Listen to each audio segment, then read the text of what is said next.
Hey everybody, this is T.S. Madison, and if you are trying to grow your business, brand, or product, why not advertise with me? Email me at booktsmadison@gmail.com so that you can get in on our comprehensive advertisement packages. Unique visits, unique subscribers, honey, a broad demographic. Advertise with me today. Quit talking and listen. Get over to my Patreon right now so that you can receive some exclusive content from the TS herself. Who you said? The TS. Patreon is filled with one-on-ones, exclusive content, behind the scenes. You can even chat with me in there, me and you. It's just me and you. So get to www.patreon.com/TS Madison Hinton, and you'll be glad you did. I promise. You ain't gonna have no other choice but to see me because I'm in everything. There it is, you ain't right gonna there. have no other choice but to see me because I'm in everything and everywhere. Ooh. I'm in film, television, streaming, music, bitch, and pornography. Damn. The views and opinions expressed on this program is just that. Views and opinions. Don't take any of it serious. But I will warn you, viewer discretion is advised. Ladies and gentlemen, get ready for some PhagTawlk. You met me as me. Yes. Yes. Bro, this hair looks delicious on you. Yes. This 99J. This 99J. This 99J. This 99J. This 99J. Yes. Do you have what it takes to be a fag? Oh, honey, you know you do.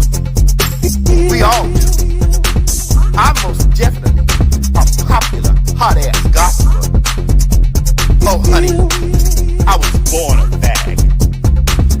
And so are you. I'm rich. I'm sorry. I'm rich. And so I beg your I'm rich. I'm sorry. I'm rich. And so I beg your I'm rich. I'm sorry. I'm rich. And so I beg your pardon. I'm rich. Say it again. I am rich. You're what? That's right, girl. PhagTawlk. Popular, hot ass, gossiper. Hey, that's right. Yes. I mean, sister. Yes. Yes. And that's fair. Yes. Not the other one. But that counts. Girl, what is this, plum burgundy or what? This is 99J. 99J. Yes. Thank you. You met me as me. Yes. Yes. Bro, this hair looks delicious on you. Yes. This 99J. This 99J. This 99J. This 99J. This 99J. Yes. Girl, what is this, plum burgundy or what? This is 99J. 99J. Yes. Bro, this is sexy hair. Thank you. I'm rich. I'm sorry. I'm rich. And so I beg your I'm rich. I'm sorry. I'm rich. And so I beg your I'm rich. I'm sorry. I'm rich. And so I beg your pardon. I'm rich. Say it again. I am rich. You're what?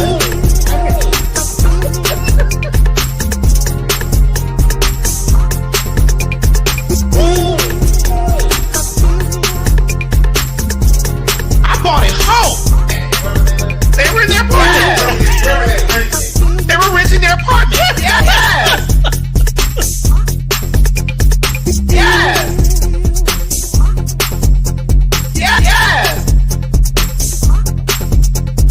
Yes. And stop worrying about The faggots! right. Yeah. We ain't going nowhere! My God, today.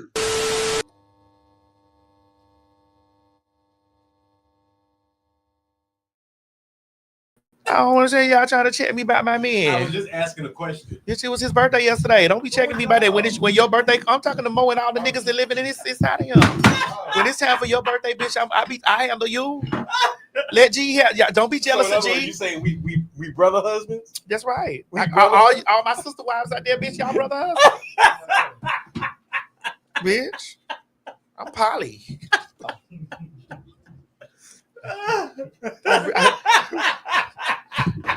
I'm doing what the gays do. I'm poly. Now I don't know what poly got to do with having multiple partners, but okay. What poly is multiple partners? I thought polyamorous was when you Multiple partners. love many. What is it? When you love. Partner. I can't No, keep, it's see, a I poly. can't, It's I a can't poly keep when up with it's all one. this shit. It's one with plenty. Is one with plenty? Isn't it one? I'm with polyandry. I have many husbands, Okay, and they brother husbands. but then there's polygamy. polygamy is When you're polyandry. married to multiple people. Polyandry is female. It's the Is it? yeah. See, I can't keep. See, I blame the. You should know this. No. I blame the white gay liberals. Girl, why do you want to blame white people for the damn? Niggas ain't came up with all these letters and syllables and shit. Well, we call it hoeing, That's right. We keep it simple. but it's not simple. I'm polyandry. Polyandria. That's gonna be my. Leandria or polyandria? I am drinking. I am drinking. Yes. But I don't listen. I know a lot of words, but I can't keep up with all of this shit. Let me look this up. This is sweet, but it was good. Poly. You know what would cut it is a little bit of lemon, but it's fine. Just lemon juice Polyandry. upstairs. Polyandry definition in which a woman has more than one husband. Okay. No, that says polygamy. Polyandry. Well, but it put polygamy down here. It might be a sub, like you know how it has different. But it's when categories. but polyandry. It's all a polygamy, but polyandry is when the woman has multiple husbands. Right. Okay. Yes, I'm polyandry. Okay. I love them all. But Mo's not a husband. G is the Well, husband. he is, but Mo been there though. Mo, that's why Mo got so upset. Mo really stopped fucking with me. He when did. He did. We were Like, trying to work yesterday. He stopped fucking me. We were trying to work yesterday. And No, don't do that. Mo wasn't. Don't do that. Weren't we trying to work yesterday? I've already tapped him on his shoulder once. Oh, okay. Don't do that. Because he's trying to call me a liar in front No, of the people. I'm not I'll let calling that you a slide this liar. week. But no. I'll let that one slide this week. I've tapped you on your shoulder once. Like, hey, So what happened, Mo? clear it out. What time did we agree? What No, time did clear it not agree? out. But what time did we say that we wanted to work yesterday? I'm getting When my did device. we Clear it when out, Did we say, bitch. oh, we gonna work today? Madison text yesterday and said it was 9:38 a.m. A.M. She says, "Hey, I want to work. Can we shoot tonight?" I said, "Sure, I can." Mo, can we work tomorrow? I have to work today. I have a booked day today. Yeah, and it's true. And when he texted that was at 10:13. That was almost an hour later. But What was he doing for 42 minutes? When I call you, uncheck your booking. oh Lord, Oh no! shit! Get the paper towels right there. Get it quick. Hurry up. I ain't got no money for no goddamn computer. You better. Oh my God. Shit. Put this in front of that box fan. My God, today. Girl, I ain't had nothing to eat today. All I had was my I'm not worried about it. fresh She'll juice. fix it. Okay. She'll definitely fix it. We ain't gonna be able to see nothing over there, Craig. I No. know. Lord, have mercy. Is it working? It's still on, but I want to put it. You know what? Do we got the blow dry? Y'all might not get this fan. 'Cause I want to put it. Hold on, let me see it. Do we got the blow dryer? We may have to bring the blow dryer I want to here. put it upside down. No, we may have to bring the blow dryer. Let me see it. I want to put it upside down like this. I want to know that they get it all. Let's see. Let's see. I feel like she's trying to get a new laptop out of me, y'all. I am. She's trying to get a new laptop out of I me, am. y'all. Hold on. Let's see. Is it still working? It still works. There's no weapon. Do y'all have? No have a weapon. bucket? Do y'all have a bucket and some rice? We're going to put the laptop in the rice. Yeah. We're going to put an entire laptop in Mo, some it's rice. not That's why I asked for a bucket. Mo, it's not that wet. It's gay. How do I turn this on? I'm not that kind of Wait, faggy. listen, it is very much so. It's sticking. It's sticking. I see. I don't know how to turn on the blow dryer. I'm not that kind of faggy. How do I It's turn this sticky on? because, you know, all that syrup in the It's drink. not that. Listen. Ooh. So you want to sit here on the show and do that? You need to get something to wipe it. You need to wipe it. Yeah, you see all the liquid? Yeah. I'm saying you need to turn it upside down. Yeah, you more right. Turn it upside down so you dry it in there.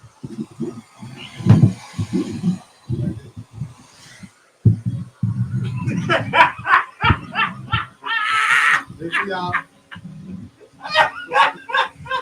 Really, man? We need to see it during the show, though. Let me see. Put it out there. Let's see. What you mean? You wanted to When I tell you that spirit is really working against us. Man. Oh, the dryer got hot. Bitch, get it off my face. Get it off my face. Oh, it's supposed to be Where's my finger? Where's my motherfucking finger? Oh, it's sticky, but you need a. You see all that, man? You see all that water in there, man? Yeah, I was thinking about it. Maddie, you just. I don't know, Maddie. Earlene. Can I have another drink, please? Can I get another drink, please? I'll take that with a new laptop.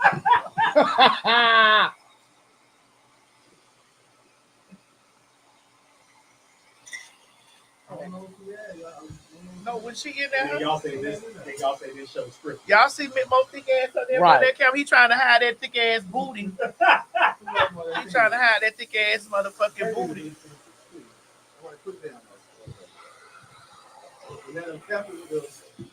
Careful with your napkin. You might have to dab that napkin and look like drop like a little bit of water. Not no water. No more Or water. something that's going to keep like get. Well, why y'all got it on heat? It's supposed to be on cool. Oh, it's supposed to be on cool? Who turned the shit on? I turned That this one. off.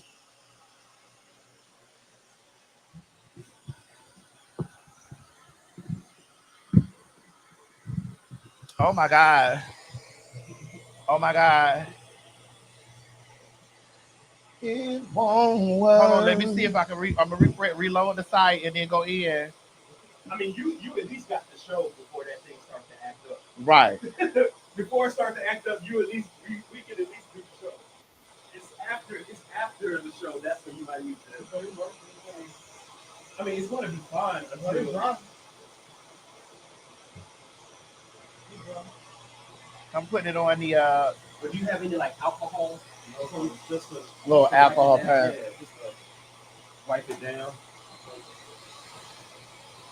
I'm putting it on the Wi-Fi that we work. There it is. Okay. My God. It might move a little. It's moving quick here. Then it's a delay here. Yeah, it was done that before we started. Oh. They said it should be a Juneteenth sale on laptops. Happy Juneteenth, everybody. But this was so sentimental to me because my husband bought me this. Oh, here she go. He did. Which one?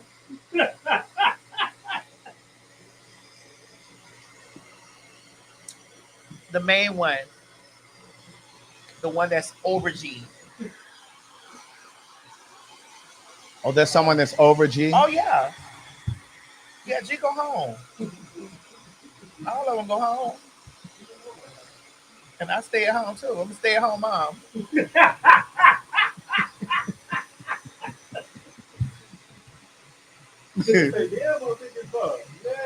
But what did I took down? What that happened? I didn't. Oh, that was me. I'm sorry.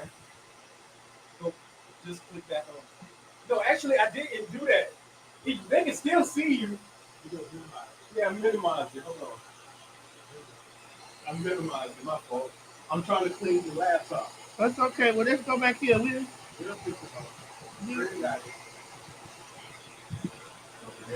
Maybe we need to. Can we wipe the back off? Somebody said the back been dirty since day one. Y'all so fucking shady. Y'all so shady. They say, can somebody please wipe the back off? Because the back been dirty. Yeah. It's been under attack.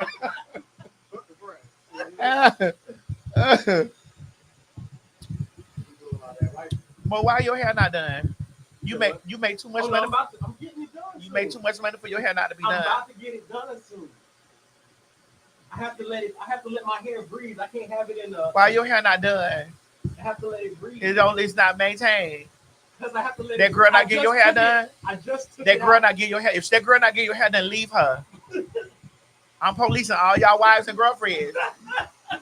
If they not getting your hair done, leave her. I'm just saying. I had to let my hair breathe. African girl that's messing with Mo. If you're not having his hair done, what are you doing? Oh, I know her name. I'm not gonna say it out loud. Happy Why you always Juneteenth, messing? everybody. I'm not gonna dox Mo. I don't know what you're talking about. You don't have to know. I do. You can keep thinking you know. Mo, go in there and sit in some water. Go in there and wash your hand. Watch it before I drop that blow dryer in there on your ass. Juneteenth is tomorrow. It marks the date that the slaves in the South part of the country, namely like Houston and places like that, found out that slavery had ended. Amen. Amen. So we celebrate Juneteenth. We celebrate Juneteenth, and I also have a question for you. Hi, everyone. Are you ready for for Jehovah's return? Hello. Are you all ready for Jehovah's return? Are you ready for Jehovah's return? Hello, Maddie Mob and hello, Pin Mob. Are you ready for Jehovah's return? Pin Mob. Hi. Are you ready for Jehovah's return? Amen. Are you ready for Jehovah's return?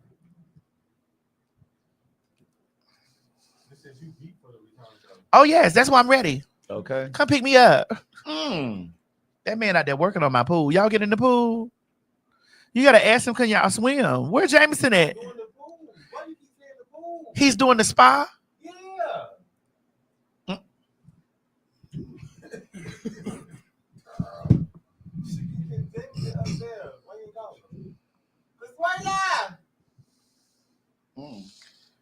Is he gonna get us another drink? How y'all think he's doing tonight? I mean, doing in the daytime. How y'all doing tonight, today? Right, Afternoon. the Figgies, Y'all think he's all right? the popular hot ass gossipers. Y'all pretty hot days. Y'all all right? Y'all okay? Girl, there's so much going on in the news this week. Girl, listen, let's just go ahead and get it out the way. Tyler Perry has been brought up on charges of Well, damn. let's just get out the way because I'm not staying here long. I'm not staying here long. I have to return to work. Let's hope. No, we will be. Because when I tell you this white man is trying it, Listen, first of all, do I believe this? No. I don't either. Straight. I don't either. And it's not just because I work for Mr. And Perry. right, and I don't work for him. So And you really don't care for his work. I'm glad you said. I wasn't even gonna say that. But I know you. I mean, it's okay. Right. And just because I don't appreciate his work doesn't mean that I have to throw him under the bus. I don't think that this is accurate. I think that, especially when you look through the messages, we'll go through some of those text messages. Yeah, I don't know the order of them. Right, that's fine. And then these messages date back to 2021. And apparently this gentleman, Derek Dixon, worked on The Oval, which is one of Tyler Perry's shows. And these are text conversations between him and Tyler. Now, I'm assuming that these messages are accurate. They will be vetted, I'm sure, if they haven't already. I'm sure they will do forensics on it to make sure, or they can even subpoena the text message records from the cell phone companies. But assuming that these messages are true or accurate. Because you know AI is a motherfucker. That's right. And Photoshop, bitch. Yeah. But the thing is, there's nothing to me from the ones that I saw that was incriminating. There was nothing that spoke in the direction of manipulation or sexual harassment. It looked like two adults having a conversation. One of them, it said something about Tyler having a big dick. But listen, those are grown people talking. There was nothing in there that said that suggested force or anything of that nature. To me, this feels like a shakedown. I do. I feel that way. I feel that way too, because I'm looking at the text messages give very much so.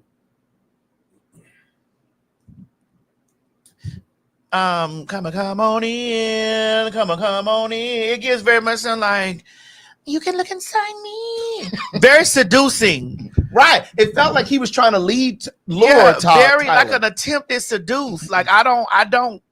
Mm-hmm. This is why, Chichi, when you be going through my phone and you see me talking to niggas, it's emojis. Mm-hmm. But 90% of my responses and communication with niggas is emojis. I emoji. Mm-hmm. I emoji. I don't trust that talking on the phone with them either, because they start recording your call, all this type of stuff. You got, bitch, it's gonna be in person. Right. I don't do all that heavy texting and all that stuff. I don't get into that. I don't do all that sexting and shit like that. I do like a nasty text. Be careful, daughter. Oh, no. I don't play with that. I need you to be careful. No, I am. And I'm not Tyler Perry. I'm not even in that stratosphere. No, you're not, but you're rich though. But I want you to be careful. I'm an emoji girl. Listen, like those girls be revealing text messages, revealing inboxes from those trades, and that's why I don't do it. That's why I don't do it. I don't even check my inbox too much no more. I really don't check my inbox too much anymore. I don't even check my inbox that much no more because it's scary. Right here, here's the other one here. Here, girl. Here you go. Here, girl. There you go. Bitch, it's nothing. And if Mo need to look in that hat, he can look. You can look. Bitch. Okay. I know you're okay. I know. But let me see yours. I ain't got nothing to hide. Right. There's nothing to hide. So I had pulled up the People magazine article. You're not looking in it? I Let me charge it back up there. So anyway, he's being sued for this $260 million. The actor Derek Dixon claimed that he met Tyler back in 2019. As I mentioned, those text messages are for 2021. And in the complaint filed on June 13th in Los Angeles, it was according to the guy Derek Dixon, it was a coercive, sexually exploitative dynamic between them while he was starring on the filmmaker show The Oval and Ruthless. It just goes on to say it accused him of initially promising him career advances and creating opportunities, such as producing his pilot and casting him in his show, only to subject him to escalating sexual harassment, assault, and battery, and professional retaliation when Mr. Dixon did not reciprocate. But again, this is very early.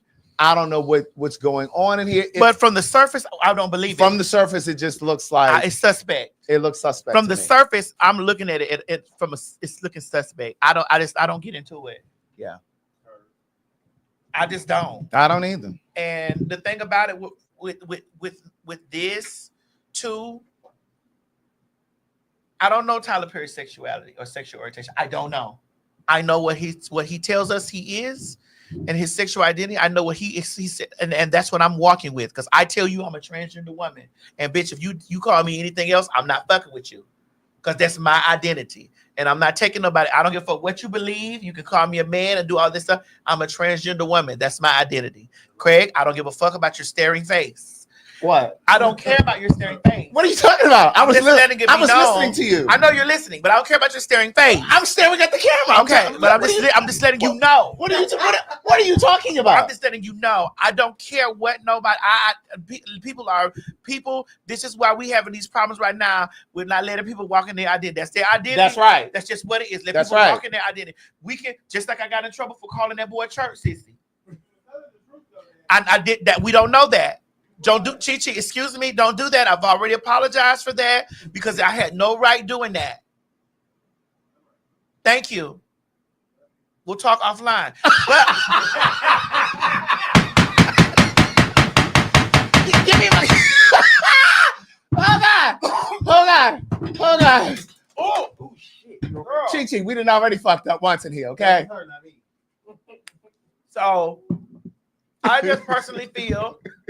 We don't know this. We don't know this gentleman. We don't know Tyler's. We know what Tyler Perry's is. Well, in the text messages, he was saying that he's working through some of his religious struggles through therapy. That's in the text messages. So you take that to mean whatever it means. Whatever it means. Right. But at the end, beginning, middle, and end of the day, Craig, you're a gay. You identify as a gay man. Yeah. If somebody else say, Craig, you can't be gay.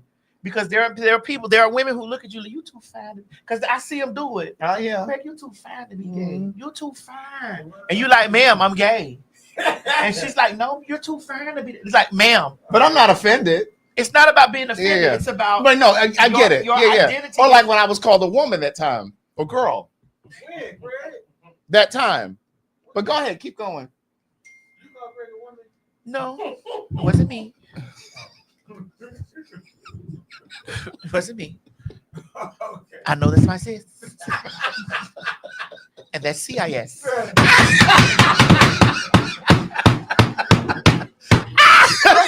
Whose phone is binging? Oh, this is mine. Let me put my shit on silent. That's my shit beeping. I know that's my sis. That's CIS. Look, they my own children cry. That's my own baby cry. Because he's a cisgender male. That's right. That's right. Right. So when I say it, I'm just validating him being a cisgender Correct. male. That's So right. This is my sis.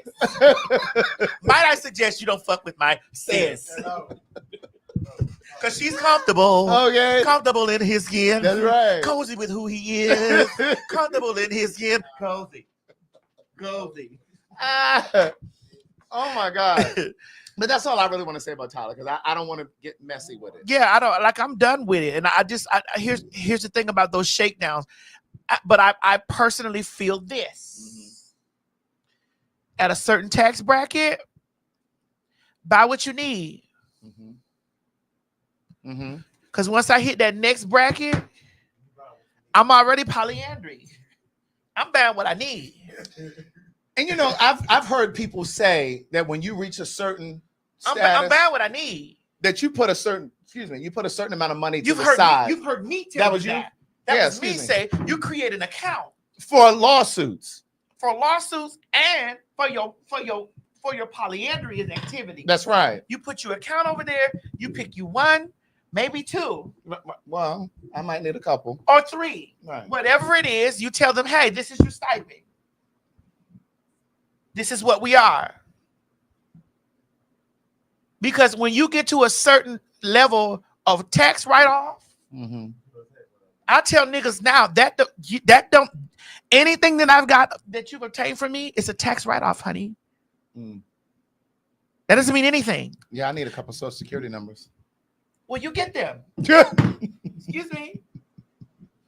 You know who you are. Send me your send me your social. Excuse me, Craig. Excuse me. Uh-huh. You get them. Let them know payday is Friday or Sunday, depending on the week. This is our agreement. I don't mind people having hush money. I've actually, I almost needed 30 seconds. Okay. But I've actually spoken to some prominent men who I've said, hey, you know, just because you're rich, you don't need to be polexing and dropping in everybody's inbox. You know, somebody's going to peel you together. That's what I'm trying to and tell then you. somebody did peel them together. And I explicitly Well, I do want 30 seconds. I want to know who that was. use your critical thinking. And I explicitly told them verbatim, baby, you need to put you something to the side and just let that. You're rich. You're rich. Put that money to the side. I think I just pulled it. You did. Put that money to the side so that you don't be in no scandal. And stay out them people's inbox. And stay out them people's inbox. And if you inbox them, let them know that you're ready to motherfucking handle that business. Because none of that stuff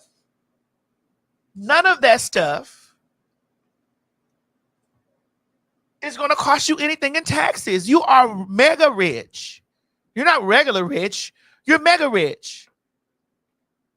I'm rich. Nene is very rich. And then there's the mega rich.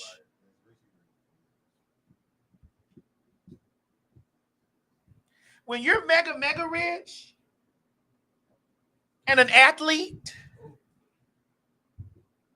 you need to make sure that you cross your, because there are cross your T's, you dot your there are I's. some girls who are thirsty for an expose. That's right. Sit down. And they're ready to screenshot your messages. Sit down. Then I'm looking at them and they have all this stuff going on. And I was like, girl, I told you, girl. I told you this. Keisha? What did Keisha say?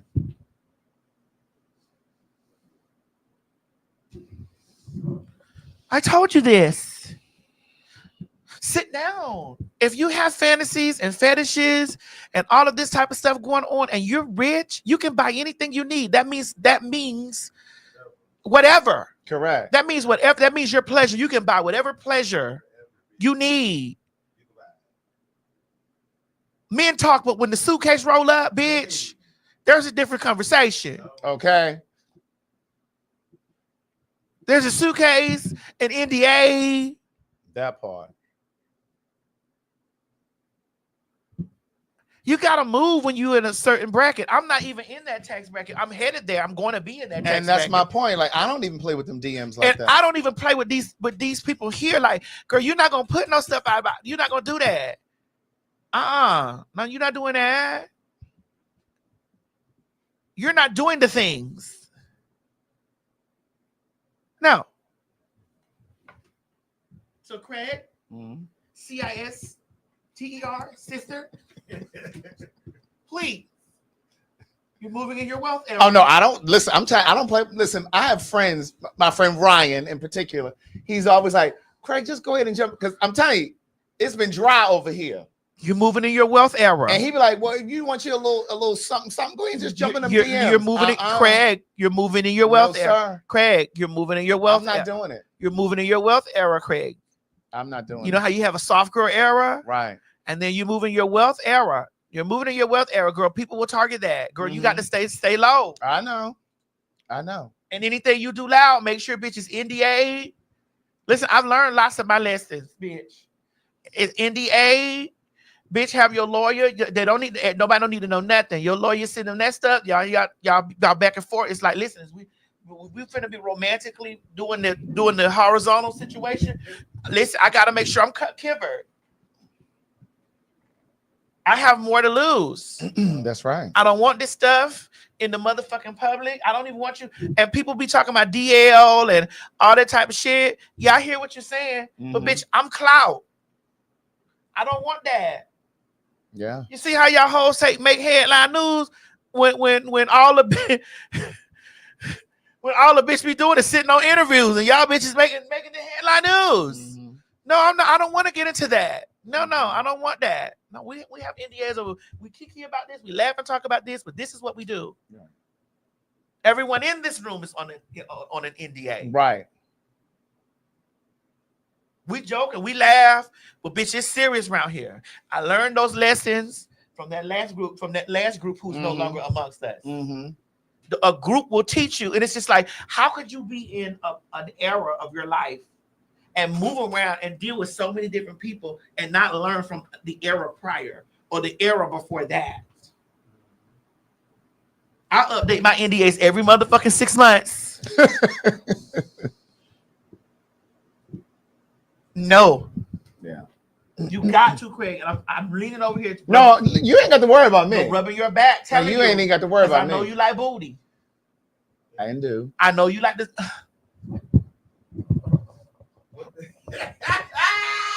What I like to do? Wait, what was? Wait, what? Right there. Wait, go back. Yeah, what was that? Right, that part. I know you like booty. What was that part again? But these girls out here, this is a new age. You're right. This is a new age. These girls will try to lean on your purse. You're right. They will lean against your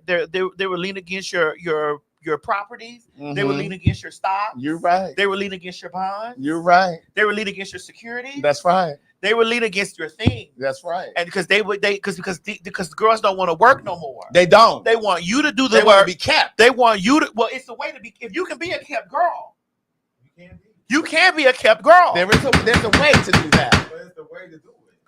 You can be a kept girl, but you just got to play the card. But the girl that's doing the keeping, that's right, has to understand that she is doing the keeping. I watched that movie with Liberace. Remember that? Yes. And remember we watched that Behind the Candelabra with what's his name? Tell me the man's name. Matt Damon and it's not Ben Affleck, is it? No, it's the Matt. No, it ain't Matt. It's Matt Damon and Michael Douglas. Oh yes, that's his Matt name. Damon and Michael Douglas. That man was a kept woman. Yes. Yeah. That bitch had Bentleys and all. That was a kept woman, and Liberace was a whore. And Liberace was but that bitch was a whore, and that kept woman told her, right. "I'm gonna actually watch Behind the Candelabra." Let me put that down because I need to watch that. I'm gonna watch Behind the Candelabra today.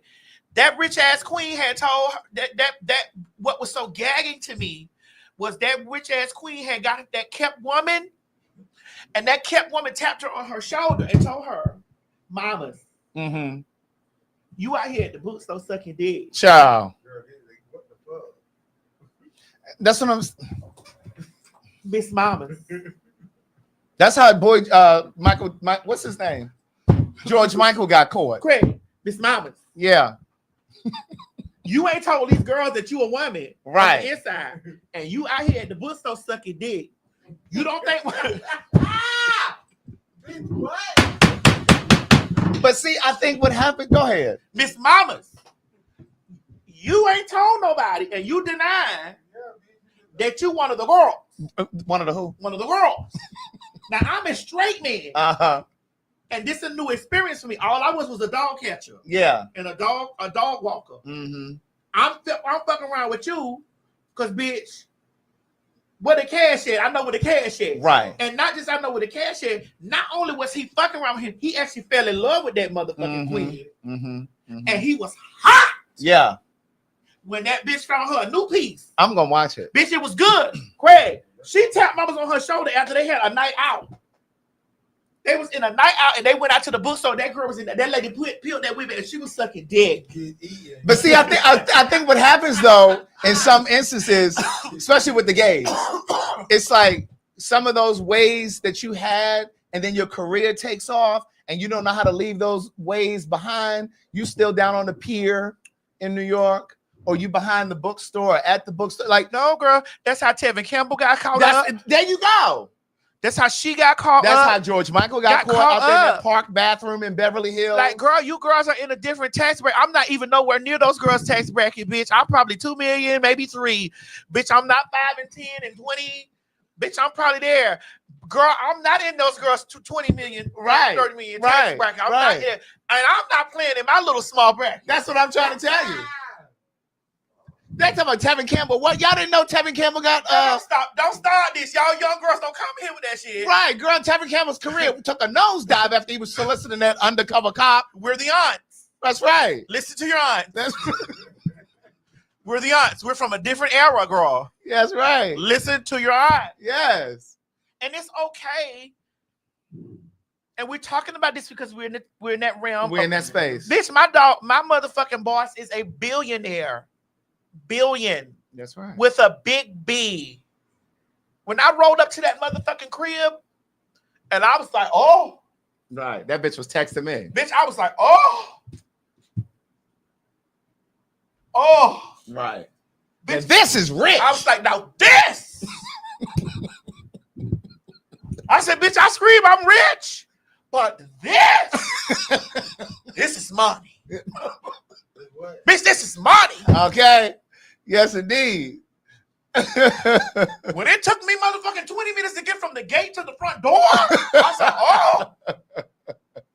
Bitch, this is money. Right. And he had servants and shit walking Bitch, around. there were servants. And there was not one of them was colored. Not one. That's what you do. You get you some good white folks to work for There you. was not one colored servant in that. I mean, there were servants. Bitch, I was like, oh. No, it was George Michael that got caught in the Beverly Hills bathroom. He was soliciting another undercover cop, and that's how the world found out that he was gay. Now we knew he was gay, but that's how the world found out that George Michael was gay, and then he came on out. Craig, riding by that lady's airport. What? I'm riding by the children's airport. No, I'm sorry. That was Oh my God. Was that a Freudian slip?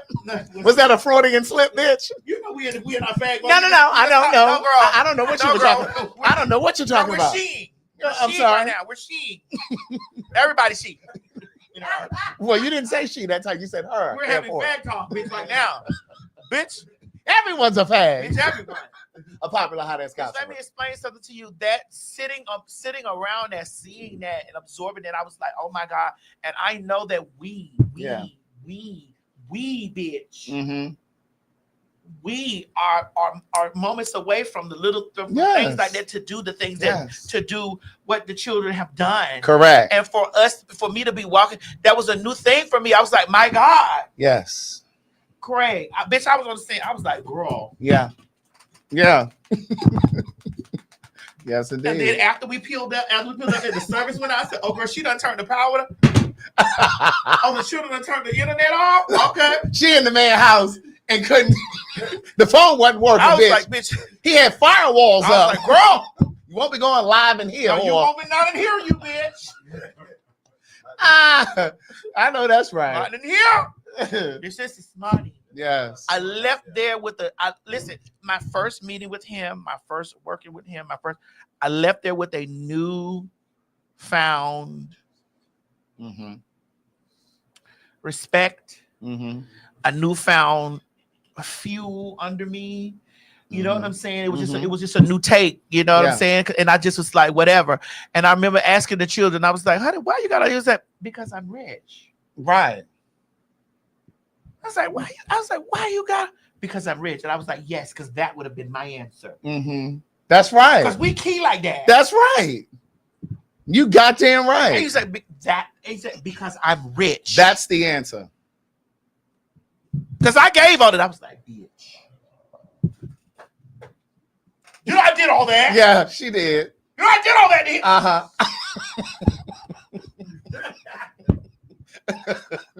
You brought me over to break me up. You brought me over here. You brought me over to break me up. Yeah, you bitch. I see you over there talking about you rich, bitch. This is rich. This is money. Bitch, this is what money looks like. I know you over there talking about your 1.2 million, bitch. But bitch, this is what money looks like. Bitch. You broke me up. I was like, bitch, you broke me up. I pulled up on my $200,000 car, bitch, and it was like, park that over there.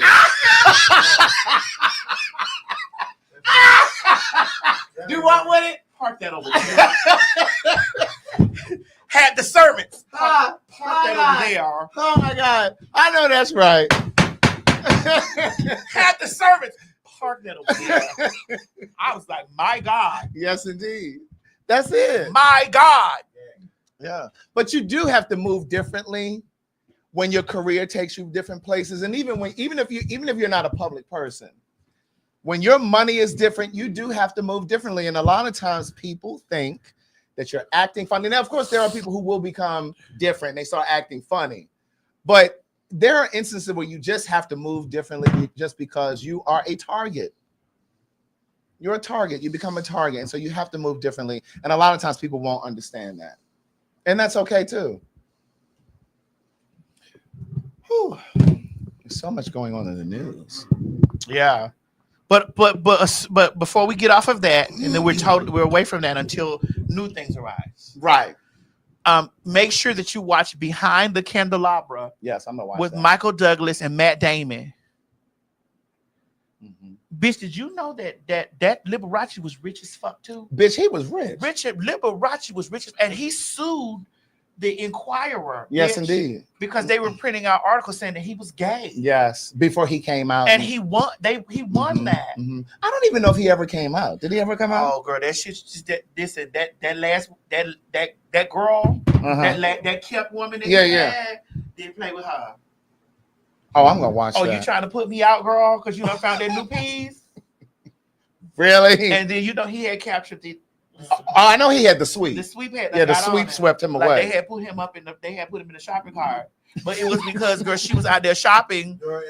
She was out there in the bookstores. Yeah, she got swept away. She was down there in the Tokyo Valentino, girl. Girl, she got swept away with one of them big push brooms. One of those big brooms, right?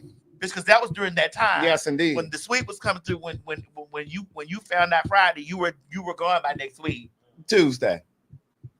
No, I give it to Friday, girl, because that bitch had money, so she had enough money to extend her. Right. Girl, Craig, stop this. We just talking. Stop this. You said, Craig, stop this. You know the sweep that got her. They got her, and so And so that girl that she was dating, that kept woman that she was dating, had turned it on her time. Yeah. And mind you, girl, she was in the guest. She was in her house, girl. That girl's in there tearing her house up. See, the reason why I got all of that bullshit in my motherfucking house and watching shit like the candelabra behind, bitch. When they, girl, I was screaming, gag. I got to watch this. Chicha, you don't remember us sitting up watching that?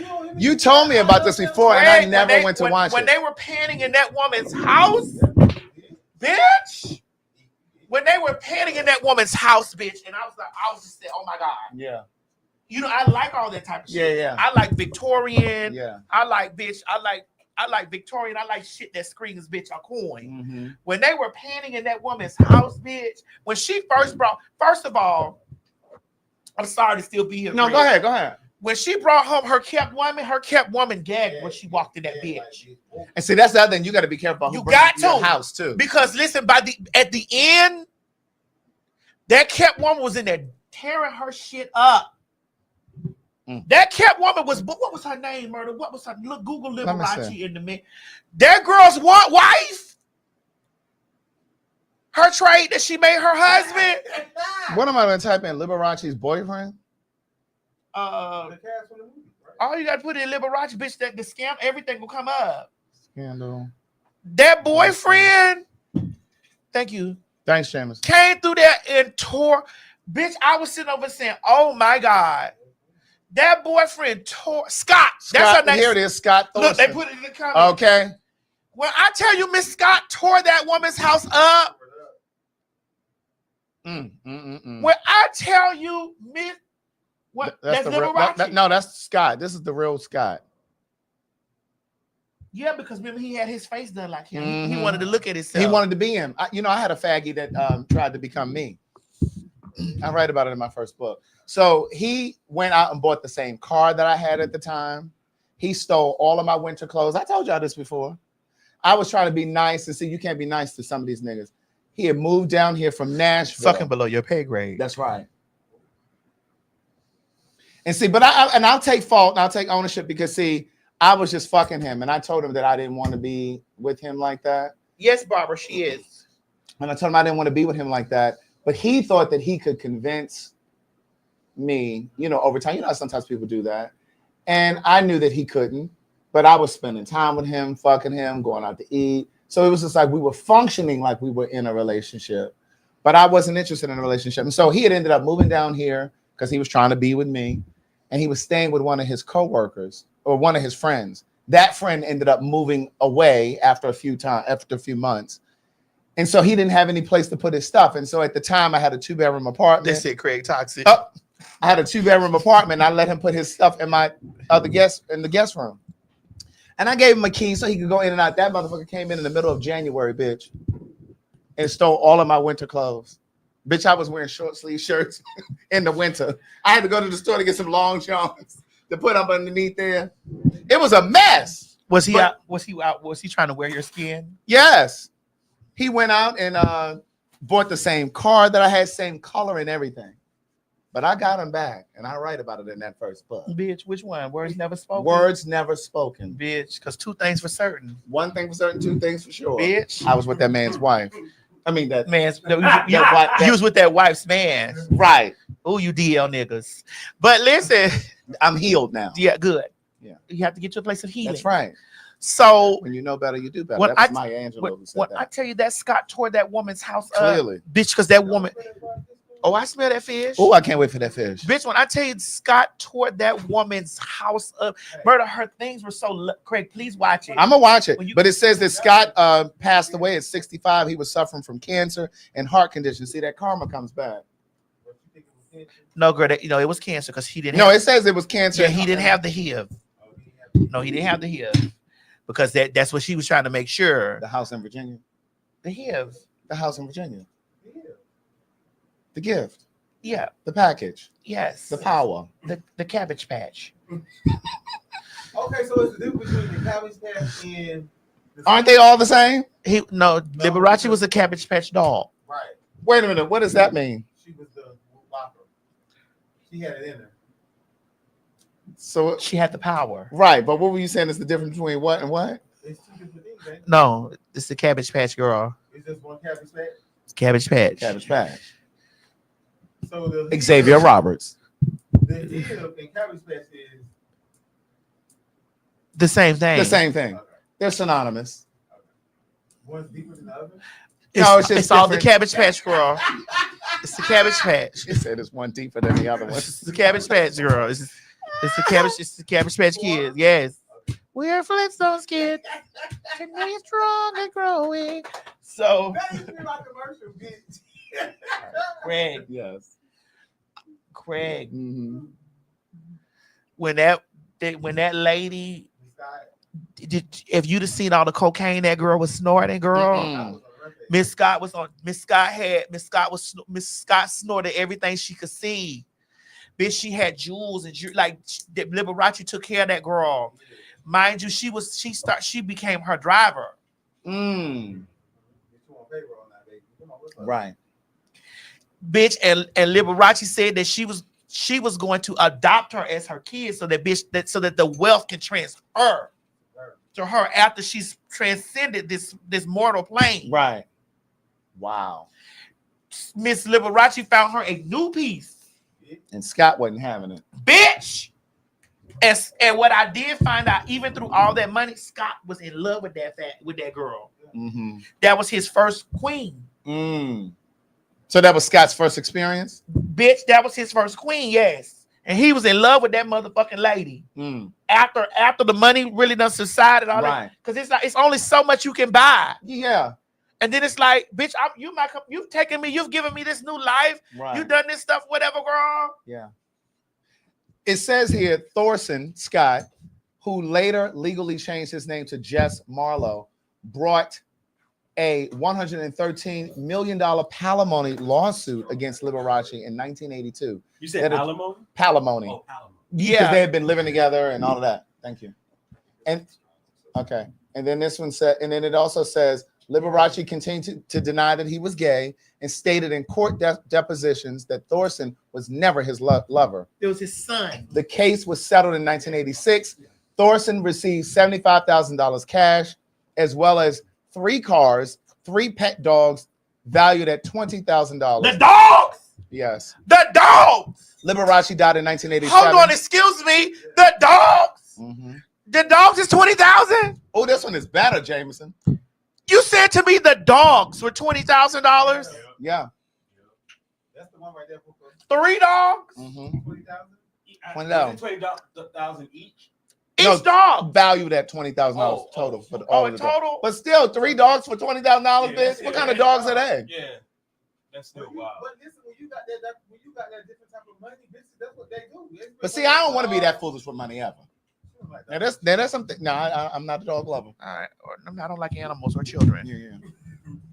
I have to come on out and say I don't really care for kids, bitch. I had to tell one of my good friends recently. I Listen. said, "Girl, when you come to my house, please don't bring your dog. I don't or your kids. You're welcome anytime, but please leave your dog home." And your kids. And your children. Now, I love kids to the degree of okay, enough. All right. Okay. Yeah. So when I heard that same regular lady out there talking about that I was a pervert, a child molester, I was like, lady, you really in a delusional land. I don't even like kids. All right. You're really in a delusional land. Now I do like kids. Okay. Okay. I don't hate kids. I mean, You're right. I know what you mean. I Yeah. just, Right. Mm-hmm. yeah. Goodbye.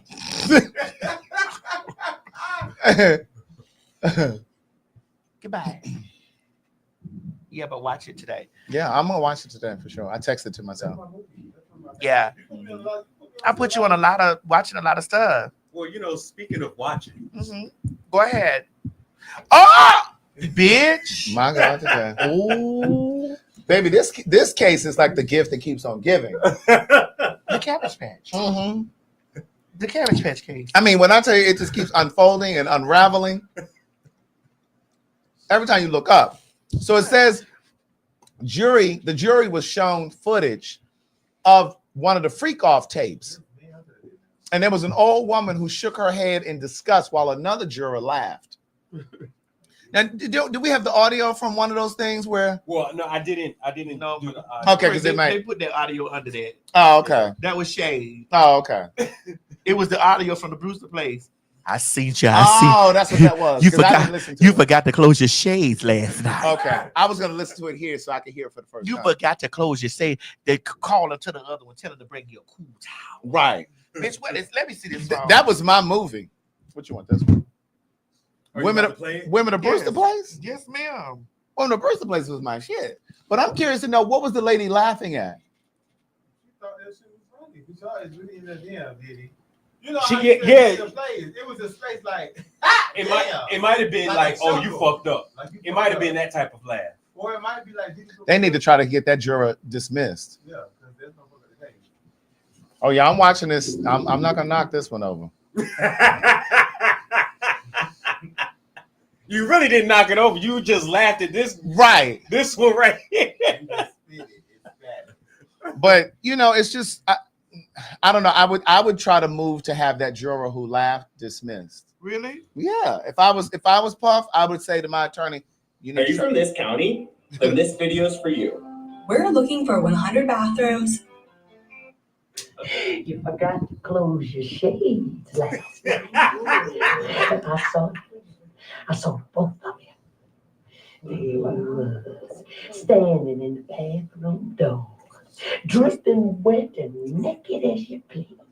Calling to the other and brown her book and come over and bring me a clean towel. She ain't got standing in that bathroom door with your naked behind. I saw you.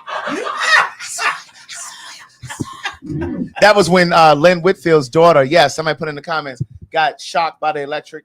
She No. put a fork in the socket. That's the movie, but that's when they were, because it was a lesbian couple living in the neighborhood. Yeah, all of that happened in the same movie. Yeah, I know, but but this wasn't the part about her sticking. Oh no. That was about her out in the lesbian. Yeah, for sure. And she said because she used to sit in that window, bitch, talking about I. Yeah, because they used to see her watching and they would close the shades sometime, and then they were like, "No, we're gonna let her watch." She said you forgot to close your shades last night. Oh, dirty. And that was on primetime TV. And that's I see. I would like for you to know that's. They said it's on Tubi for free. Yeah, I'm gonna watch it. I'd like for you to know that that's the very first time that I was introduced to lesbians. Oh, really? Really?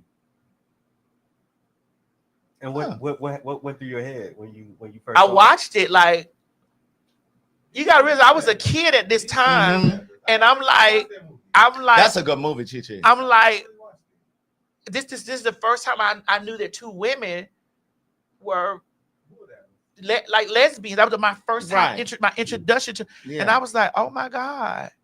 That was a good movie. Like, and it just showed the way that like an old bitch is tired and won't let people live their life. It just showed like how this lady was over there in her world, looking out the window, looking in the window and shit like that, like looking at these people live. Being concerned about people that have nothing to do. Yeah, minding other people's business.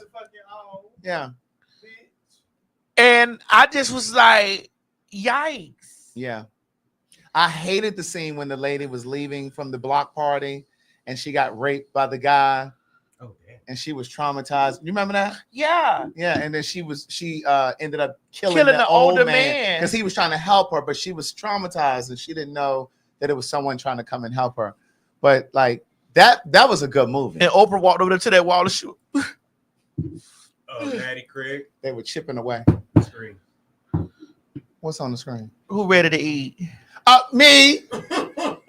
Miss Mary, if you got 3 pieces of fried fish for me, that would be great. Greg, that's being too greedy, girl. You're not gonna eat 3 pieces of I fish. surely will. Mama, just send me 1 piece and some fries. Craig, you eat like that? You're having company tonight?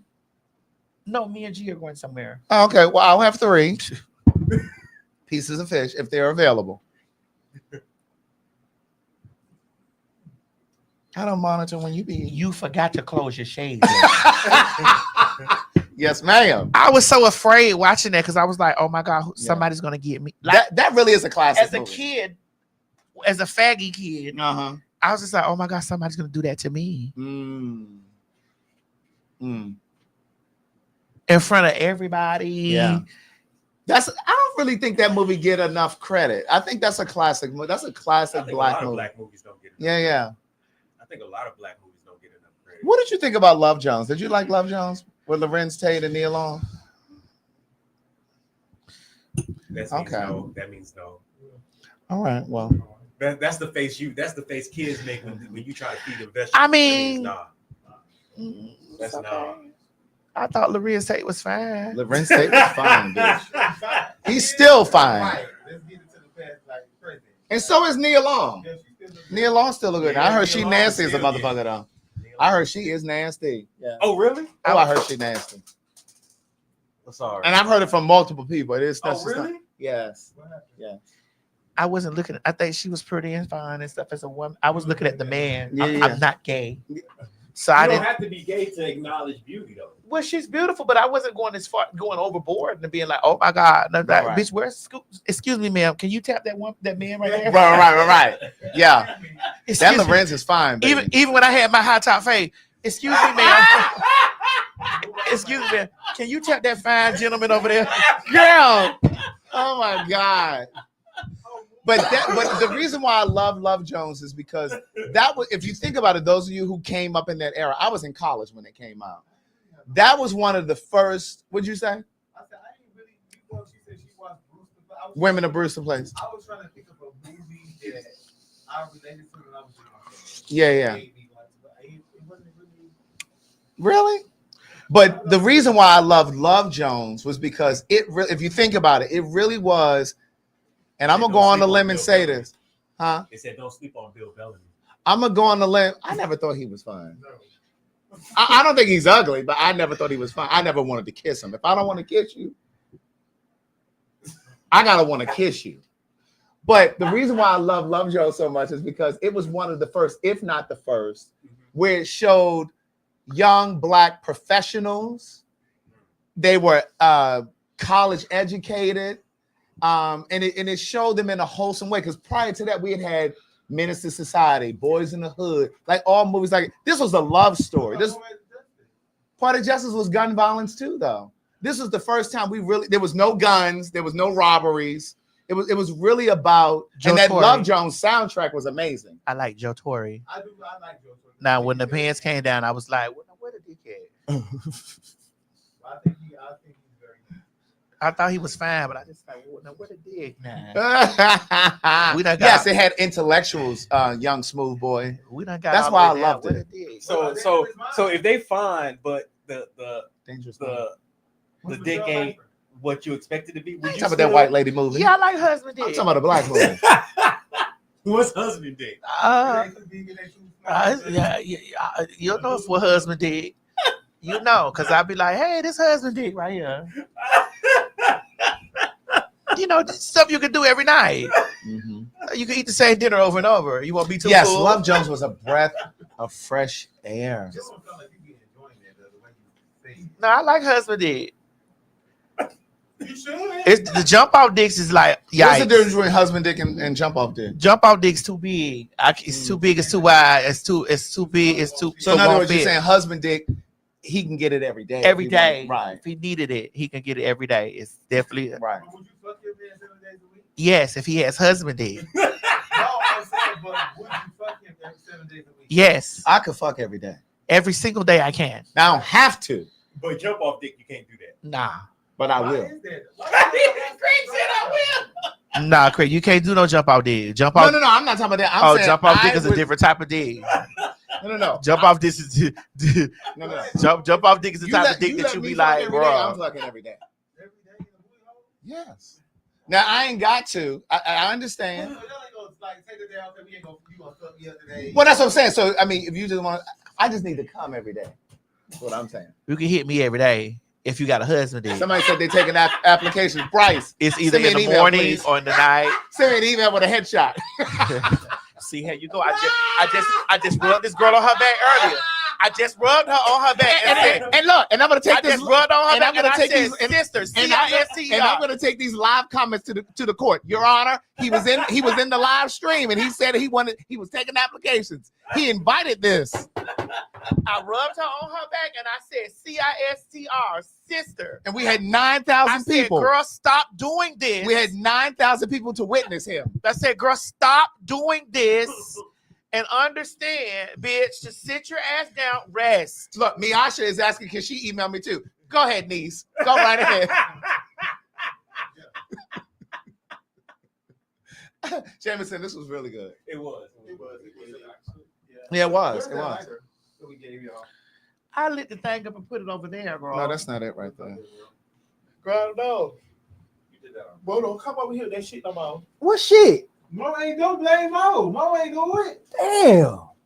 You gonna stop blaming me. Well, listen, don't come over here with that bullshit. You gonna stop blaming me for your mishaps. I ain't got no mishaps. You hit me, I'm cutting y'all. You see it. Oh, that's what we doing. You hit me, I'm cutting y'all. That's what we doing. Yes, that's exactly what we doing.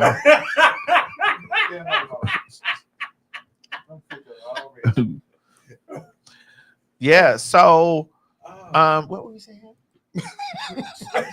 No, I was finishing about Craig, Yeah, y'all stop talking me. about- No, I'm yeah. Craig, Y'all stop talking about it. husbands and dick. Oh yeah, Yeah. you asked me the question. Husband in a jump off. Yeah, I could do husband dick every day. Yeah. I can Every day. every day. Shishi, you can't fuck every day? I could fuck every day, but then I don't want to. Like. Yeah, I can't do it every day. Oh, that's Oh, why I yeah. have to have a husband that can fuck every day. I mean, I do it. can't. It's If- nothing wrong. if I with get- it. I'm if- like, girl. It depends though. It depends. If I get a good nut, I'm good for the next day. And again, I'm not saying I have to fuck every day, but if you got a No, high they're sex different. drive like me, I'm gonna fuck you every day. Because there's different Now- types of nuts. There are different types of nuts. The one that just gets you through, and then there's the But even if we just kiss and we Those just jack ones that off, take you out. yeah. Yeah, even if we just kiss I've and had a jack couple off, of those that I take- want a nut. I have had those that take me out. That I'd be like, I at least gotta suck my nigga dick all the time. Dwayne said I can't do anything above 6.5 inches. Hello, Miss Mary. I at least gotta suck my nigga. Oh, That's what I'm saying. That's what I'm saying. You can suck my dick every day. yeah. Okay, Miss Mary, Okay, thank Miss you. Mary, I'm coming. I gotta T. at John least. said I'm with you, Chris. I have to have at least some type of sexual energy with my partner. got to. I got to lick his balls. I got to do something. I got to do something that I'm couldn't like if I'm in. This is why I have been told that I'm too much when I'm with my partner because I'm touchy feely. I'm rubbing you. This I you am know, touchy feely. I'm touchy I'm feely. gonna rub the like, hey, we ain't. Yeah, we watching the movie. My hand probably gonna be down your Yeah, pants like I can't taste that. During the movie, during the movie. I can't taste that. so y'all can't even concentrate on the movie. I can't taste that. I mean, I am concentrating we in can the watch movie. the movie, but it's like, But know, I'm we get probably home. yeah. I need to taste that. Or in the car. We ain't got to get home. Whatever. We ain't got to get. Baby, I had my dick sucked one time leaving Chastain Park after we watched Luther Vandross in concert. Bitch. Girl, that was recently. Luther has been gone for a while. Oh, See, I this thought how- you said Luther Vandross the movie. Don't you remember you told me you love me, baby? Baby, when I say he sucked my dick so good driving in that car, Girl, listen. leaving Chastain Park, bitch, we drove from Sandy Springs to Buckhead. I remember one time, that motherfucker, I was sucking the boy dick so good, bitch. He leaned me back and said, "Baby, let me show you how I want mine." Bitch, I laid back and my soul left me. My soul left me. That's the first time I ever. Yeah. I bust two nuts back to back. Baby, I didn't used to like my dick sucked. Listen. Let right. Lean your face in the camera and say it again. Chi, I didn't like my dick sucked at first, but I realized that it was because it wasn't getting done right. Right. That's what happened. But this Florida nigga got hold of me one day. Bitch, I thought I was in some ass. I said, wait a minute now. I thought I had dipped into some booty. And like I be hearing them like, "Oh, I ain't gonna never nut off no head." I'm like, Oh no, girl. I can nut off some head. I'm like, baby, It listen. depends. Oh no, I can nut off some head.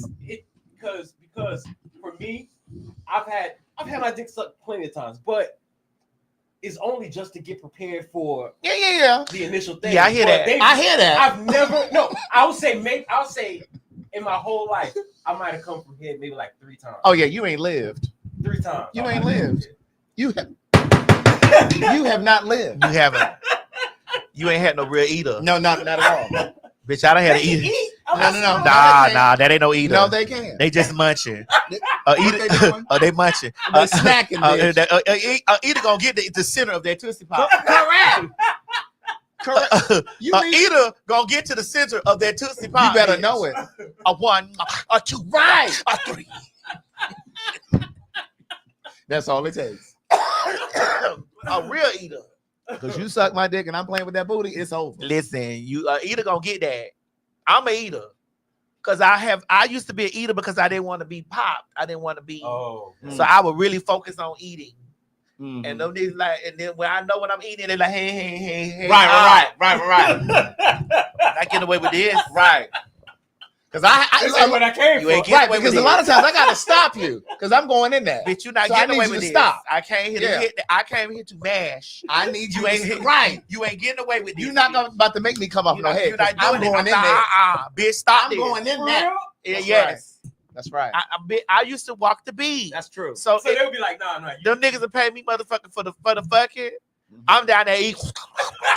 Cause I'm not giving no money back.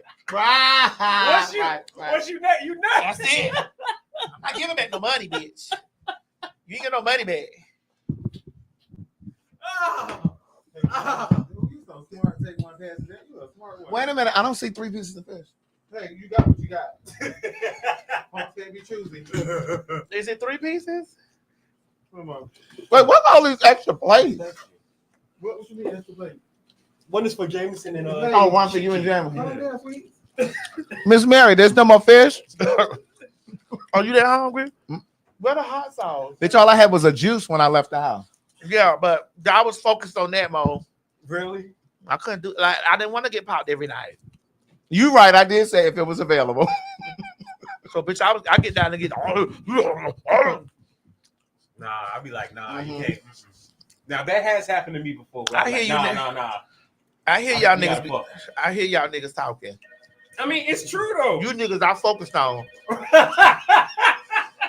You not gonna fuck me. Hello, Miss Mary.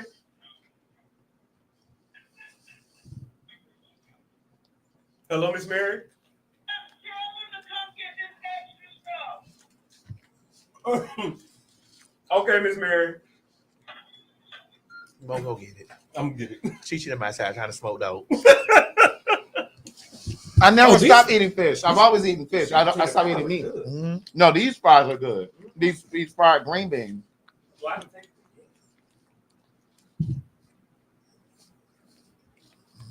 You can tell when they ain't live their life.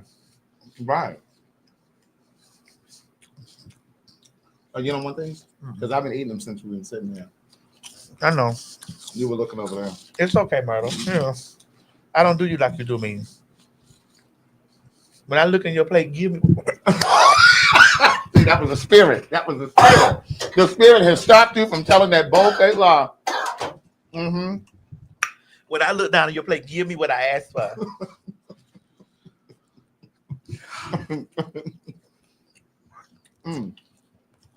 I'm trying to wait for this hot sauce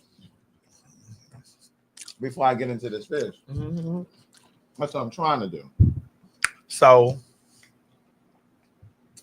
moving on, Craig, for the Diddy case. What do you think? I had a conversation with a friend of mine yesterday. What video you think they watch Cass to get my mouth feed in? No, I don't think that was the one. But I do think that he's going to spend time.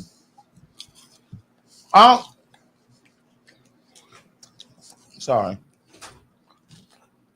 I don't think he's going to spend as much time as they may be trying to charge him with. I don't think he's going to spend that much time. But I think, first of all, let's talk about R. Kelly. You know, he overdosed. He said the Fed's trying to kill him. And they done ran him to the hospital.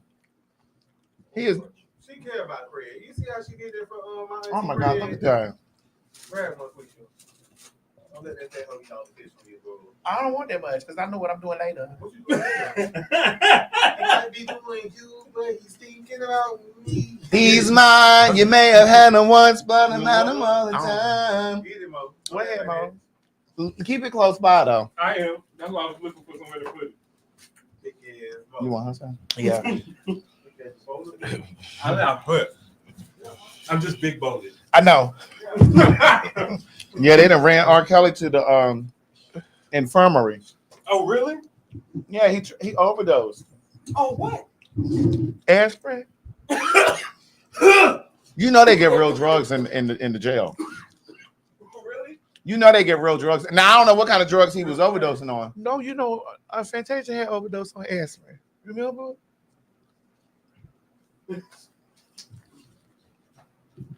You don't remember that? But Now how did Fantasia catch a stray? right. But she did overdose over aspirin. What was this? Well, she also can't read, but we're not talking about that. Oh Lord. Well, you did that. Yeah, you did that. Well, they said she was illiterate. Don't you do that? She went and got her GED. Yes. She did. I think she. Yeah, I believe she did. Oh well, maybe she can read now.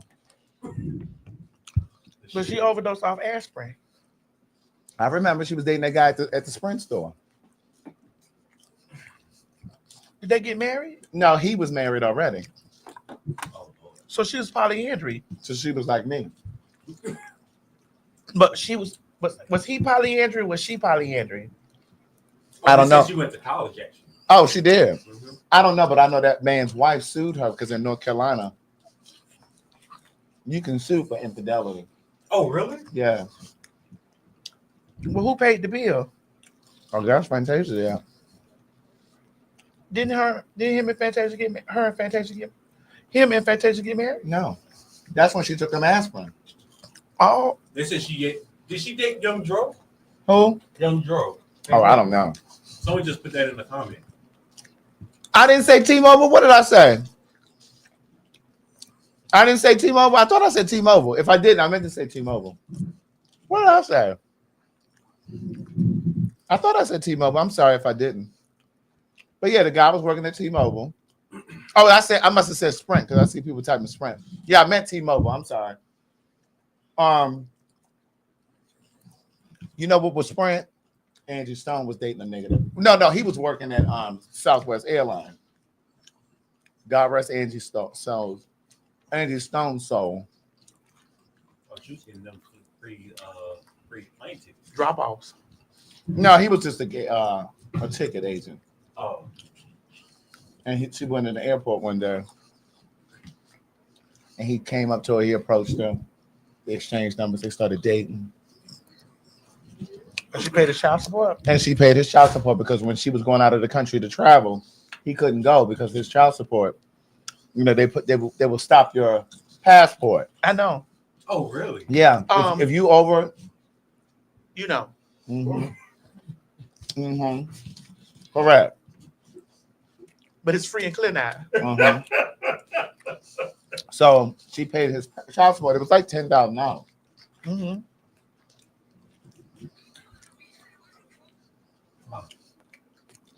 They said the guy from T-Mobile was fine though. Speaking of passports, What happened? your sister Caitlin is caught over there in Tel Aviv. Oh, yeah. Your sister is caught over there in Tel Aviv, bitch. Your brother. No, it's my sister. CISTR. And considering that she was such a staunch Trump supporter, and she done got caught over there with that passport with the letter M on it. No thing in on there? There was a picture of her with her hand up on the wall like she was crying. I should have put I that. can get it for you. Okay. But yeah, she done got caught over there. So I don't know how long she can be over there. Bitch, I saw them drop the bomb over there while this shit was on national TV. I think she might need to stay over there. No, she's trapped. Yeah. That shit is crazy to me. Why did she fly over there? I don't even know what she was doing over there. What did she think her president was going to do? She think she's an ambassador? She still thinks she's a white man. She said she's a white girl. She's a white lady. Girl, did you see her walking through the airport? I don't have that one though. Want some of this? Why did she do that? Who knows? Did she think she was making a political? Did she think Trump was gonna say her over there in Tel Aviv? Yep. Say la vie, say la vie. That's just the way, bitch. Shoot, I was thinking about 3 6 Mafia. Don't save her. She don't wanna be. She don't. She went over there. Girl, you an American pawn. Why would you go over there? You already got problems in America. She don't identify with y'all. And I'm trying. She don't. She don't. And I ain't trying to be funny. And this finna sound real insensitive. But, bitch, you punks and stuff that's for that, for going for all. I understand humanity and all this stuff. Them people don't see you as that. That's holy ground over there to them people. You get your faggot ass over there if you want to. What? You get your faggot ass over there if you want to. Talking about some bitch, you's a trainee. Bitch, you shackles on your feet so you can dance. Right. Do you want to see the other photo? Please. Yes. That's it right there. Now maybe she'll have a revelation like Chris Chrisley did being in jail. Maybe she will have a revelation and maybe she will start to understand the struggle and the plight of the trainee. And she'll stop tweeting all that bullshit. Oh, I thought you were about to say black man because No, of trans Help, women. guys, help! Help! Help, guys! Maybe she'll understand the true Hey! plight of trans women. Help me! Help, Mr. Trump! Mr. Trump, help me! We understand that picture is not like her being trapped. We understand it. I just wanted to show the picture. But she is, I don't know if she's still stuck over there though, but she was stuck. And when did she get a plane out? Girl, that Air India plane. Girl. Bitch. A plane crash? Myrtle, don't act like that. I didn't see it. I know when they all go down. Really? yeah. Bitch, Air India got up and came down within a moment. Well, bitch, good thing I ain't flying Air India. No, bitch, good thing, bitch. Listen, and only one person survived by 260 people. Air India got up. Murder, you didn't see that? No. I didn't see it either. Murder, Air India got up and came down, like right after takeoff. And came down in the neighborhood. Oh, for real? Bitch tore that neighborhood up. Monday. Oh, it was wow. Monday. No, they said 200 people gone. Bitch. On only one person. I didn't see it. Raven, I didn't even see that story. What? They said only one person survived. Survived. He sat in seat 11A. Where you be at? Talk about the grief. Can you imagine if you're the one survivor? Survivor's guilt. Yeah.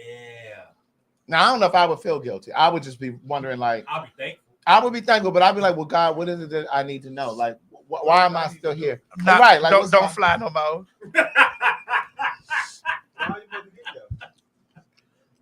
Oh, they said it was last Thursday. It was Thursday. Bitch, I sent this to Miss Tammy. I was like, girl, get you a piece of this, girl. Cause she was in DC airport. She said, Mom, why would you send this to me while I'm at DC airport, girl? I saw on her story she got profiled. Yeah. Oh, She posted that. And they responded. TSA did respond, or DCA responded. They said it came down in 36 seconds. Yes. Well, that's always my thing. Like when I'm on a plane, if we can make it past 2 minutes, I'm all right. Okay. They say most planes crash within the first couple minutes taking off or And- coming down. And coming down. It's hardly while you're still in the air. Bitch, is that a sign of a mountain? Bitch, this in the neighborhood, girl.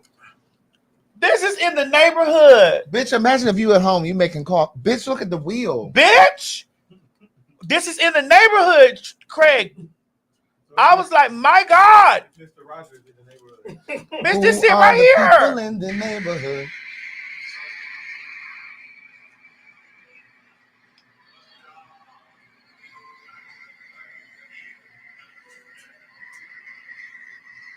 Right after takeoff. What was the cause of the crash? Only one survivor. He was in row 11A. And then there were so many people that So were. he was past row 6. Listen, let me get God first. Let me just go on and see what Lord. Hi, Madison. Are you ready to meet the Are you ready for? Are you ready? Are you ready for Jehovah's return? Hi, Madison. They didn't say what the cause of crash was. Could you imagine the? Could you imagine the motherfucking goddamn? Could you imagine the steward is walking out? Hi, Madison. Are you ready to meet Jehovah? Are you ready for Jehovah's return? He's like, girl, what the fuck? Hi, Madison. Are you ready for Jehovah's return? But technically, you not. You the one meeting. You the one meeting Jehovah. Jehovah ain't meeting you. Well, are you ready for his return? Oh, somebody said the pilot pulled the pilot pressed. What does it say? Hold on. Oh, the comment left. It says somebody he pressed.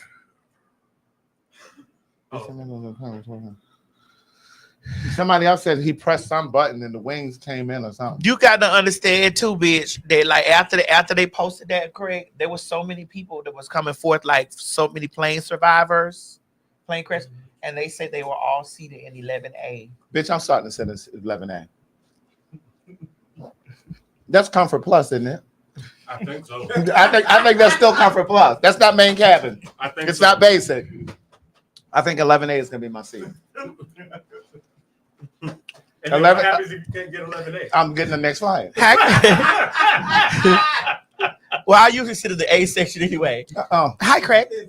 now I wonder if 11A is a window or an aisle.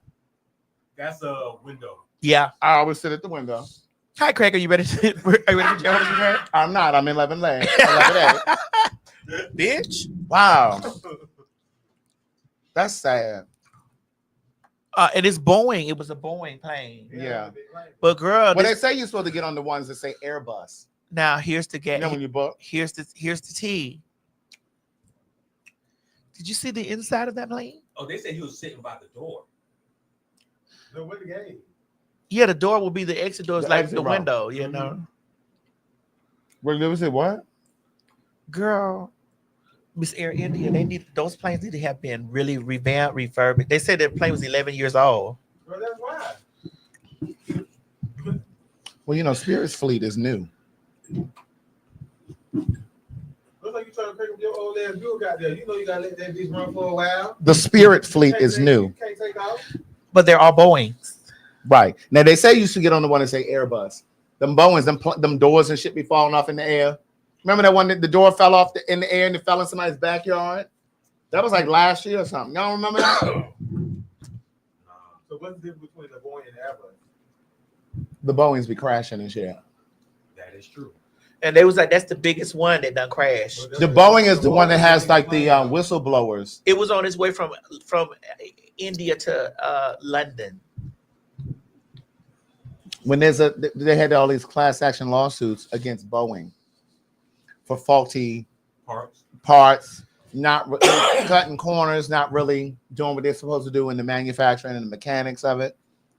And they had whistleblowers that were coming forward to report this shit, and the whistleblowers were ending up dead.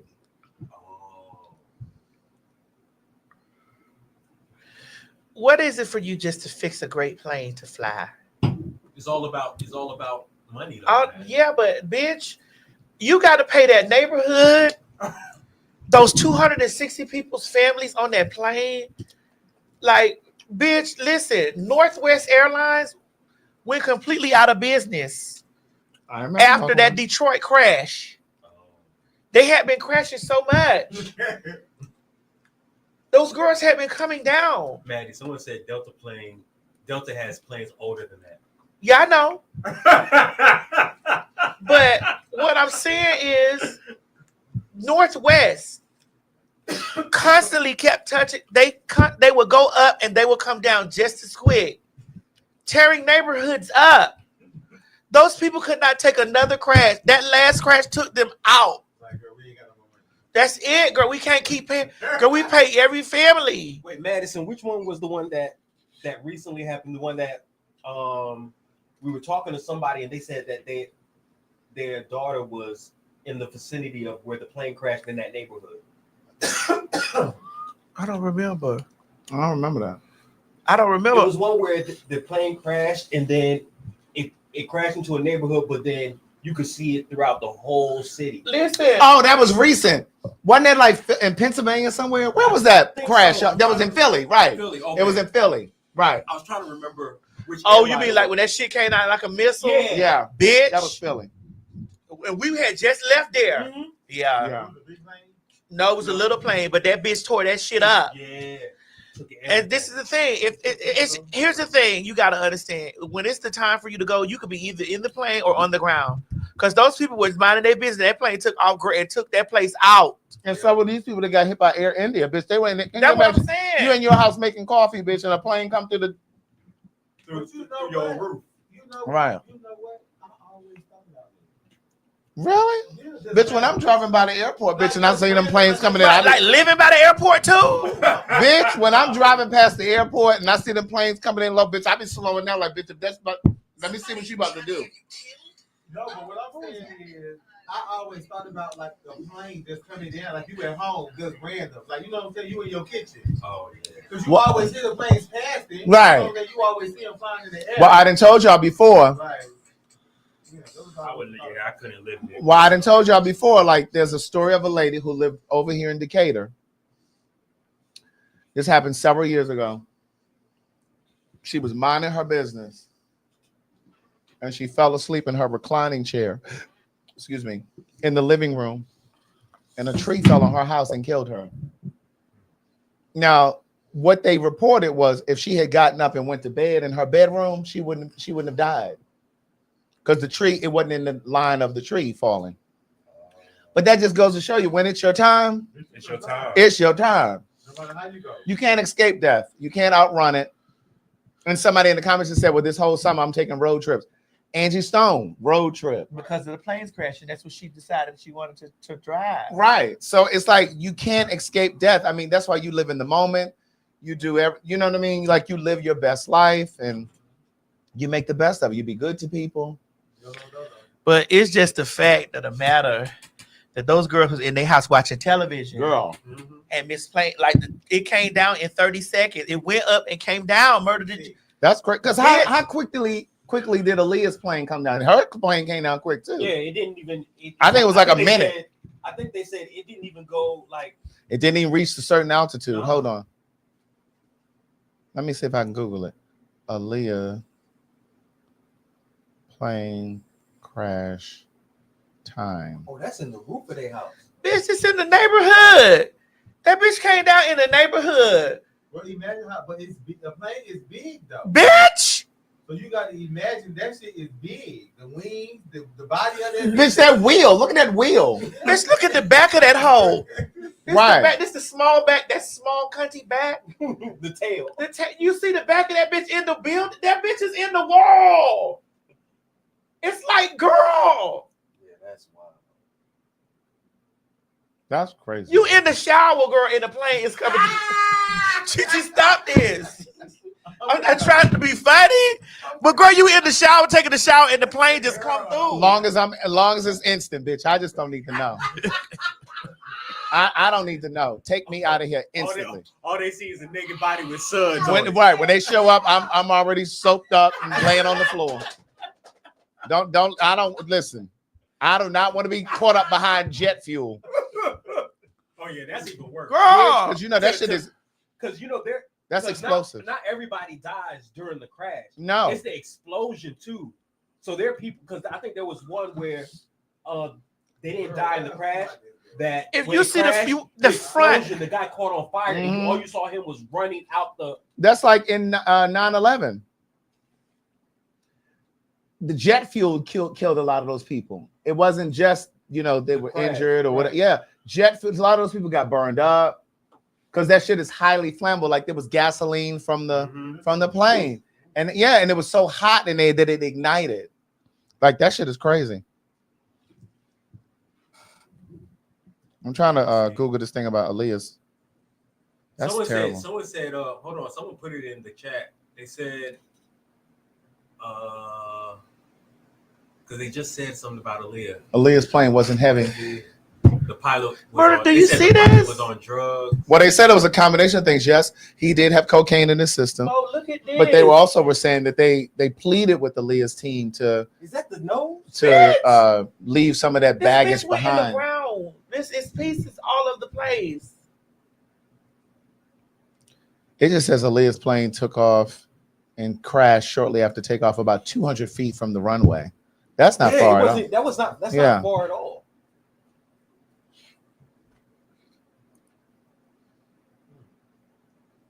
That is so scary. Why is this stuff in these people's house like this?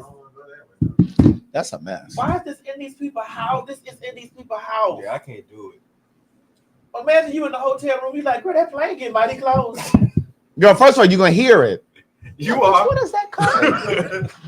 And you can feel that, right? You hear that feel that vibration. But the worst part is that it's not like you can run from it. Though. You sure the fuck? First of all, you be trying to figure it out. You want Wait, they're like, girl, is that plane coming to this window?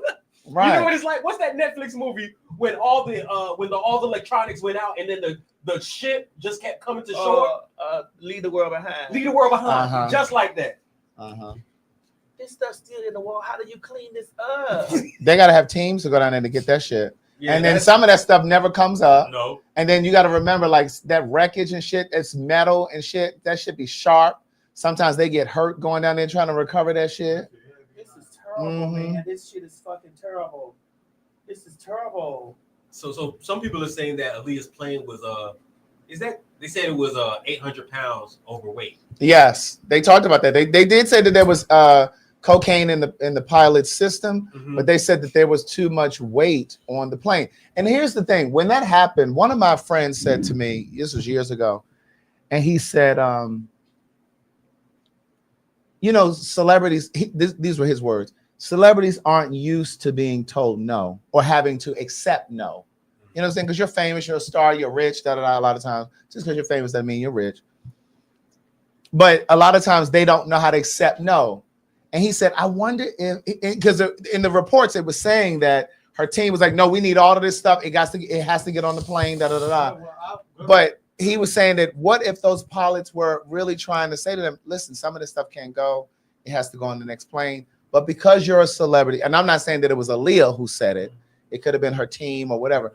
But because, you know, you're not used to being or having to accept no, it's like the team could have been like, well, no, we need this stuff now. Right. But yeah, it's unfortunate. And they said Aaliyah was asleep. She was afraid to fly. Yeah, She was afraid to fly because I had just watched something. I think it was because BET was doing this. They were following her because she was filming Rock the Boat. Rock the Boat, yeah. She was filming Rock the Boat. And so they were filming her, and I'll never forget.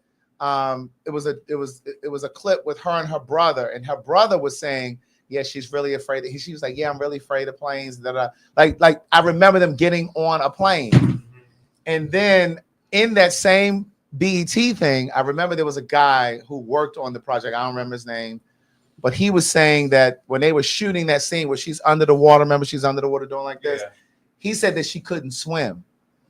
And they kept trying to get that same shot of her underwater because she kept trying to come up too quick. Like they were like, no, we just need you to go down just a little bit longer.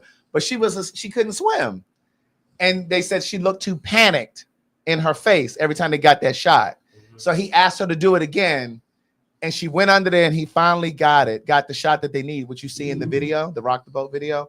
But this man who worked for BET said he can only imagine what she was thinking and what her facial expression looked like once she realized that plane was going down. He said, because he still has that image of her face being afraid under the water. And so he's imagining that she looked that same way when she realized that the plane was going down. But it was just, he said she had all this beautiful long hair. They said that her hair was burned.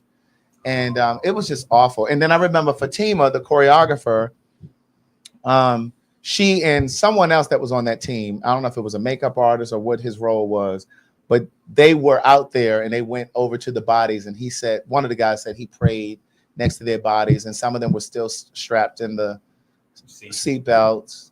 And some of them weren't because, of course, it was a crash. And but yeah.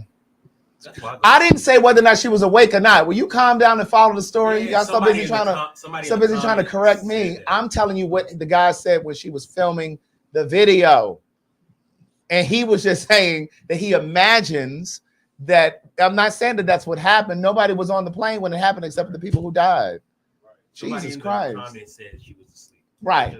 But he was just simply saying he imagined that she probably was in terror because he had seen it when she was under the That's water. why I say I go to sleep when I'm on a plane. I go straight And to then sleep. then when I watched the movie Queen of the Damned, Because that came out after, didn't right it? after, like her brother had to finish doing her parts, and they had to use his voice. And Oh, I never knew that. Yeah, he had to finish doing her parts, like to do the last of the parts. Mhm. And then when I watched it, it's so sad. I remember pulling over in the car. Like that's one of the ones that stopped me too. That's one of the few people that I cried about. Like I pulled over in the car and I just cried. Like when it happened. Mhm. And I remember them talking about how was, but then I watched Queen of the Damned, Mhm. and I watched it at the movies. Mhm. I went to the movies to see it, and the part when she died at the end of the Queen of the Damned, Yeah. I cried. That shit made me cry. Yeah. Because I watched how like her body was burned. Yeah. In the Queen of the Damned, And it made you think about the plane crash. That shit made me cry. Yeah. I was like, oh my God. Why do you think you cried when you found out that she died in the plane crash? I don't know why. She's during that era, like Brandy. Yeah. It was Brandy, Monica, Aaliyah. Yeah, it was. And so That's I what it grew was. I grew up during that era, like Brandy, Monica, Aaliyah. I cried when Whitney died. Bitch, I sobbed when Whitney died. Mm-hmm. I didn't cry when either one of them died, but they both like convicted me. Like I was still for a minute. I was the same way with Angie Stone. I didn't cry, but it just made me pause, and it was just like, damn. Bitch, I ain't even gonna front. I cried when Diana. Bitch, Princess Diana died. I was in college when she died. I remember us all watching it. I was so wrecked. I was wrecked when Princess Diana died, and I don't even know these people. Right. But I that shit made me cry. And I didn't cry with her either. I've never cried with a celebrity dying. Michael Jackson. I remember we were eating at me and Miss Eve was sitting in the restaurant when Michael died. With Michael Jackson. It was that place I liked. Not Fellini's. What's that place? Mellow Mushroom? No, it used to be it was a pasta place. They used to have a crab meat lasagna that I liked. What was that called? Remember? Fogo de Chão? Figo's or Figo. It was yeah, you talking about I think it is called Figos or Fuegos. Figos or something. Yeah, I know what you're talking about. We were sitting at Figos eating, and bitch, they had the TV playing. Yeah. And then it was I remember sitting there watching. It was like Michael Jackson is dead. I was like, what the fuck? Right. I remember when Tupac died. I was in the store stealing. What were you stealing? Girl, I was stealing out of Burdine. What did they have? It had been from Burdine. It was they had turned to Macy's. What were you stealing? Girl. I was gathering up the things. Oh, okay. I remember when Luther died. I was boosting. So you were one of those girls. I've been everything. I'm a girl of survival. I know that's right. I was in New Orleans at Essence Festival when Luther Vandross died. You were at Essence? Mm-hmm. I remember that. But again, like when Princess died, I want to go back to that. When she died, again, I've never cried when any of these people died, but it did affect me when she died too, because she really was like the people's princess. You know what I'm saying? Like she really was. Like she was, because she didn't come from royalty. So she was just like an everyday person who happened to marry into royalty. And she was always in Africa. She was always in these different African countries doing philanthropy and bringing attention to just issues like hunger and all of those kinds of things. So she just, I like that about her. And so, yeah.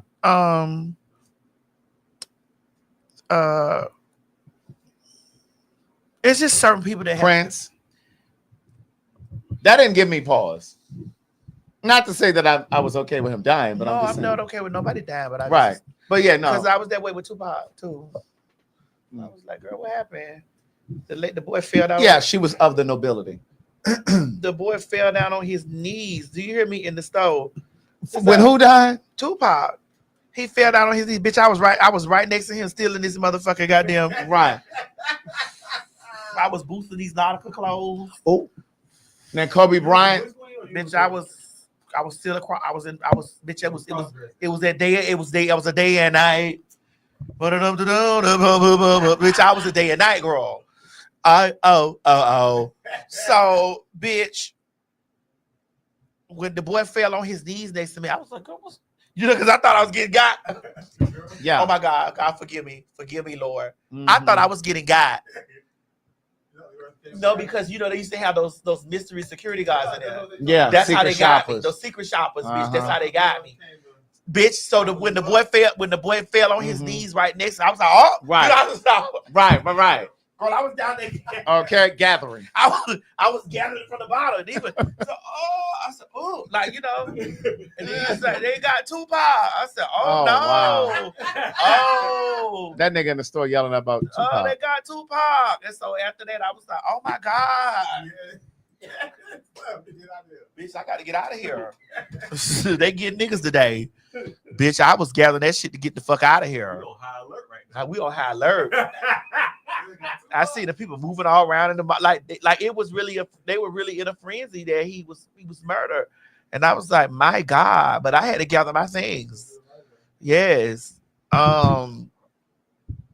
Who else died during our thing? Tina Turner. Yeah, Tina. Well, she was 80. I was like, rest. Right. I was just like, okay. Sometimes you just be like, rest. Yeah, it's like, okay, she Like, lived a good life. She take lived a your long rest. life. People were That's saying- how I want to do it. People Yeah. were saying Chad. Who? Chadwick Boseman. Oh yeah, that was terrible. Yeah. I didn't it didn't shock me though. I mean, it was sad, but it didn't make me. The reason it made me Stand sad still. was because he was still working while Yeah, he was all still of young. Sometimes that's how people know it's work. You can't- Yeah, that's what I know. I told the Lord to let me work all the way up until the last day. Girl, somebody said Betty White. You didn't cry when Betty White Girl, died? no. Oh, what's the white lady? Bitch, Girl, she was 99. yeah. She was days away from 100. They said left eye. I didn't move with left eye. Not to say that it was okay that she died, but I'm just saying I wasn't. Now Kobe fucked me up. Kobe Bryant fucked me up. Bitch, I won't get on a helicopter to this day. I agree. I'm not I getting on a totally helicopter. agree. That Kobe shit fucked me because it was his daughter, Right. those people, him. I was like, oh my God. We were getting ready for the show, remember? I remember. That morning we was getting ready for the show. Yeah. Bitch. I don't it's just like if you don't have to know. And it was the way because it's not even like it's they ran into a mountain. Yeah. They said that was they said that it was instant. Because I always imagined that it was like spiraling down and like you knew that it was coming down. But no, they said it was instant because it hit because it was cloudy or something, Yeah, wasn't it it? was cloudy, and then they were trying to get to a basketball game. Yeah. And at one point they were I believe they were blaming the pilot. Well, I They're saying mean, it was I the kind of pilot. feel like they should have known that it was too cloudy or something and said, no, this isn't ideal weather to fly. Yeah. I mean, Ananda Lewis just died, yes. You remember Ananda Lewis? You remember Ananda Lewis? Lean over here and tell me what that is. What? Lean over here and tell me what that is. Huh? Lean over here and tell me what that is in my ear. What? Lean over here and tell me what that is in my ear. Lean over here and tell me. She's the host of MTV. Oh, yeah. She just died the other day. She had cancer. Wow. I think, was it breast cancer? I think it was breast cancer. Yeah. Why are people putting in Martin Luther King Jr.? But I wasn't alive. That's why I said it. Like, Girl, we're why- not that old, JC. It's Stevie. JC. Stevie Ray. Stevie Ray, we're not that old. Talking about messy ass. I'm a Harriet Tubman. Girl. You know, I told Madison the other day, it was some black girl on TikTok a couple of weeks ago talking about Harriet Tubman was a fictional character. Well, it's because you asked me. Because right now, this week, I've been going through it on TikTok for a whole bunch of shit. They still talking about that Nene Leakes interview. And Right. Oh, they still, and then somebody done came across my podcast, the Outlaws podcast, which a new episode just dropped yesterday with Simone. Please make sure y'all listen to it and watch it. And we have a clip from it. yes, We got it? Hold on. Right here.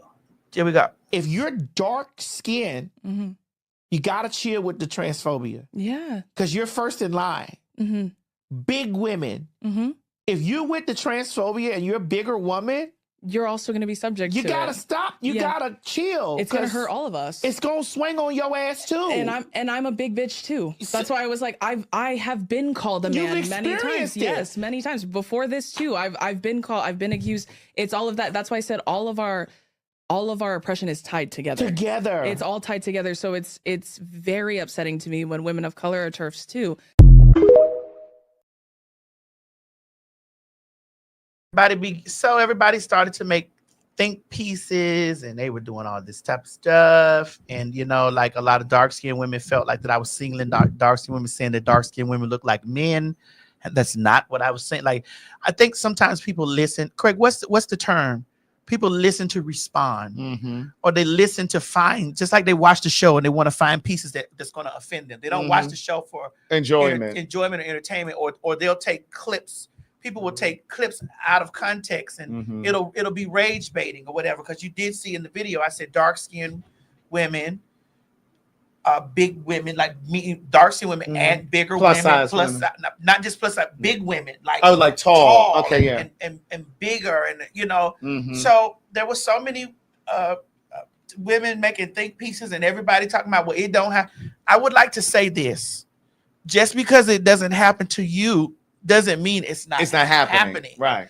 There were so many black women or dark-skinned women. Oh, look, there we go. I knew somebody was coming. I knew it. What is that? You a man. Don't ban them. Don't ban them yet. You a man, so please stop.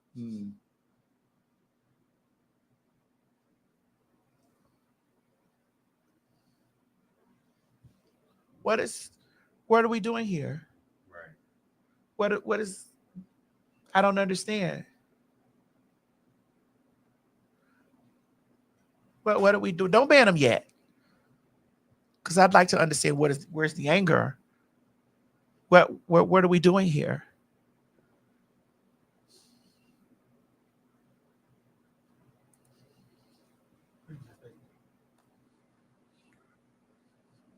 So after we've gotten past, I'm a man. After we've gotten past that, where was the lie?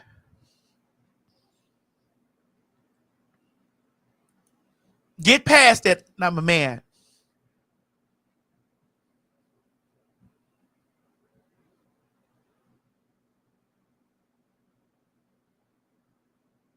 Let's move past that, and because people can't discuss, let's discuss.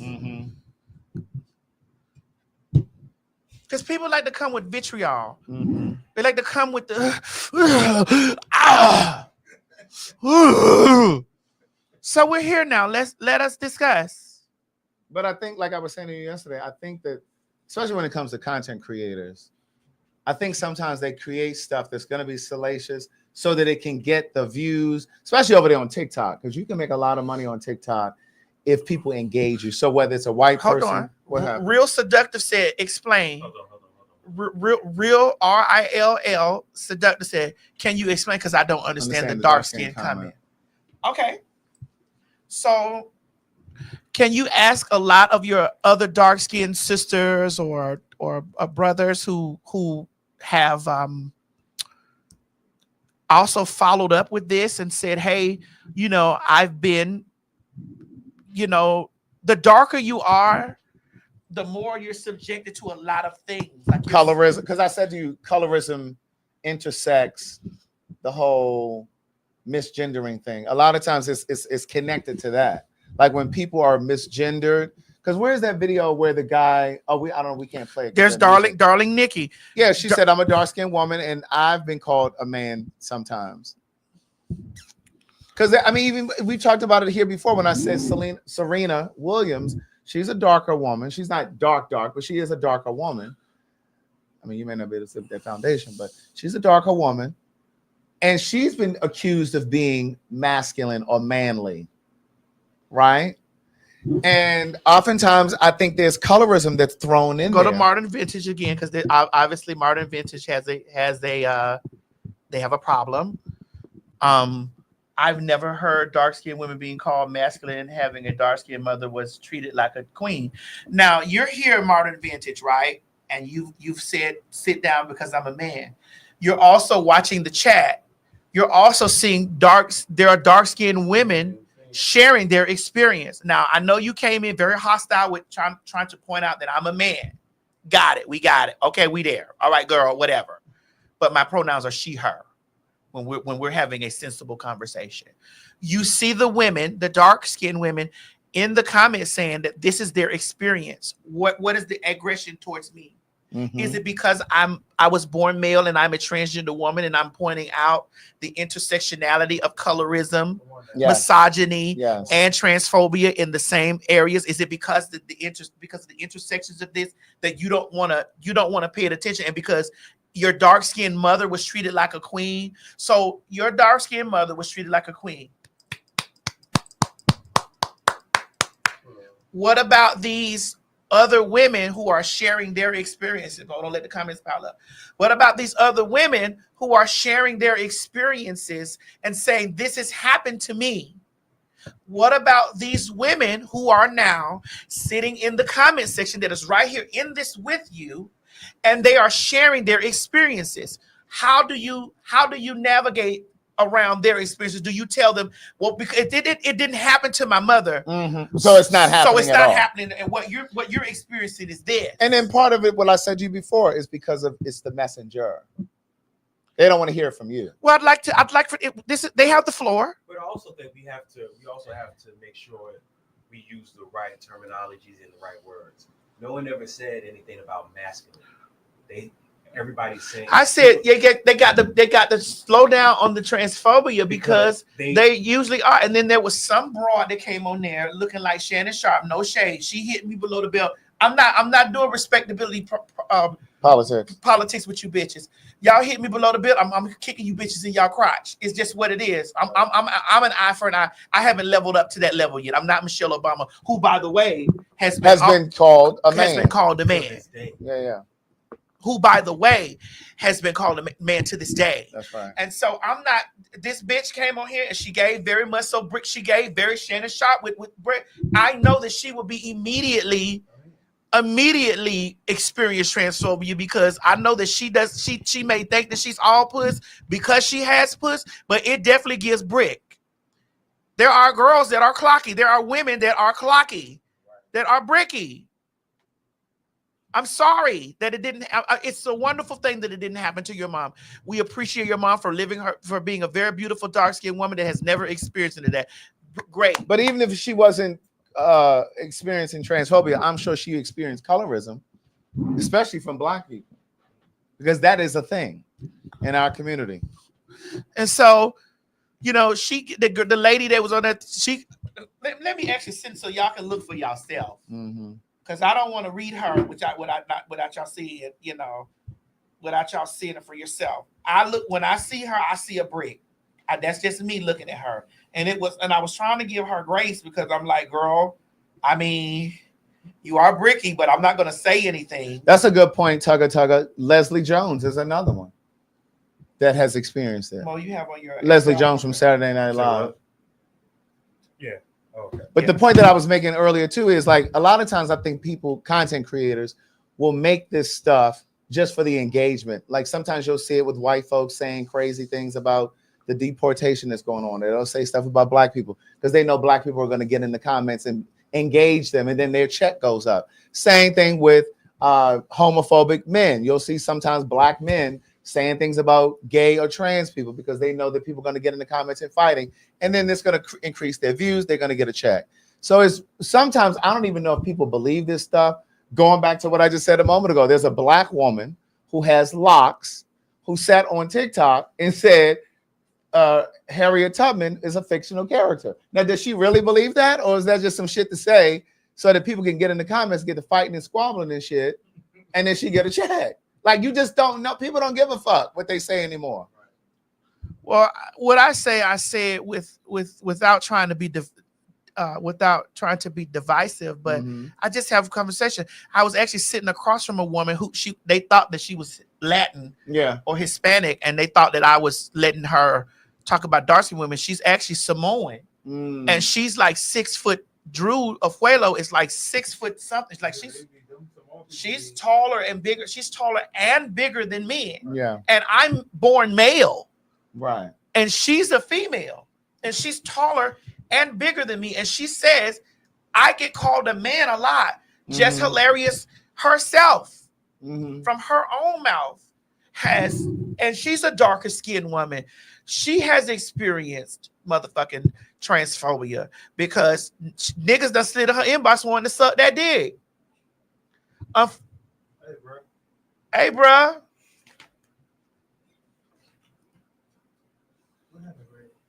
Now here we go.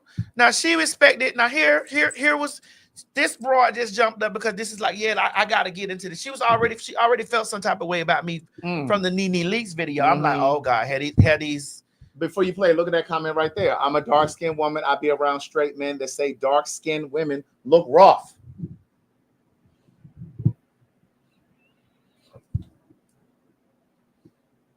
My grandmother's a dark-skinned woman. My mother is a darker-skinned woman. Bitch, I'm darker-skinned. Bitch, what the fuck? So I'm not saying it as if I'm not a part. Right. I'm saying first in line after the girls. You thinking I'm saying that you're gonna get it first, bitch? I'm talking about first in line after us. I'm keeping my composure well. Yeah. All right, play home. Take the comment down and play homegirl. Take the comment down and play homegirl. So T.S. Madison says, if you're a dark-skinned woman, you have to chill on the transphobia because we are the first in line. Bruh, please. You said a whole bunch of nothing. First of all, I'm not transphobic. I just don't make the truth a lie. I know all too well about cognitive dissonance. And what you won't do is have me calling you something that you're not. But please explain to me, what are dark-skinned women first in line for? I'll wait, bruh. I can't believe that you all sit up here and let him gaslight y'all. That is sad. She sounds slow. Well, the sounding slow, the moving slow, the being slow, we can see. But that bottom row. The bottom row of teeth. Made me think about Billy Porter. The things, like I could really dissect and read her down to the floor if I chose to. Right. But listen, I'm sorry. I'm not trying to be funny. But ma'am, you certainly You can sound like a bro. Ma'am, you have a lot of more bro tees than me. Oh, I thought you were about to say she looked rough. What she do? She sounds very masculine. She does. And even though the people go, well, she's a real woman, and okay, great. There might be instances where you may have to prove that. Yeah. Show me that me. There might be instances, ma'am, where you may have to prove that. Because somebody may tiptoe through it and be like, Hey. I know that you know that you have a vagina. I know that you know that you have a vagina. I know that the people around you know that you're someone's daughter or someone's sister, someone's niece. But sometimes when you tiptoe out here in the real world, in reality, girl, and you've gotten outside of that circle, that bubble that you're in, girl, there's somebody, because these people in the comments are going to say that you're a brick. And not just because they're my fans. You don't give by European standards. This is all I'm saying. Your features are a bit more stronger. We know that you look more like your father. I can tell. And I'm not shading her, but we know that we can see that you look very much more closer to your father. Let's play it again. Let her call me bruh. Do we have to? Yes, I'd like to get a good look.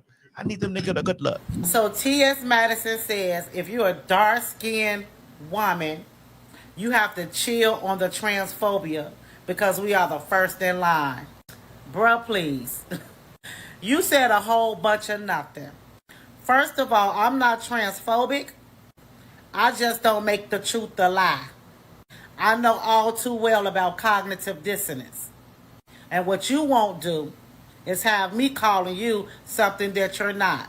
But please explain to me, what are dark-skinned women first in line for? I'll wait, bruh. I can't believe that you all sit up here and let him gaslight y'all. That is sad. I just want to make the truth a lie. Meaning that she's not going to use she and her with me. Meaning that I'm not going to she and her. Well, it seemed like it would make more sense if I would not gonna make a lie the truth. That didn't even make sense to me. Well, she was saying, well, you know, she said enough for the people to get up under the yeah, without telling her the truth. Ma'am, you look very close to your father, Earl. Yeah, you it's very Odell, Very. Roydale, very Roydale. Girl. No, Sorry. Roydale. It's very close to Roydale. That black and It's white very filter. close to if some white bitches was out somewhere and they wanted to terrorize you, and they called Alice because this is happening to women. This is happening to biological women, that these people are being shady and they're calling the police on them. They're calling the police on them in the women's room.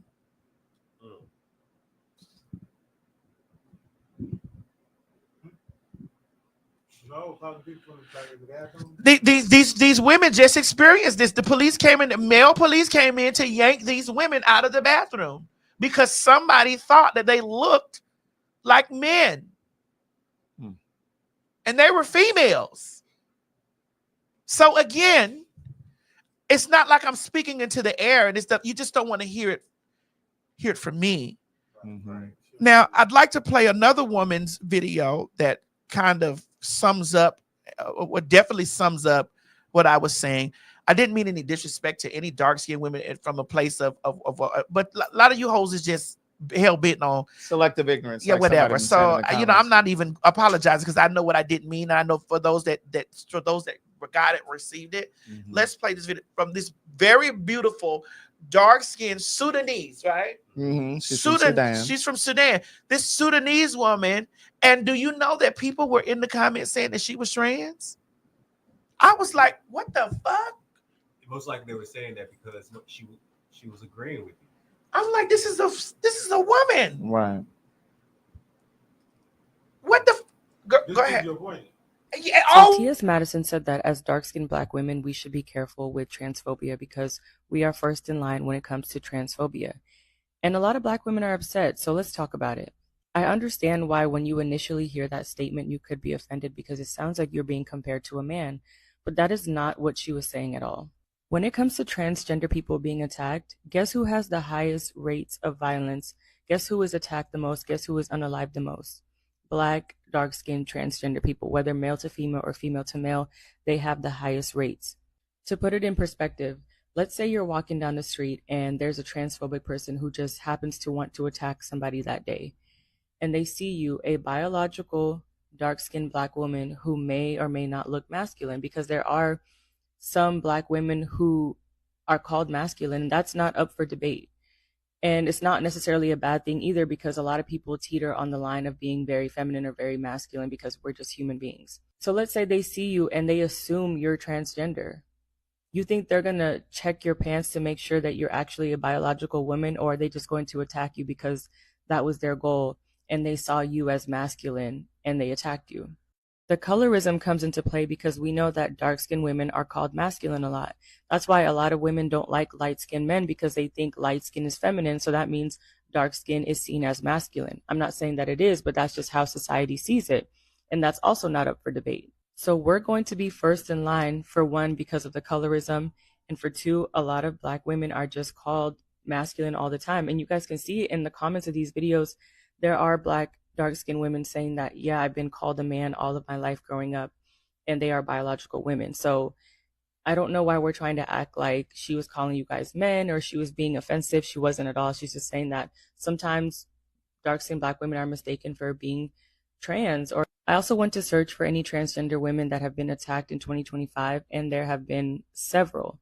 So when we tell you that these things are happening, we're not just saying that to be offensive. So this is Tahiri Broom. This is a black transgender woman who was killed this year in 2025. And you're telling me that you don't know a single black woman who could possibly look close to this? So you think that a transgender or a transphobic person is going to confirm whether or not this person is actually a biological woman or not if they wanted to attack her? Almond eyes, big juicy lips, a thin nose. Y'all would probably think, yeah, of course this person looks transgender only because you know that they are, because I'm telling you. But when it comes to real life, sometimes it's hard to tell. This is another transgender woman who was attacked in Houston. Her name is Rue. She was stabbed 3 times in Houston on the metro. Are you telling me you don't know a single Black woman who could possibly look like this? I mean, she dissected it very well. If you don't get it from that, then I don't know what else to do. And right. I'm not windmilling with y'all. I'm not arguing with y'all back and forth. I said I'd like for you guys to understand, for the dark-skinned Black women whose stories get swept under the rug or who's crying out and saying that this is happening to me, I do highlight their stories, because we'll get people to be like, it didn't happen to me, so it's not happening. Yeah. You know. So because you've never been racially profiled or pulled over on the side of the road, it don't happen. Snatched out of your car, that doesn't happen to other Black people?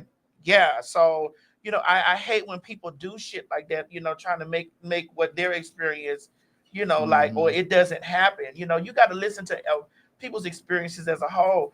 There was a woman that came in my inbox on my Twitter following this, and she said, I promised that I wasn't going to reveal her identity. Okay. But she said, "Good afternoon, Maddie. I've been a longtime supporter of yours, and I'm grateful to be able to share my story with you." She said, "Almost 4 years ago, I was raped, which I've always been open about, but I've never shared the details with anyone before. I was raped by someone I knew pretty well, and they were fully aware that I am a biological woman. This person was extremely intoxicated when he decided to abuse me that night. But one thing that always bothered me about the situation was that in that moment, he thought I was a trans woman. He choked me and threatened me about trying to trick him, knowing that I am a biological woman. It was in that moment that I realized how similar our experiences can be. I feel like if more biological Black women acknowledge that, there wouldn't be this hate for trans women. I get mistaken for trans often because I'm very small chested and have a very low cut. And I don't get offended by that because I see trans women as women and I don't see the term as an insult. Thank you for letting me share my story with you and for everything you do. I support you always and will continue to show love, support to the trans women I care about." So what I received from this was this man was raping her under the guise of, "Bitch, you done got a sex change," or "You a bitch, you a nigga, you done cut your dick off, but I'm gonna rape you any motherfucking way." Right.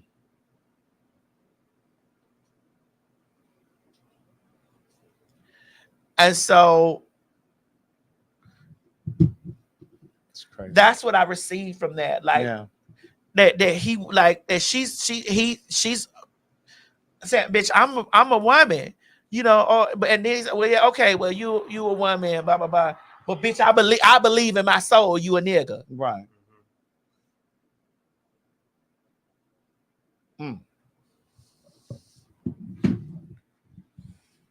That's awful. Yeah, that is awful. I'm sorry that a lot of people go through this type of stuff. I know that I've seen some people say, "Well, it's y'all transsexuals' fault because y'all want to be dressing up as women when we're women." I've seen somebody, come out of the side of their neck saying that shit towards me or whatever.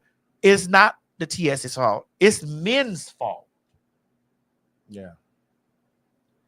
It's men's fault. And it's also a part of white supremacy's fault. It's a part of where, when we were growing up and looking at magazines, none of the women in our families that were on those magazines didn't favor any of them. None of the women in those magazines, none of the women in my family, they didn't favor that. None of them. And so to the point, I think it was the woman, the Sudanese woman, I think is who said this, that darker skin means masculine and lighter skin means femininity. Again, that's all connected to, like you said, white supremacy. And it's true. I mean, even when you think about like light and dark, light is supposed to be good, dark is supposed to be evil. Like it's all of that. It's connected in all of that. Yeah. So to my girls that got it, thank you for getting it. And to the rest of you girls, bitch, I fuck you. Because I'm not going, that's the way I feel. Right. It's like, bro, I'm not, I don't have no, you always want to make something out. TS don't like black women. A lot of you women don't like women in any form. Yeah. There's a lot of women that don't like women in any form. Yeah. And definitely not the trans form. So if we could sit down and have a conversation about that, about the way that that the women scream protect black women, but you fucking this girl that peoples. Or you're the enemy. Or you're the agitator, or you're stalking this lady, or you're outside, or you're over here stalking this woman's business, making appointments at this woman's business, black woman who needs help. You're making appointments at this woman's business. You're playing on her phone. You're doing these things, but yet it's like you gotta. Craig and I were having this conversation this morning, and I said, Craig, I gotta get it out before I say it wrong on the show. Mm-hmm. I'm just gonna say it whether it's wrong or right. A lot of y'all don't want to take accountability for the shit that you do. Mm-hmm. You want to be able to be the aggressor and the victim at the same time. You want to be able to. Well, I don't see what's wrong with it's the truth. I don't see what's wrong with calling you a him or just going completely out of the way to misgender me when you know what I'm saying, or whatever. And I eat it. I'll be like, okay, well, I'm him then, you brick face ass bitch, or I come back and I say something and now I've killed the world. And it's just like, well, I'm supposed to be able to do this because you feel like I'm supposed to be able to do this because you are not a real female. You are a cosplay of me. You want to be me. And not only do you want to be me, bitch, I don't have to respect your existence because you're a fraud. And so because I don't have to respect your existence because you're a fraud, I get the opportunity to disrespect you. I get the opportunity to dox you. I get the opportunity to come hit you, or I get the opportunity to throw rocks in your house. I get the opportunity to pull up outside and be malicious to you. I get an opportunity to do this and have no accountability taken for it because you don't even supposed to be in this space anyway. Right.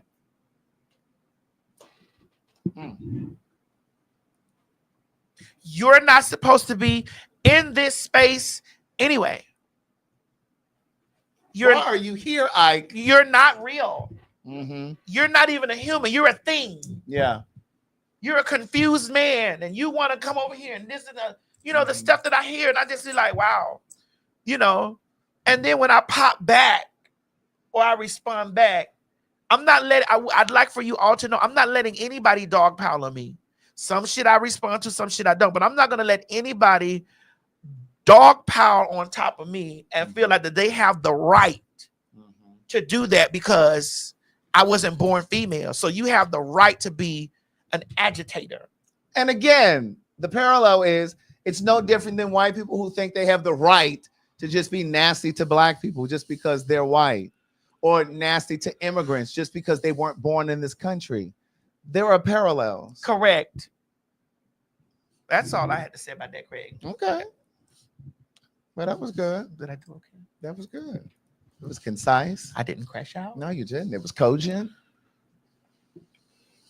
All right. K. Michelle. Yes. Had a lot to say over there on Cam Newton's show. But the piece that I found especially important, I'm not even going over there. Go ahead. Why did you look at me? I just looked. You knew I wasn't going. You knew I was not going over there. Craig, I'm going to have the day I deserve. It's going to be good. I wasn't going over there. Why are you playing with me? I'm just going to have the day I deserve, and it will be a good day. I deserve a good day. I haven't bothered with anybody. You be trying to incite me. I've been very You peaceful. be trying to incite me. I've been very peaceful. I'm going to have the day that I deserve, and it will be a good day.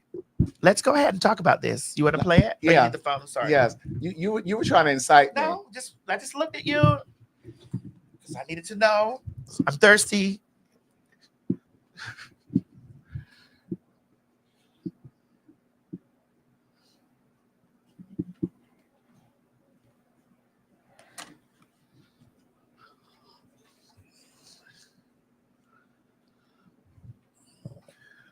Yes. Let me get to what I wanted to talk about. Before I play it, I want to say this. I really appreciate K. Michelle. I just started following her again on Instagram. I had stopped following her for a while because to me, it felt like there was always like some sort of a tussle. There was an argument somewhere with somebody about something, and I'm just very protective of my chi, of my energy. And so I've never seen Basketball Wives. I've told you guys this before. I've never seen any part of Love and Hip Hop. I used to watch Housewives of Atlanta many years ago, and That far back? Far back. Greg, wait. Yeah, Nene was still on the show when I was watching. Greg, you mean that far back, bro? Yes. And she hasn't been there since season 14. And what season they on now? 20? It's been a long time since I've seen Housewives. And I used to kind of watch a little bit of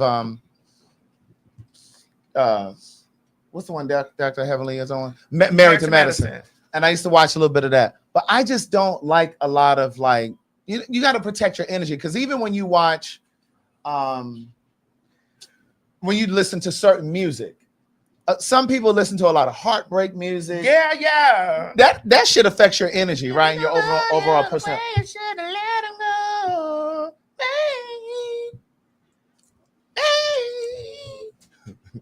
So I stopped following K. Michelle. But when I tell you, I am so proud of her for so many reasons. And she started working her way back into my heart when she did that reality show. And I don't remember the name of it, but when she was talking about her surgeries, this is after she had her BBL removed, and she was going around helping other women remove things. And so she was really starting to tell her story, and she was sharing how she finally said, I realized that I was doing this, augmenting my body for men, for a man, and so I appreciated that honesty. But when I say she sat down there over the other day with Cam Newton, and she got real honest about a lot of things. And the thing that I appreciate about her is that she didn't attack him. She looked at him directly in his eyes. She was very direct with what she said. And that was a teachable moment. There are a lot of teachable moments.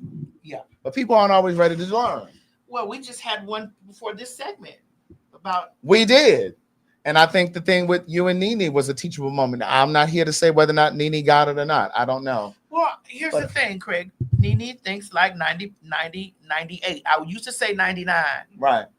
But Nene thinks like 98% of black women. Yeah. And I didn't fault her for her thoughts. Right. I didn't crucify her. Right. For Exactly. Her Exactly. Those are her thoughts. Those are things that have been passed down to her.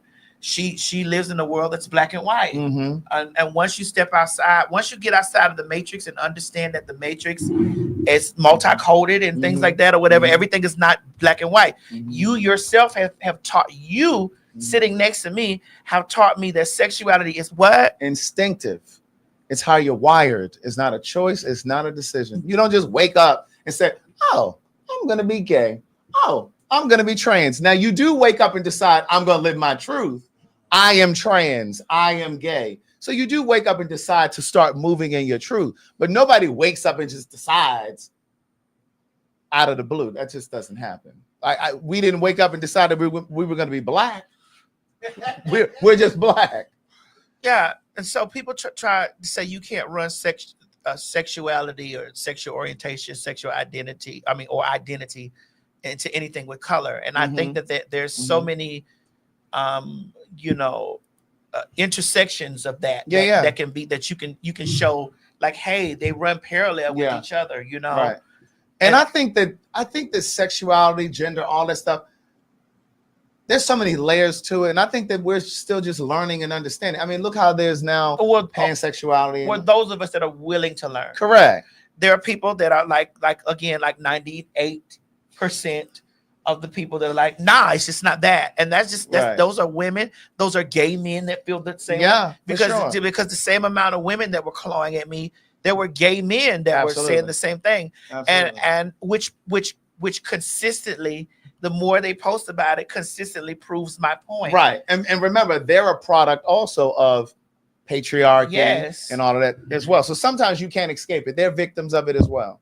And they proved my point, because each gay man that was on top of that hill trying to die on that hill, you're not dating trans women. Right. Right. That's right. You're identifying as gay. You're not dating trans women. So how are you speaking for the trans attracted men? Right. You can't. How are you speaking for trans attracted men's identity? When the question was asked to me, she asked me, do I only know gay men? I said, I don't date gay men. Gay men don't date me. And she said, well, what are they? I said, there's something. In the middle of her doing the interview and her, you know, slightly cutting me off here and there, whatever, I was trying to get out that there are bi, there's pan, you know what I'm saying? There's, you know, trans attracted. There's, you know, there's so many different, there's queer. There's so many, you know, things, but it was a constant. As soon as a tug of war. As soon as I said that that gay men don't date me, it became, well, what they is. Right. Because you want. She was no longer, her ears were no longer open. And the people that watched it turned their ear off the moment, because it's like, you a man. Right. So anything with you're a man. You know, it was immediately that. And I noticed it by the way the response videos were. Like, I saw the response videos.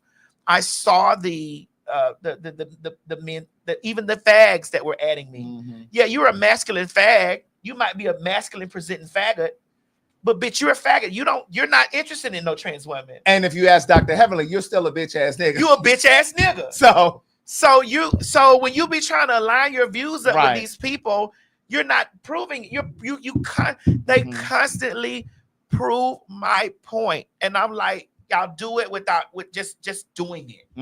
You didn't allow me to say, well, maybe they might be bi, maybe they might be queer, maybe they might be, you know what I'm saying? Right. Like that's why I just say queer, because I just want to be inclusive of everybody. I do believe that the men that are trans attracted are queer, because I don't think that men that date or fuck with trans women are just specifically, you know, straight. Whether the fact, but I know that that's their identity. They identify as a straight man, you know, but you're not. But they didn't allow me to elaborate, because it was just the ear was turned completely off on. As soon as it's like, well, I don't, gay men don't date me. Oh, bitch, well, wow, oh yes, they is. Ain't no way no man want you and want me. That's not true. Whitney. Yes, gay men sleep with trans men. I know that. What? Wait, what? Huh? I don't know what she's trying to say there. Well, maybe because I don't know if she doesn't want to use the term women. Maybe. You know, sometimes they be like, well, I'm not gonna call you woman because you're trans, but you're a man. Right. But you have your if you're trying to say trans men, yes, gay men do sleep with trans men, but they usually sleep with them for the masculinity aspect of it. Because Scott, big dick ass Scott, my son. Oh, she says she's talking to someone in the comments. Oh, okay, I'm sorry.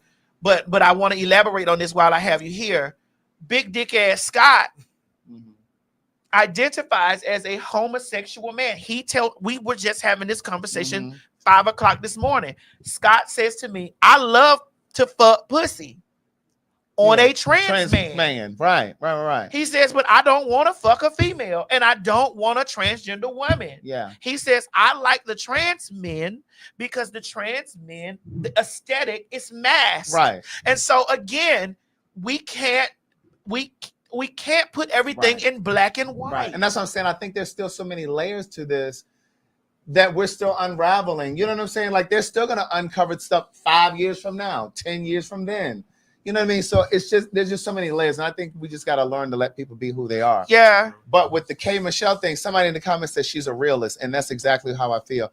I think she's a realist. I feel like she spoke directly to Cam Newton. I think she spoke to him. I think she's grown up too. That's what I'm saying. That's why I was able to come back to follow her. She's grown up, but I feel like she's grown up. I started back following her because I had a little tussle. I with remember her. that was around the time we were doing the Queen Supreme Court. Well, and before I've right, tussled with her. I've inboxed her, and I've had conversations with her. I've chatted with her. Yes. I've told her that I respect her, and I've also told her her voice is country. I really enjoy I love that girl's voice. her singing country. I do too. Like I really enjoy that, and I've had the opportunity to say, well, girl, there was a time that I felt slighted by some of the things. This is adult. We're adults. Grown people conversations. Bitch, I'm almost 50.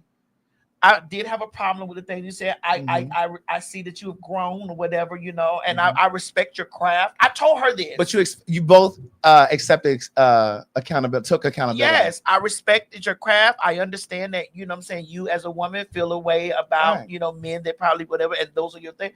But as people, as you being a superstar, you gotta know that your trans followers may feel slighted by that. Like you feeling that we're lower than whatever, Right. And she understood it. She received it because she was open. She received it. We talked or whatever. And bitch, I told her, I said, bitch, let me tell you something. That can't raise a man. Bitch, I still play that. That's my mother. That's her mother. Listen, she could never do a concert and not do this. That can't raise a man. I don't give a fuck if the entire set is country. She gonna have to do better that stop. song. Right. And say he's already grown, bitch. What you gonna do? Them lyrics are serious. He's already grown. It's so interesting how you can quote these lines, but you couldn't quote none of Monica's.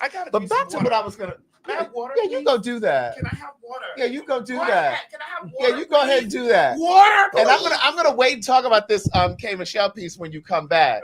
So in this moment, I want to talk to you all about paid for your say. Put the link down there, please, for PhagTawlk 125. Listen, this is really important. This is very important. I know many of you are already in paid for your say. If you're in paid for your say and you have made money doing paid for your say, and you would do it all over again because you've benefited from it, please put a 1 in the chat. I want to talk to the people because we almost have 11,000 people watching. I wish I had done this the other week when we had 20,000 people. The administration is really cutting a lot of jobs. You may work in government or whatever your position is. You may work in the private sector. The bottom line is you see the ones in the chat. There are a lot of people in here who are already part of Paid for Your Say. The link is scrolling at the bottom. It's paidforyoursay.com. No. Put the one. The other one is not in there? It's fine if you got that one in there. It doesn't matter. Oh, you guys had another one? It's fine if that one is fine. It's fine. It's fine. Just leave that one. That's fine.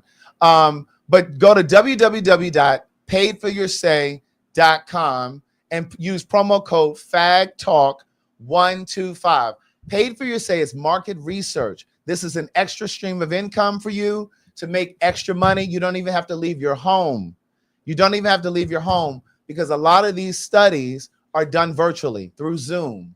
There are mock trials. There are product testing things. So it's not a pyramid scheme, Henderson. Stop speaking about something you know nothing about. This is market research. Major companies, it could be Apple, it could be Chick-fil-A, it could be Jaguar, it could be appliance companies, whatever it is. They want your opinion about their product. They're releasing a new product. They could be releasing a new service, whatever it is. And they want to have a test group, a test market, and they may select you. And so we at Pay for Your Say, Kimberly Dooley teaches you how to get selected for these groups. You do not have to live in the United States. You can live anywhere around the world. There are people who are in Dubai, Canada, the Caribbean, you name it. You can be in any state in this country as well.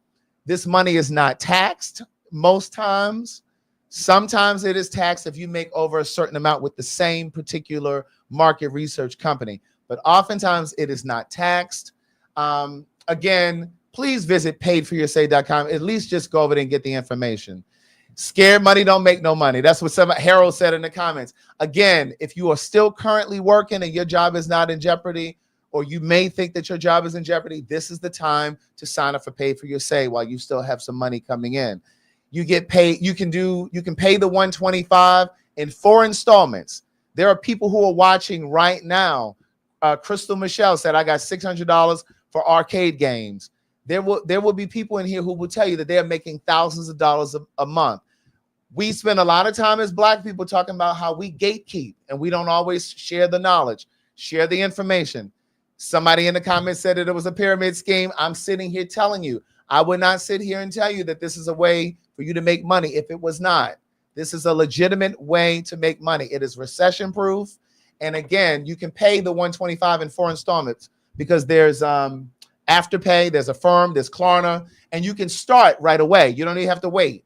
You don't even have to wait to make the 4 payments. So again, that's all I wanted to say to you about it. Just get some information over at payforyoursay.com. And the promo code is PhagTawlk125. She normally charges $225 to sign up. Right now, it's $125. All right. Madison and I were promoting Paid for Your Say when PhagTawlk was born. If you remember that day when she said, we trying to have a little PhagTawlk, I really was there just to talk about Paid for Your Say, to kind of bring you guys in, to help you guys make extra money. Because again, this administration is not playing with Black folks. It is not playing with people who are not in the upper class, in that 1%. So this is an opportunity for you to make extra money. Those of you who have college students or children who are in college and you may not want them to work, I said here the other week, I think I may have said that on my own live stream, but I said that Black children should be able to go to college without having to go to work. They should be able to focus on just their education. This is a perfect opportunity for them to make money from their college dormitory or from their apartment. When I was in college, I was fortunate. I did not have to work. I was getting child support. We have members who are making money. Yes, if you live in Europe, you can do it as well. You can be out of the country and do this. I was saying, what was I saying just now? You were talking about child support. Yeah. There are members who have children who are in private schools. They're paying the tuition with this Paid for Your Say. It's extra money. You get paid through Visa cards. You get paid through PayPal. Sometimes it's through Zelle. Sometimes it's through Cash App. And oftentimes you get paid right after the study is done. Typically, the studies are about 90 minutes, but they'll tell you when you get the paperwork about it, they'll send you an email. That's all I want to say about it. But just visit payforyoursay.com, promo code PhagTawlk125. I promise you, there are people that come up to you. Didn't bring me no water. There are people who come up to. Bro, this is the last one. You drank so much of my. You've taken these every time that I've bought these. You've taken my waters. There are people who come up to me at the meet and greets of PhagTawlk and say, "Oh my God, thank you so very much for putting us on to Paid for Your Say. I've made money from it. Thank you so much for not gatekeeping. So please just try it." Jameson, can you make a dirty martini for me? I have olives upstairs. Oh, this water is good. Can you make a dirty martini for your mama? Okay. K. Michelle. Okay. On the Cam Newton show. So again, I just want to finish saying she was so intentional. She was so poised. She looked him directly in his eyes. And I think he heard it. Now, whether or not he's going to get it, I don't know. But that was a teachable moment. And I think that she put her heart out there, and I think she spoke for a lot of Black women, not just Black women. I think she spoke for a lot of Black people, because Dineva just did an interview with Tez. She sometimes comes in on the Breakfast Club with political commentary, but she did this was on Revolt TV, and he spoke about Black men and how Black men, some, not all, some Black men are showing up in the world and not really pulling their weight in the Black community. And so I want you guys to hear what K. Michelle said. Please listen closely to what she's saying. Yes. And again, going back to what we were saying earlier. Yeah. Okay. So going back to what we were saying here, if you're not a fan of K. Michelle, that's fine. Listen to the message. It's not about the messenger. It's about the message. Where is our group chat? Oh, here it is.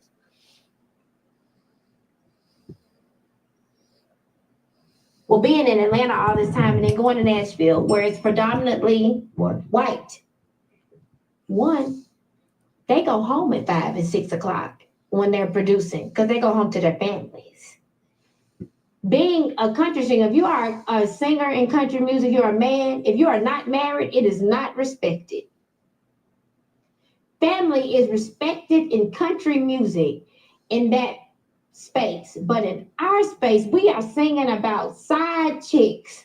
We are glorifying a lot of women. That's not what happens in Nashville. You can't call a woman a bitch or hoe in Nashville because they'll never even listen to your music and your professional career will suffer.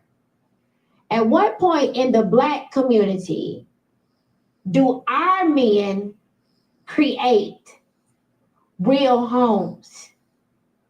And even talking, just our first time talking, and you said you didn't even mean for that to happen. Life happens. I'm not here to judge life. I'm looking at a successful Black man that has the ability to literally turn the narrative on Black family, you know? And my grandfather, I watched my uncles and everything. My whole family, they're married. I'm not the girl who didn't see what a man creating a Black family is supposed to be. So I'm asking right now, Black men, Black men to really step up for Black women and create families. It's really not cool. Black men are attacking Black women. And it's not cool. They're not creating homes. They're creating babies everywhere. It's not cool. And I'm asking you, other successful Black men, you have to set an example as leads. The cute social media back and forth on Black women. Black women are strong. Black women are where you come from, this and that. So there probably isn't any sympathy for you in just life happening because there's so many other things around you going on that are not fair to Black women. What is going on with the Black family? We are consistently creating the cycle of kids who can't come home and see their daddy there. And they see their mama sad at night. At what point is the successful Black man in this world going to step in and really create structure? I see white men doing it every day. I get to witness the best of both worlds every day. Getting on stage singing R&B, being here in Atlanta, I get to sing R&B, but then I get to go to Nashville and be like, you mean you ain't staying out till 6 in the morning? You gonna go home to your family, you gonna write this song and leave at 5 and 6 because you gonna take care of your family and your wife? At what point do the successful Black men build Black families? We ain't gonna ever have a Black family if y'all don't do it. We're never gonna have it. It's just not gonna happen. So if your mentality is, yes, things happen, and I'm not knocking you for that. I didn't come here for that. But at what point do you take that Black woman? Do you be at a home and show your kids what it's like, you know? At what point do you take a grip to it, not make excuses for it or mantras and things like that? It is so unfair to Black women who have been the strength and builders of so many things. And I know life happens. You can't be with somebody you don't want to be with or whatever, but my grandparents did it. My grandfather, 92, died when he was 92, my best friend. I never seen another type of man. That's why I've turned down 3 rings because they wasn't like my grandpa. My grandfather raised 9 kids on his own because my grandmama died before I could even meet her. What point are our Black men going to stop the bullshit, the social media shit and all of that and build Black homes? If we don't build Black homes, we can't depend on white folk to build Black homes. So when you see somebody like your significant other who clearly loves you, and it's all these black women rooting for her, rooting for you. They want you to build a black home. That's their anger. They don't know you. They can't judge you for anything else. They want you being who you are, being attractive, being successful. They want you to take hold and solidify and build a black home. That's not saying you're not taking care of the kids you have, because clearly you are, and you love your kids. Taking care of your kids and building a home is two different things. Mm-hmm. At what point are we going to stop these back and forths? Oh, this type of woman don't say nothing to me about that. Well, guess what? You're just weak.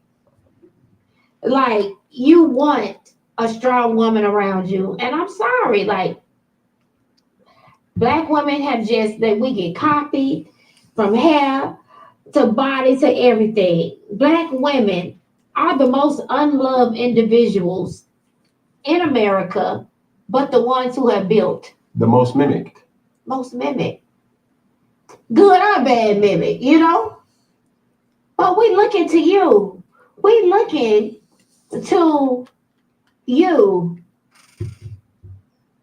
A successful black man, we are looking to you to change the narrative. And when you don't, it becomes, go on that show and tear his ass up. Mm-hmm. I received that. And nothing but a white flag, because I have been guilty. But if we're going to have this conversation, how we need to have this conversation, just like you're holding me accountable. Hold me accountable. I need black women to hold themselves. Okay, come on, let's go. So I really want us to take our time with this part. You Go can take ahead. it down, Mo. This your area. I'm sitting this one out. Okay. Because I'm not a black woman. Oh, and neither am I. But I want us to spend some time here because I was watching the comments as they were coming through. And as she was drawing the comparison of how music works in Nashville with white artists and how they will go to the studio and they'll work on one song or whatever, and they go home by 6. Where in hip hop or R&B, they're in the music industry. They're going to the studio at 11, 12, 1, 2 in the morning. They're not even home for family. And I see people in the comments saying, oh, the same white men that are on the serial killers and this, that, and the third. See, this is what happens when we miss the messages. No one's saying that white is right. No one is saying that white people are perfect. She's drawing an example. And see, this is why we can't heal. And this is why we can't grow, because we want to shift the blame and we don't want to get focused. We don't want to accept it and say, you know what? She's on to something. But we got to do better. And so the what she said was very true. When I first moved to Atlanta, the only reason I moved to Atlanta is because I was writing music. And I'm telling you, I was working a day job, and I would go to the studio 10, 11, 12 o'clock at night. Had to be to work the next day at 8:30. I'm exhausted trying to keep up with that. And I didn't have a family. I didn't have kids. I didn't have a wife and none of that stuff. But some of those producers did. And it's like, you're never home to see your kids come from school. You're not there for dinner with your family, with your kids. You're not there to build the family. And then the thing that I sit here and I say consistently, I just said it a moment ago about protecting my chi and the kind of music and television shows that I watch. I don't allow certain things to enter. I'm not saying that there's nothing that's garbage, that I don't watch any garbage or hear any garbage, because I do live in the world, but I make a concerted effort to pay attention to what I'm ingesting, right? She is saying to you, all we hear about in our music is side chicks. We're glorifying it. We talk about cheating. We're glorifying that. We're not talking about building anything. That messaging is very important. the stuff that we listen to in our music, the shit that we watch in our television programming. I sat here and I told you guys about that song that Michael Jackson did. All I want to say is that they don't really care about us. He says, Jew me, sue me. Da, da, da, da, da, da. They made him take that lyric out of there. Jew me, sue me. Because Jewish people understand that the media, television, radio, now social media, internet, has a direct impact on what you see, what you think, what you believe. Part of the reason that you have an old white woman in the elevator clutching her purse is because all she sees in the media, on the news, is that black people steal, rob, and kill. Direct impact on what she thinks. Same thing with music. And this is why I say to women all of the time, be mindful of listening to these heartbreak ass songs all of the time, because that's what you're going to usher into your life. You'll always usher in trauma. You gotta change your sphere, right? So that's what she's talking about there. When she's talking about, because I made a couple notes because I didn't want to forget shit. When she's talking about a demonstration, she says to Cam Newton, she says, if you don't do it, a successful black man, nice looking, you got the career, this, that, if you don't do it, then who's going to do it? She recognizes and understands that he is a demonstration. She recognizes and understands that there are a lot of black men that look to him, idolizing him. But if he changed his course, he would take some of those men with him. Same is true with like a Jay-Z. You think that he didn't have a lot of black men following him who wanted to be married because now he's married? I say all of the time, men are followers. I hate to say it, but men are followers. They follow the lead of others. They're looking for a leader. That's what she's speaking about there. So like when we talk on here, a lot of times we talk about Nick Cannon and we talk about Cam Newton and a lot of these black men. And Mo always brings up Future. Future. These men who have access to resources, but they have a gaggle of kids. But like she said, having kids and having a family, those are two different things. So just because you can take care of your children doesn't mean that you should be out here just having kids. That goes back to what I've talked about sitting here about vestiges of slavery. Black men being used on this plantation, then being sold to this plantation and having kids over there, having kids over here. Those are vestiges of slavery that we still see today. Just because you can afford the kid, because one of the things that she says in the interview, we didn't play it right here, but she goes on to say, our kids come home and don't have a father there. Because most, and I've said this before, even on my web series, Telling Our Stories, most black men, straight, gay, bisexual, whatever, most black men were raised by a single black woman. I don't give a damn if it was your mama. I don't care if it was your grandmama or your auntie. Most of us were raised by single women.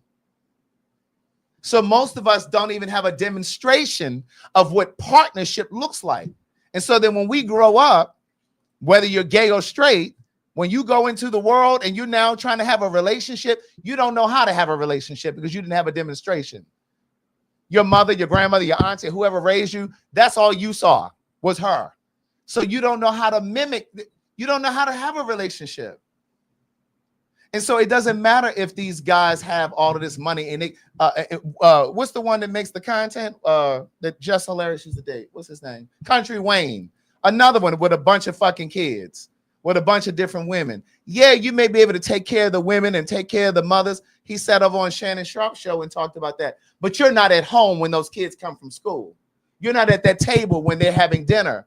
What does that say to your children? And she said, and K. Michelle said in this interview, and that mama is at home crying at the end of the night because she's doing it by herself. She's stressed out. We got to do better. And when we try to have these kinds of conversations, we can't keep shifting it. Yeah, well, what about that? You know what I mean? It's like we can't keep doing that. Like we never accomplish anything when we do that. And again, I'm the last person that's going to say, well, we need to pay attention to white folks.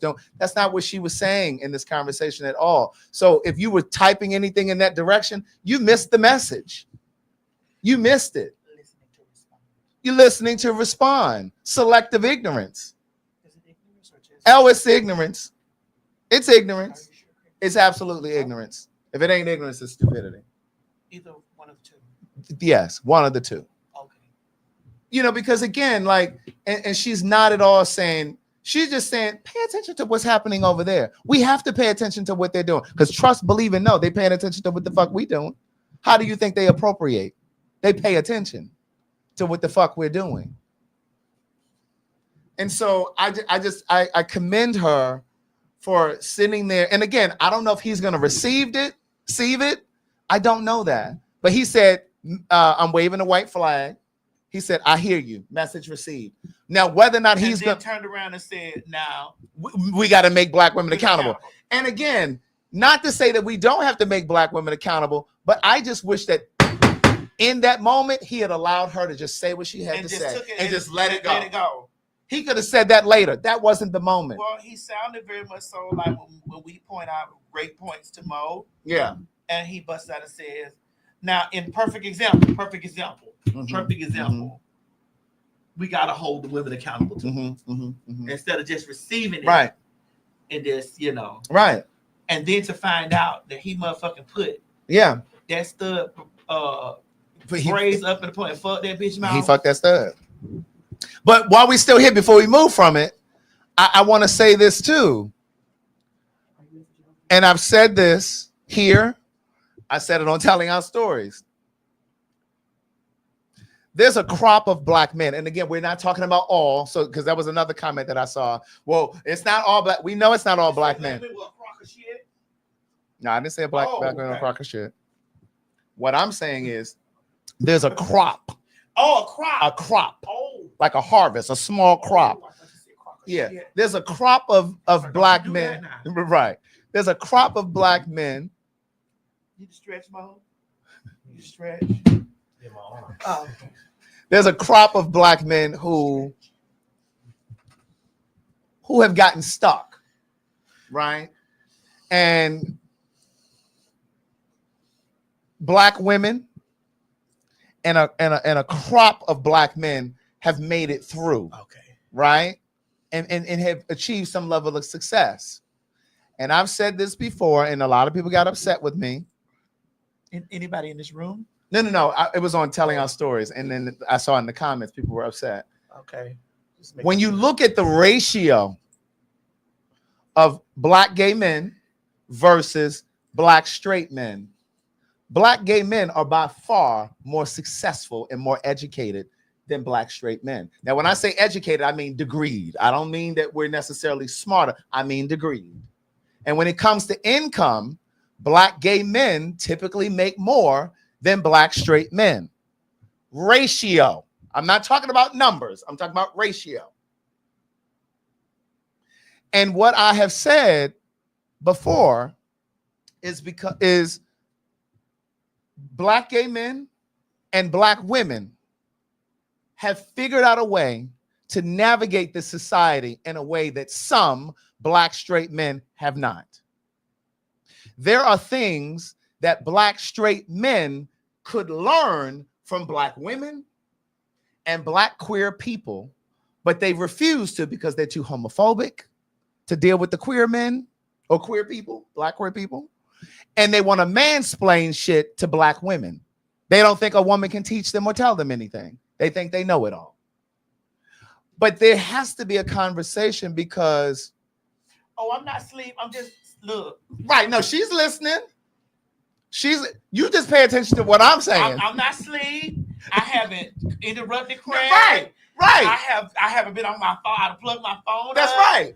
I'm sitting over here because there's a lot of things that he's tearing y'all up. Right. You just let me cook and get ready to eat. I'm over here doing like this, like we're tearing y'all up, and my arm is like this, like bro. Right. I don't want to say it. Right. Now let me say this because I know there's somebody in the comments like, yeah, but there's systemic racism. I know. I speak about it over here all the time. I know. And I know that there are vestiges of slavery. I get that. I understand that. But what I'm also saying is, how is it that some of us have managed to overcome it? That's where the teaching comes in. there are black women that could teach black straight men how to navigate through this society. There are black queer people, and I'm just going to further delineate it too. There are black gay men who could teach straight black men, if we sit down and have a conversation, how to get through. But we can't have a conversation with you because you think you know it all, and you think the gay is going to jump off of me onto you. And then you make all of these excuses, once again, shifting blame. You want to say that, oh, white men don't mind elevating women or gay men because you are soft, you are weak, and you're not a threat to them. And that's not it. That's not it.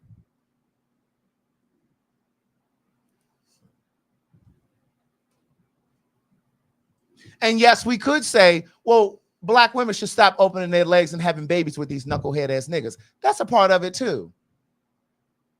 But the conversation also is, because there's a plus and a minus to everything. But the other part of it is, black men, stop having babies with these women that you know you don't want to partner with. So it goes in both directions. So if we're going to keep doing the back and forth, we're never going to get anywhere. We have to move past that. And I think that this is a beautiful introduction to that. Like, I'm proud of K. Michelle for sitting there, and hopefully she'll see this, but I hope she continues this conversation because she has a lot of black women who follow her and look up to her. And these are the kind of, well, let me stop. I think he heard it, but I don't think it was, I think he heard it. He sat at it for a minute and was like, because immediately the last sentence was, I hear it, I receive it, but we got to hold black women. We got to hold black women accountable too. So that just went out in the airwaves for people that were listening to the conversation. And that's really what it's about. Hopefully that conversation will send a vibration into the universe. A ripple effect will happen, and it will slowly start to permeate, and maybe it will affect some sort of change. Well, it wasn't received by him, but we were hoping that the people, the other men that were sitting around him did receive that. Right. We're hoping for that. Right, right. But she said some things in there for sure. She definitely said some things in there. But like she said, a country music artist wouldn't be respected if he was calling women bitches and hoes and all that kind of. They wouldn't even support your music. But we run out and we buy that kind of nonsense. And they allow, and I'm using the word allow intentionally, they allow us to use those kinds of words in our music because they don't give a fuck. But they don't allow us to say that kind of shit about them. They were upset with Jay-Z on that 444 album because he said the Jewish people own all of the real estate.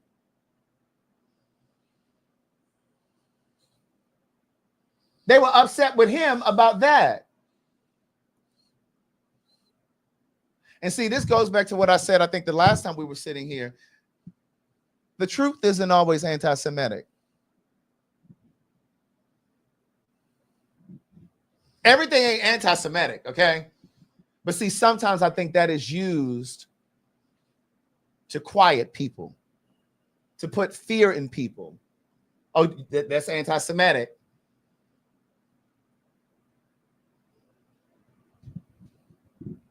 That's all I want to say about it. Okay. Amanda Seals. I can't keep on loving you.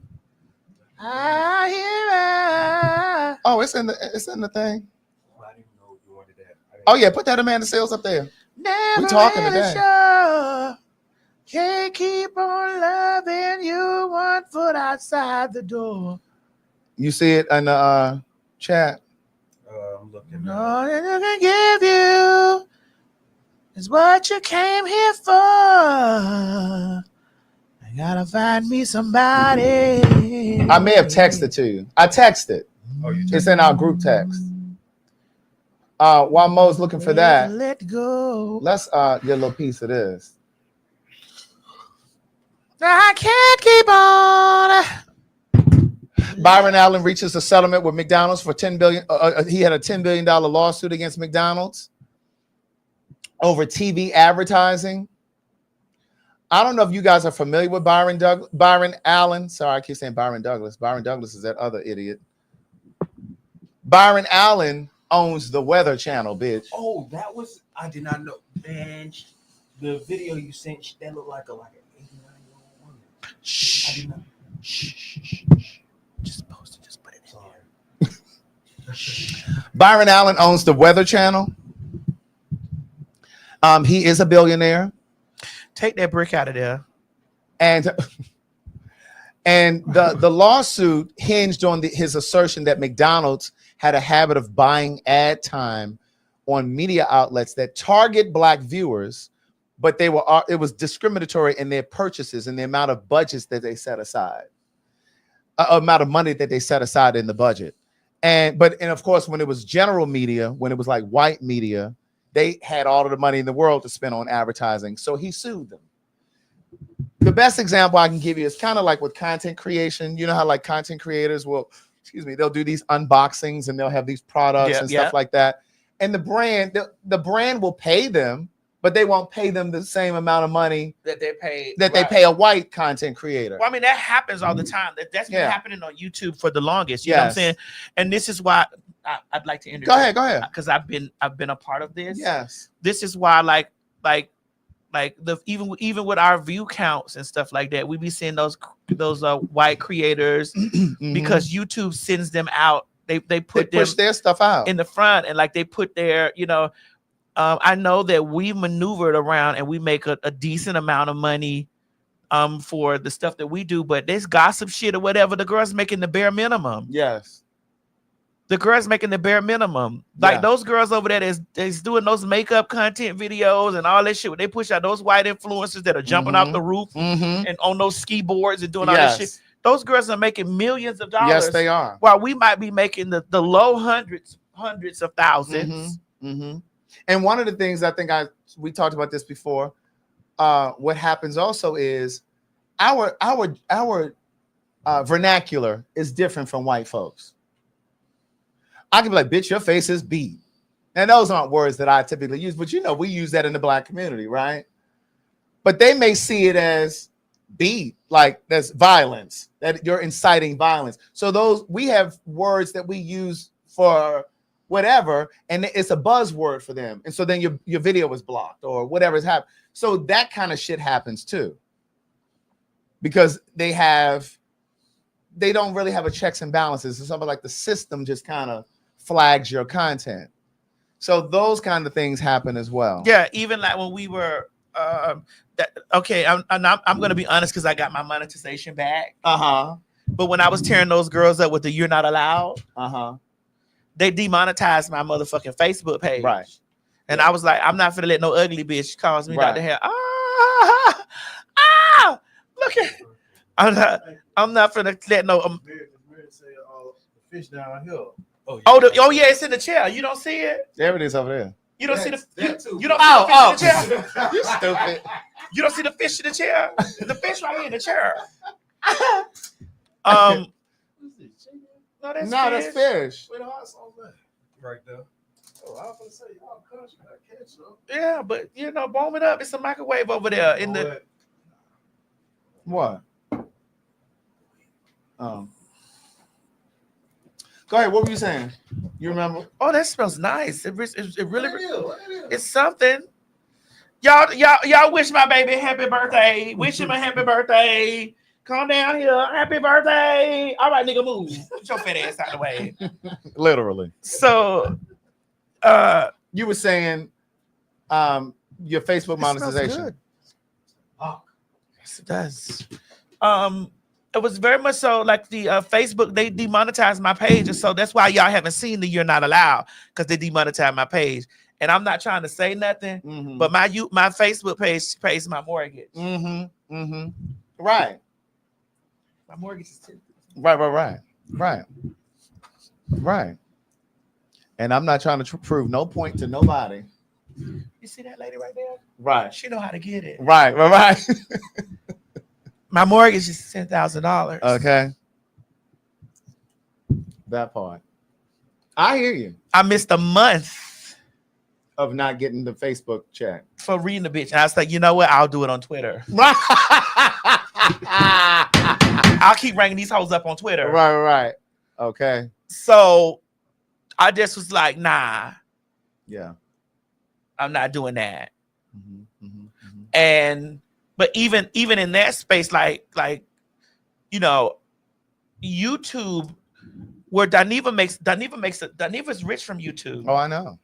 You know, we make decent money from YouTube. Mhm. Decent. Like I don't like I never really was. This was not really the space where I was making Daniva money, but I made money all the way. I've made money all the way around. Bitch, I just got checks from Beauty and Black, girl. Did you? Bitch. Okay. I just got, bitch. You know that was #1, girl. Yeah.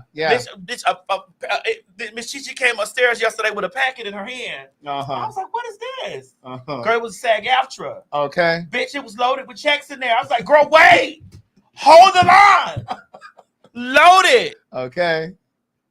I know that. I was like, I don't see how these girls get 1-cent checks and 6-cent checks. Philly. I don't know what kind of deal they were, motherfucking whatever. Porter. I don't know. It's other people that were saying that too. I don't know what they kind of did, bitch. When I was like, oh. But see, the thing is, we've talked about this. A lot of times, those girls, they don't also use their social media. They just relying on the check from a Pose or whatever. Well, I'm noticing. Some of them are migrating over. Shout out to Laverne. Oh, yes. Laverne is, yes. Shout out to Laverne. I love my sister. Yeah. But I planted that seed in my sister's head. I said, sister, listen, I want you to understand, bitch, that your voice is important, but do not ever get so caught up in the white control, bitch, that you're not allowed to say what you want to say. That part. And that, you know what I'm saying, that you can't live how you choose to live. Mm-hmm. And if whatever comes, I told her to get more active in on her social media, become more connected with her fan base, because bitch, when all that other TV shit, when they finally say all you trainees got to get off of fucking TV, bitch. No, because we see one of them over there now trying to make YouTube videos now. Can I have some more water? Yes, sure. Don't do that though, Craig. We're all at peace. No, we're not. She's still angry. Anyway, like I said.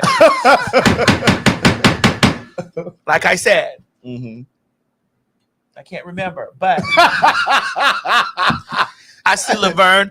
She's going to be at the City Winery on in New York. Yes, I think it's June 28th. I think it's a one night. So it's called How Do I Get Here? What is it? A conversation or something? It's a night with Laverne Cox. You know, I think that's just what she has going on or whatever. And I applaud her for that, because I told fuck City Winery, but I'm still my sister, you know, and I want her to get her bag. So y'all get y'all tickets for her, because and I'm glad that she's doing this. I'm happy that she is doing this, because it is imperative that she breaks free. And I love my sister, but she got to break free and not just rely on the machine. That. Yeah, the machine. I know she's made great money with the machine. But just as much as they can give is just as much as they will take away from you. Bitch, I control all my shit here. Like those girls over there with their flags up, bitch, with their flags over there. Those Apple boat flags, bitch, trying to take me down. Honey, over there on that Reddit. Over there on that Reddit, trying to take away. Girl, you will never be able to take away my memes, girl. Okay. You'll never be able to take away my memes. You feel me? And my point to them was, and I know they're probably going to clip this like they have clipped this up. My point to them was, you got too much smoke with me. You got too much smoke with me, and you don't have smoke with. Can we play it? Which one? We're going into that other space right now. We can come back to her. We can come back. Because I'm here now. Yeah, we're here. Go ahead. Can we play? Do we have it? Wait, here. The I Will Boat. Yes. Oh. I need there to be threads about this. Where is it? Is it in there?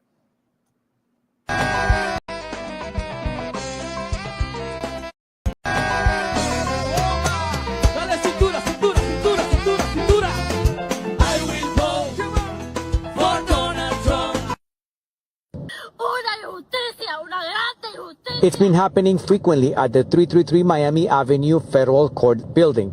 Janet Correa's husband was detained this week According to her immigration lawyer, he has already been placed on expedite removal. That's unfair.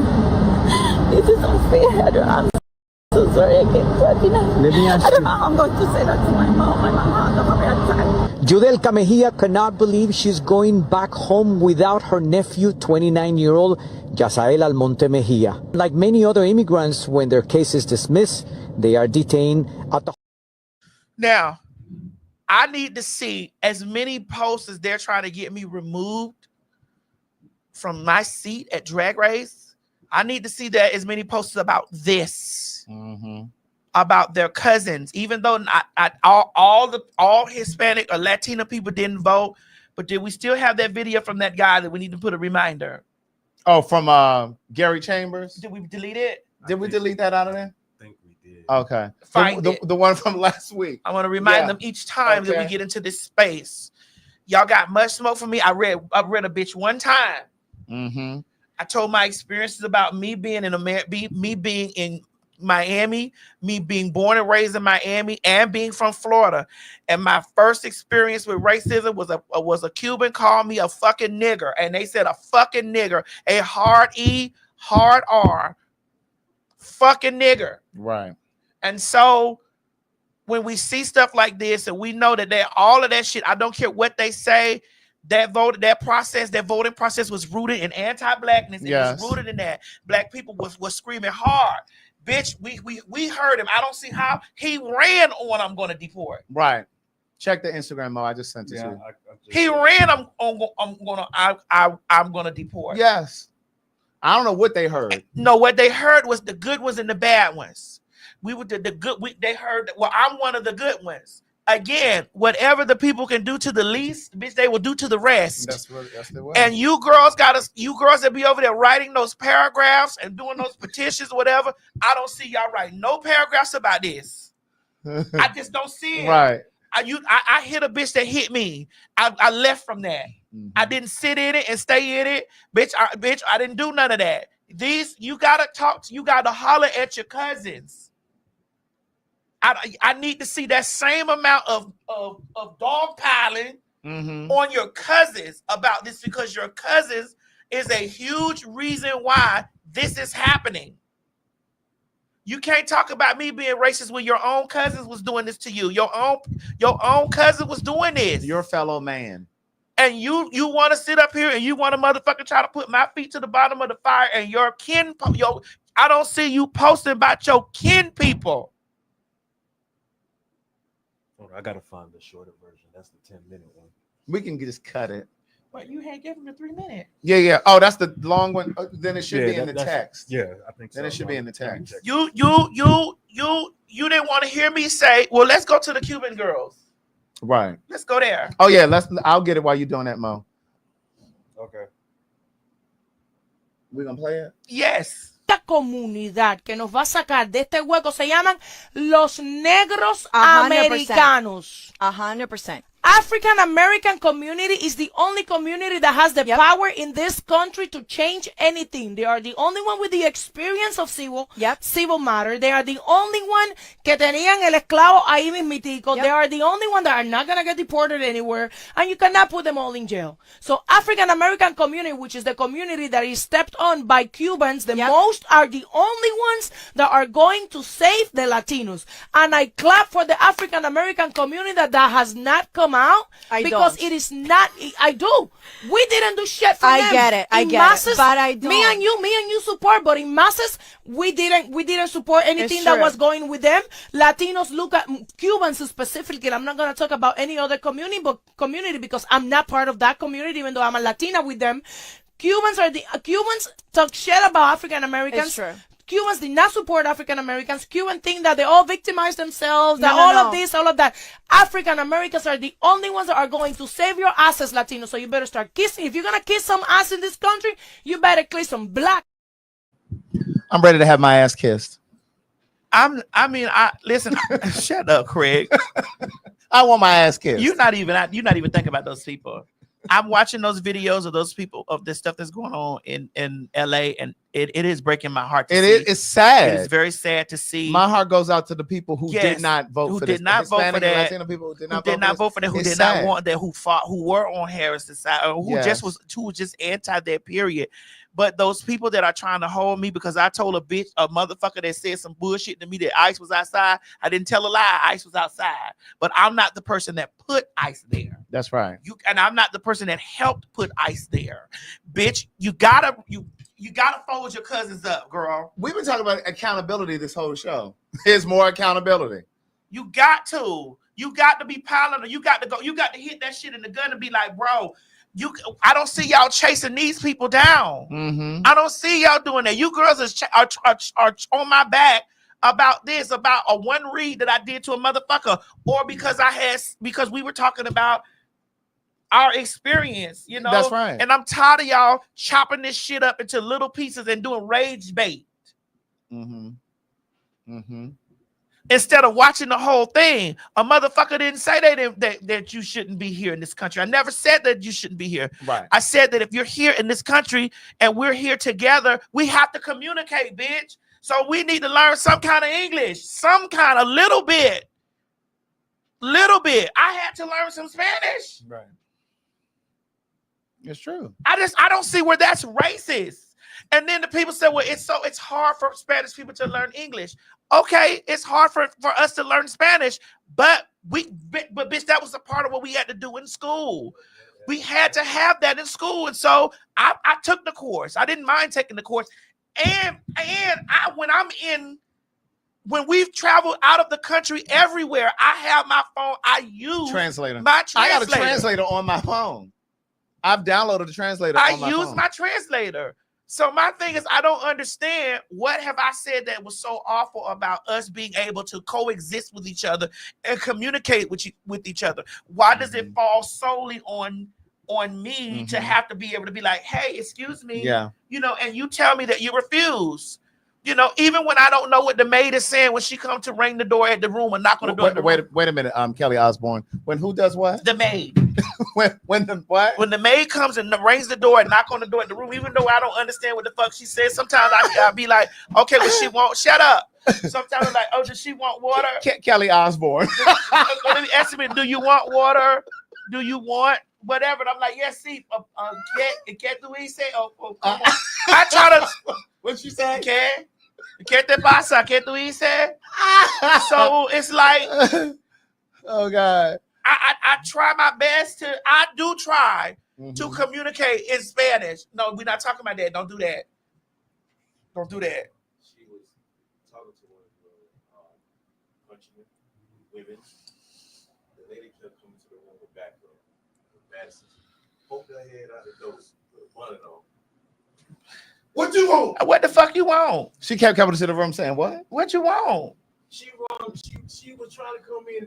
I'm trying to get ready. Bitch, get out of here. He keep coming to the door with his shirt off, bitch. Oh my. So what the fuck? Well, y'all didn't have one of those tags to put on the door that say do not disturb? Bitch, let me get out of here to go to my glam room. I'm not ready yet. He at the door with his shirt off. She keep knocking at the door because he keep coming to the door with his motherfucking shirt off, bitch. So I'm asking like, bitch, give me an opportunity to get the fuck out of here. I'm not ready yet, bitch. You can't come in here yet. That lady came in there with the malice. I don't give a fuck who she came in that bitch with. So y'all could have just put the door tag on it that says do not disturb. He kept opening the door with the motherfucking enticing this bitch. And this bitch over here study trying to come in the damn. And I'm over here like, girl, like, listen, I don't know what kind of little motherfucker. She spoke. It wasn't Spanish she was speaking. No, she was from Africa. She wherever the fuck she was from. And he like Africans. She was an old lady, too. That don't mean shit. You just told me. He wanted some of that old pussy. You told me the other day you were not Patty, beat the brakes off Patty. You told me the other day you'll beat the brakes off Patty. That's what you said. Oh, God. You know, don't tell me what I don't know what the fuck going on. But bitch, she keep coming to the motherfucking door. You keep answering the door with your shirt off. And I'm like, girl, wait a minute, bitch. She's just trying to do her job. Right. Wait a minute, you bitch. That's it. She's trying to do her job. Wait a minute. Ain't no man that had on that green dress. I did tore her ass up. I walked out and said, "Man, what do you want, ma'am?" So that's the lady that's putting the roots on the show today. Probably. But she better be careful.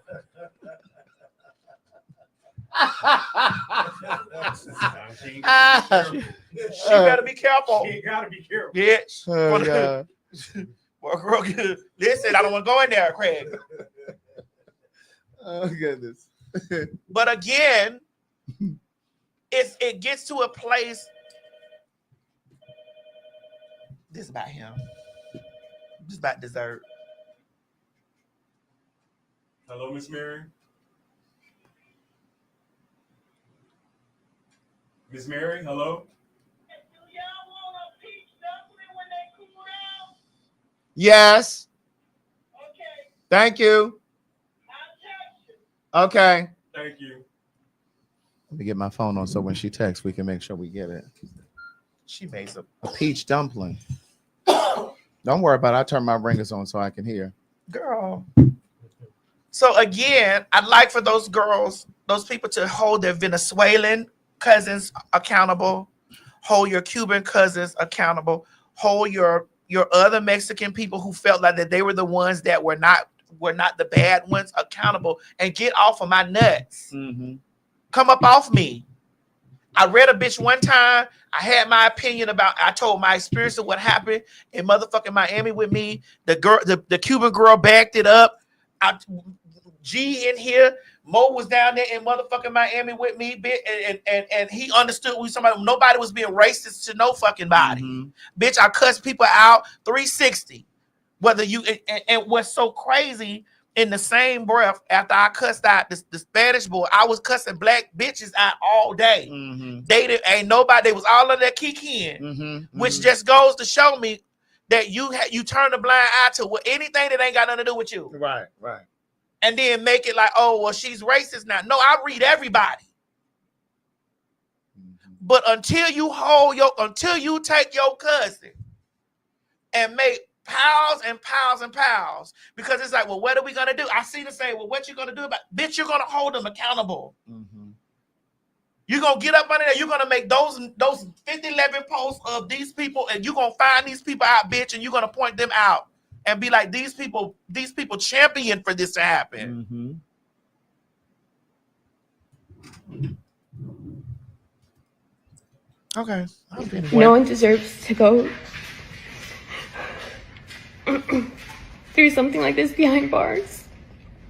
He has lived in Florida for more than half his life and worked for the same construction job for many decades. Every day that goes without him here is a day lost forever. This is about being human, about love, connection, and presence. The one thing he needs the most is the one thing that we're being kept from giving him, which is us. I feel that it would be immoral and inhumane to let a man who is suffering, who is terminally ill, spend what little time he has left in pain and isolation. Please don't let him die in a cell. Please don't let his vital memories be of those of pain and isolation. The American flag stands for compassion, kindness, liberty, and justice for all. We're all human, and today I'm asking for one human act of compassion to please let my dad come home. Yes, to those of you ladies on the line, thank you for staying with us and providing testimony. It's a difficult position for us and for y'all. However, I've listened to your testimony carefully. My vote, again, is to deny the request for conditional medical release. I know that's not what you wanted to hear, though. I listened very closely to your statement, and you used the words that the American flag represents compassion, kindness, liberty, and justice. And those are all the things that we have to take into consideration, both on behalf of the citizens of our state as well as the person whose case we're hearing. And we make these difficult decisions. And so I am going to continue with my previous vote, which was to deny the request for conditional medical release. That would be a majority vote to deny the request for conditional medical release. So I know that there are people who watch the show and you're driving or stuff like that. So the caption said that she was making an appeal to ICE because her father is terminally ill. And she was making an appeal to them to see if they would release him since he's terminally ill.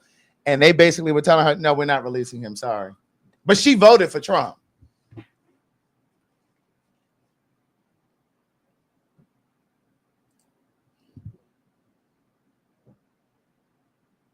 That's crazy. Craig, can I ask you, and I just want to I need you to answer me with the fullness of what you can answer me. Mm-hmm. What did they hear? I don't know. Well, see, I think I said this the last time we were here. Don Lemon interviewed a man from Chile. Was that on? Did we talk about that on the last show? Or maybe I was just scrolling through his Instagram. But there was a man from Chile. He's been in this country for about 40 years. It was like 35, 40 years. Don Lemon says to this man, he says, so where did you immigrate from? He said, oh, I know immigrant. He said, I know immigrant. And Don Lemon said, he said, well, where are you from? He said, I'm from Chile. He said, I've been here 35 years. Don Lemon said, so then you're an immigrant. I think that maybe, and this can't be across the board for everybody, but he didn't even identify himself as an immigrant. So maybe when that messaging was coming out and they were talking about, we're going to get these immigrants out here, he didn't identify as an immigrant, so he didn't think they were talking about him.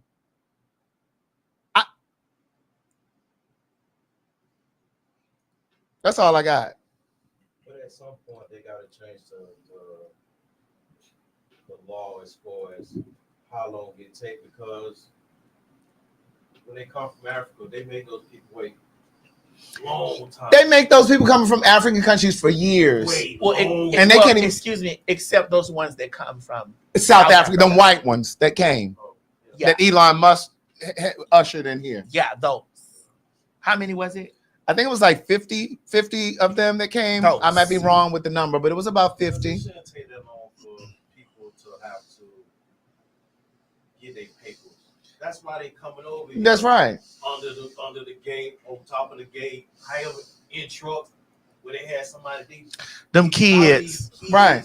These people inside of cars and welding it down and stuff, and it's like nobody should have to do that. And those white South Africans that they brought here, they dropped them off. They dropped them off in Alabama. Wasn't it Alabama? Tomorrow's Juneteenth. If them crackers get out of hand tomorrow, you tear their asses up like you tore them white people up at that motherfucking pier a couple years ago.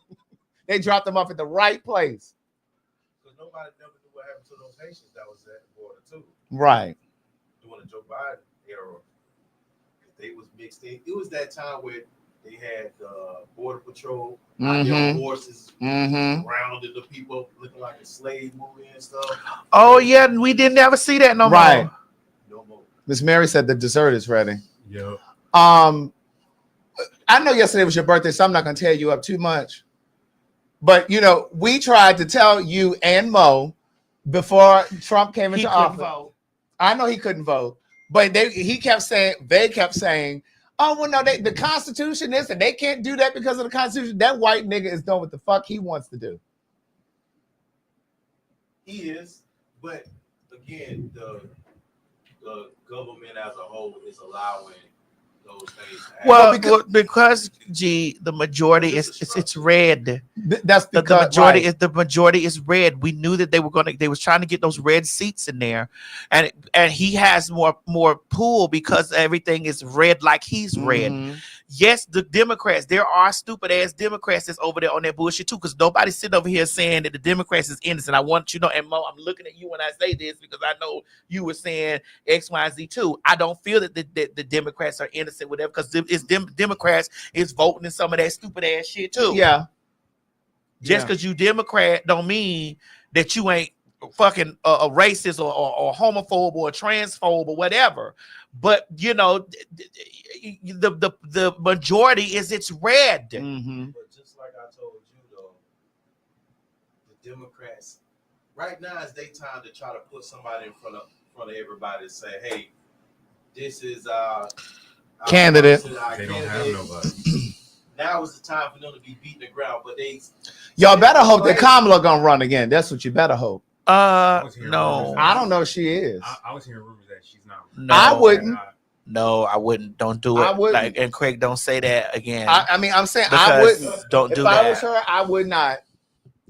Yeah, but the Democrats got to stop complaining and put somebody in front of the people to say, this is who we got for y'all. Don't wait till the last minute and do a switcheroo and think that black people just gonna keep voting blindly without some results. Just like how Jasmine said, don't come to us when it's time for election time to come around and stuff.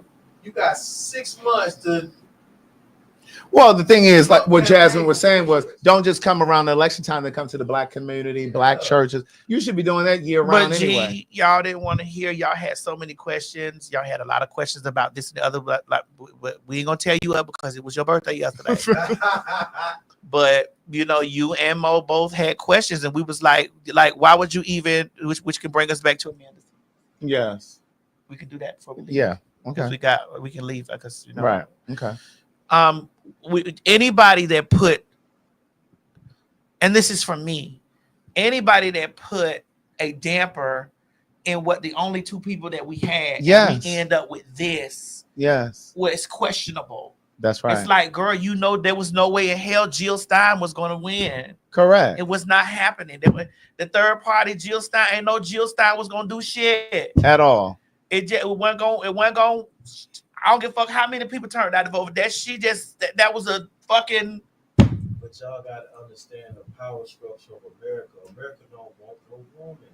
Y'all should know that. Hillary Clinton didn't even get in. No, I understand that, but what I'm saying is the fact that America, and again, I can't have this conversation without reminding everybody that cracker from South Africa rigged this election. Yes, now that is for sure. Right. But That is a for sure America thing. also, because it shouldn't have even been close, America chose hatred over sensibility. That's what America did. America didn't like the fact that there are too many brown people who are becoming a part of the haves, and they didn't like that. The fact that we have been able to come back, and the fact that they are now looking to their left and to their right, and there's a black person beside a brown person next to them, they don't like it. They had a 400-year head start. And the fact that they can look to their left and to their right, and we are standing right there, that's what they voted for, to slow that shit down. Yeah, they want their country back. Yes. Yeah, that is true.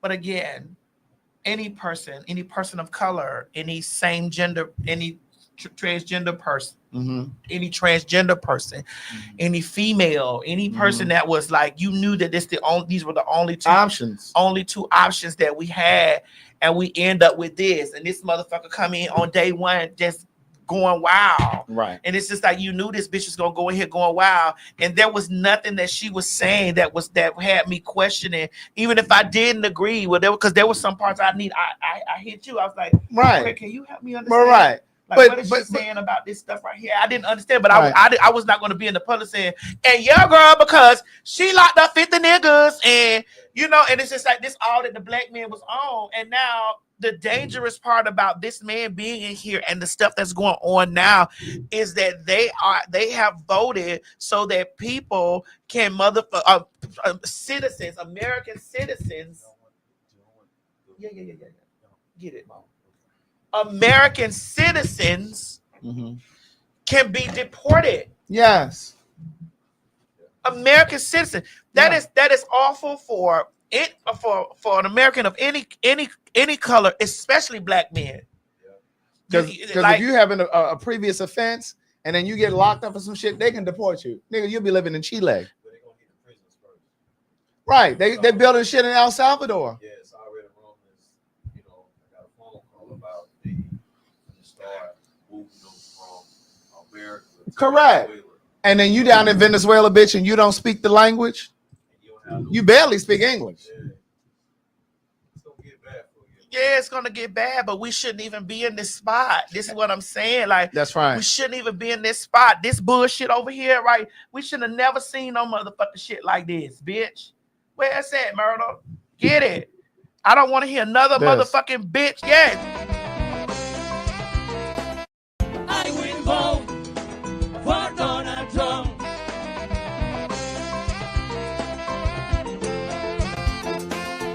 I will vote. Raise your hand, come on. For Donald Trump. Dale cintura, cintura, cintura, cintura, cintura. I will vote for Donald Trump.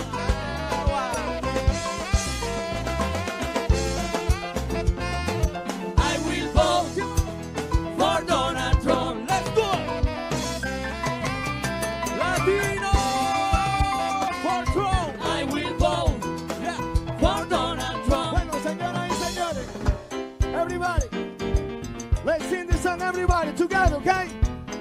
I need you loud, loud, because I want you to Trump hear that song, okay? Again.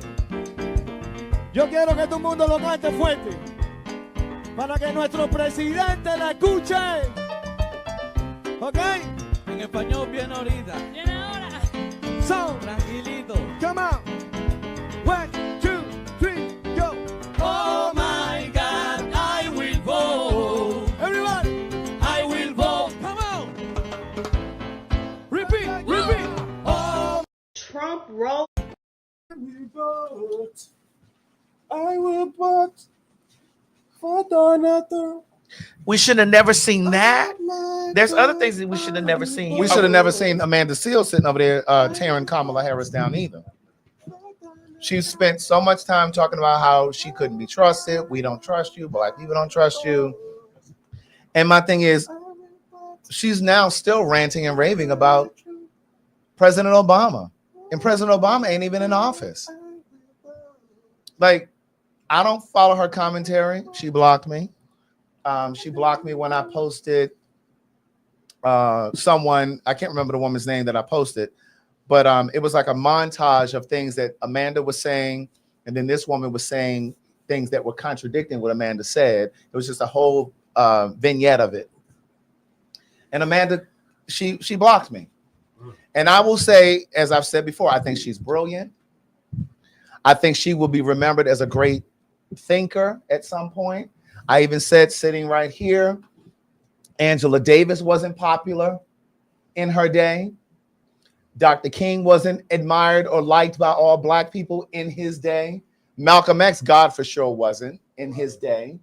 I think that there are going to be people who are going to look at her at some point and say, wow, she really was a great thinker. Well, why is that though, Craig? But the problem is, I think that when you disagree with her, she sanctions people by blocking them. Yes, please. She sanctions people by blocking them when they don't agree with her. And then she claims that she blocked them because she's protecting her own mental health and this, that, and the third. But it reeks of being spoiled, entitled, feeling and thinking that you're beyond reproach. It reeks of being self-righteous. And I just think that a lot of that commentary that she did pre-election, it steered people away from Kamala. Now, I'm not saying that she had the power to change the election. I'm not saying that at all. But she's at one point, she had about a couple million people following her on Instagram. And even if you deterred 100,000 people from voting or becoming indecisive, you participated in what's happening now.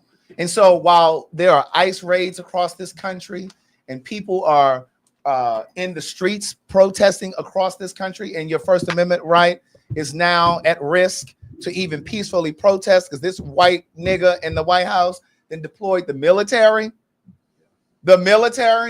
for people peacefully protesting. And all you could think to do was talk about Kamala.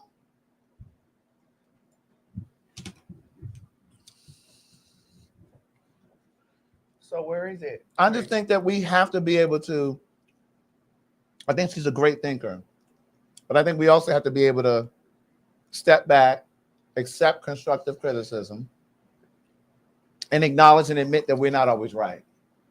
You know what I mean? And again, she's sometimes deaf to criticism because I think she's highly intelligent. I think sometimes maybe she's too intelligent to think that she can listen or learn from other people.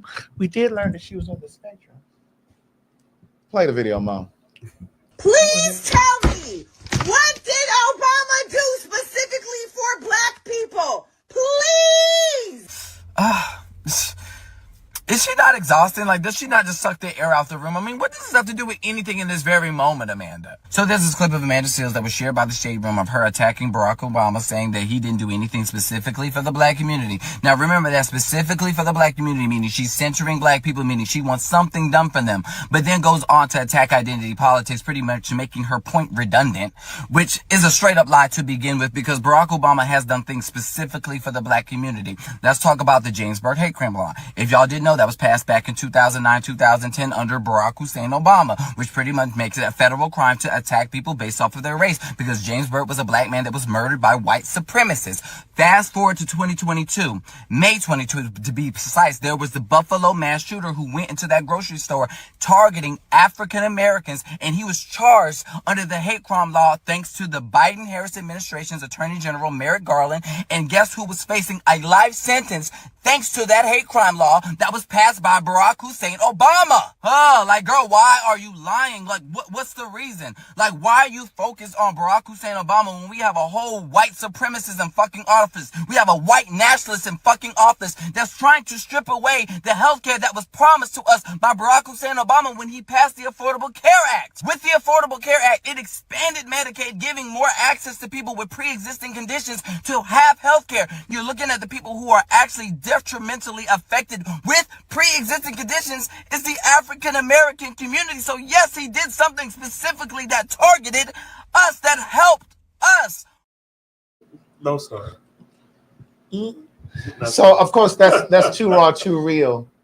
And he and I have messaged, and he was saying that he had a conversation with her in their inboxes at one point, and he wanted to have a conversation with her so that people could see it, and she declined it.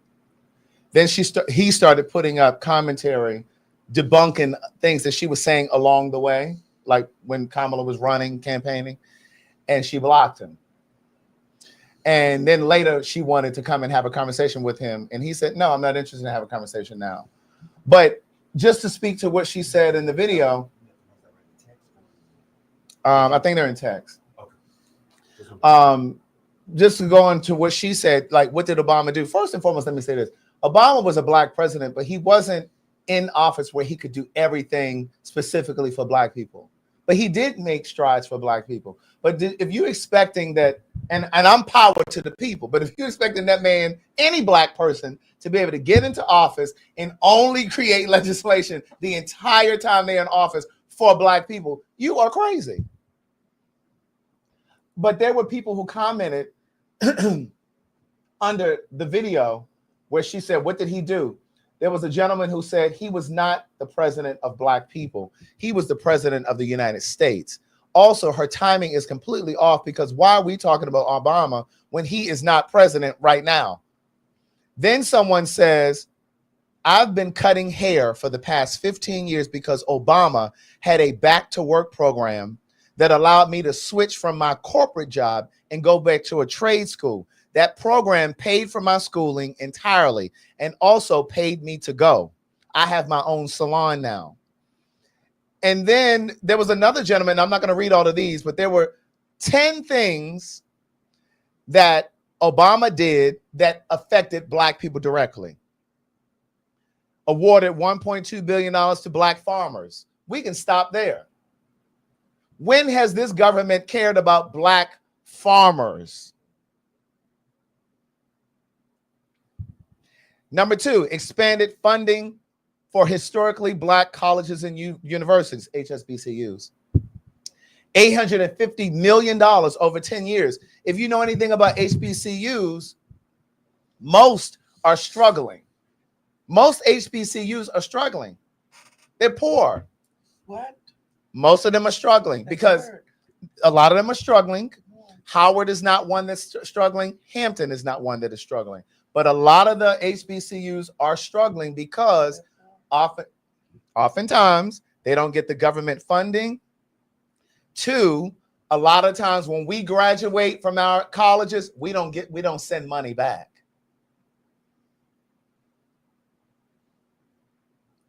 But anyway, there were several things that Obama did. I'm not going to read all of them, but that's the list that I was just reading from, if you want to stop it and look at it.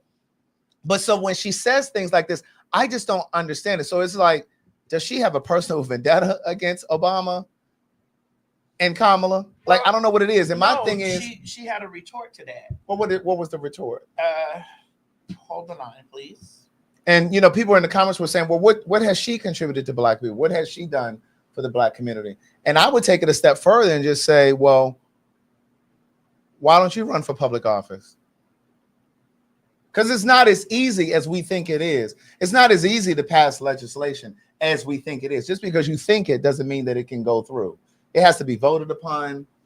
Because I'm hearing all of y'all in my head, right? I'm hearing all the people who are mad at me and who are like, you know, why is she talking about Obama? Why is she hating on Obama? You know, we got this racist man in office right now, and she's picking this time to critique Obama. And I can understand why you would feel that way. But hear me out. So the reason why we ended up getting even a semblance of civil rights was due to the constant effort of civil rights leaders pushing up against the United States in very direct fashions, specifically for the advancement of Black people, in order for us to get repair for the very specific ways that we were harmed. So eventually the Voting Rights Act and the Housing Rights Act and the Civil Rights Act, all of these things happened after constant efforts by the freedom riders, voting rights activists, the sit-ins, people on several levels challenging America to show up for us. I was raised learning about those people and their efforts, and that it required direct effort. What I feel has happened since then is those people and their efforts have been replaced with politicians and efforts that are muted, efforts that seek to dissolve Black identity into an American milieu that ignores the specific repair that we deserve. And so for me, Obama literally and representatively is a part of that effort. And what I feel that it does is it distills, it diffuses the radical, revolutionary effort that is needed for us to ever have true egalitarianism in this nation, and suggests that if we simply just find our way into the nooks and crannies of the masses through political tightrope walking, then we'll get there eventually. And so I think a lot of us simply just disagree on the method to arrive at liberation. Those who are angry with me are reformists. Those who stand with me are revolutionaries.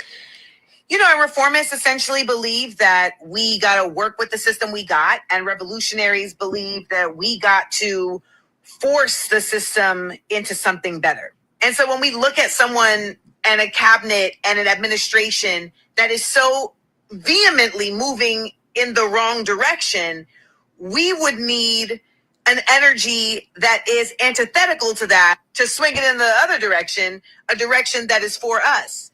And, you know, folks who are politicians are simply just not able to do that. And frankly, even if you love Obama, he is not representative of that. What we can agree on is that we do not have equality for Black people in this nation. But what we have yet to agree on is how to get it. So that is my peace offering to y'all. I don't know why I'm grabbing my titty. That's my peace offering to y'all. I know y'all got your thoughts on me. You mad at me, all the things. But nonetheless, I extend that to you. Good night. Okay, and that entire word salad, my point again is when people don't agree with her, now all of a sudden they're conformist. the people who agree with her are revolutionary or revolutionists. Like, so again, because we don't agree with you, like we're less smart or we're less active, we're less vocal. And again, my question again is, what are you doing other than going?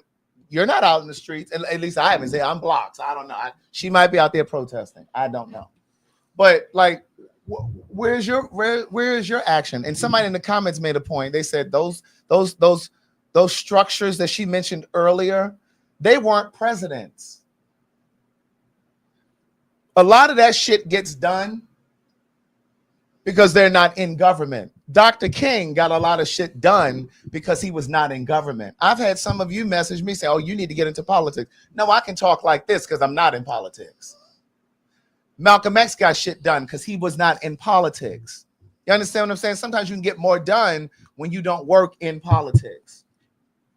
He was the president, and lest I remind you that when he was president, the the House was red. The shit was still red.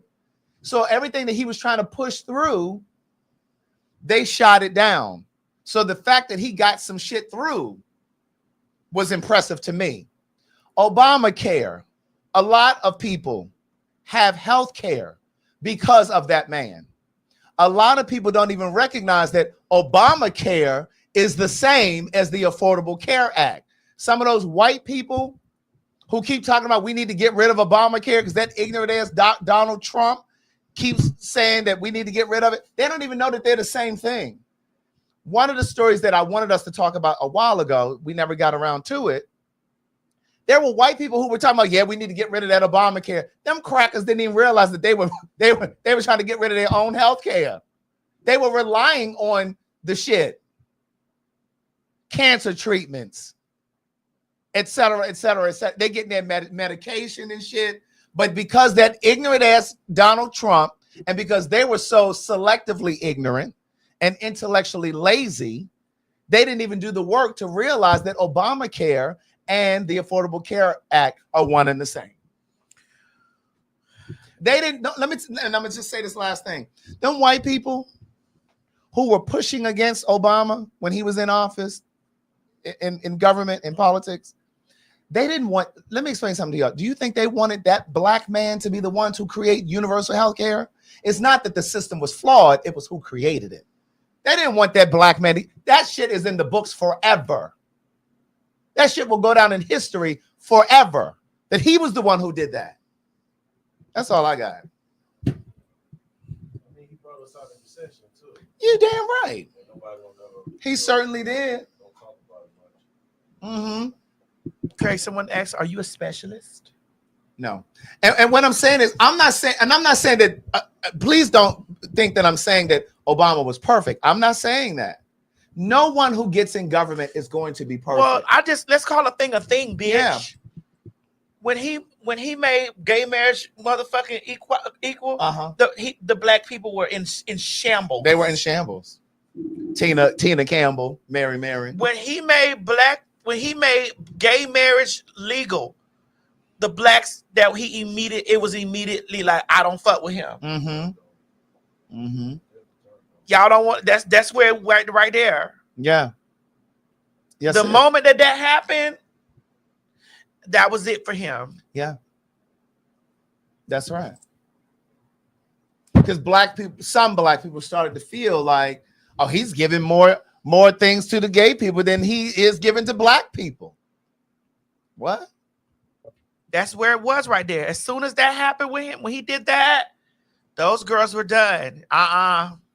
Fuck him. It was just that was it. That was his drop right there. Mm-hmm. Mm-hmm. And a lot of people are going up because CeCe Winans was on the Tiny Desk. Sorry. Was on Tiny Desk, and they were just praising her and how great she sounded. But then they got in the comments, we're talking about that the lady is a Trumper.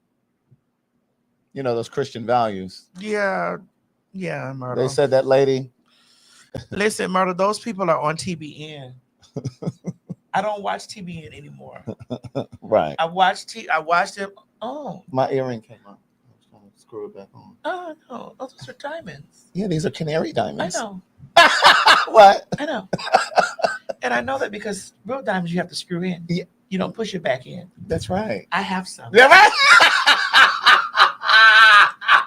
Thank you, babe.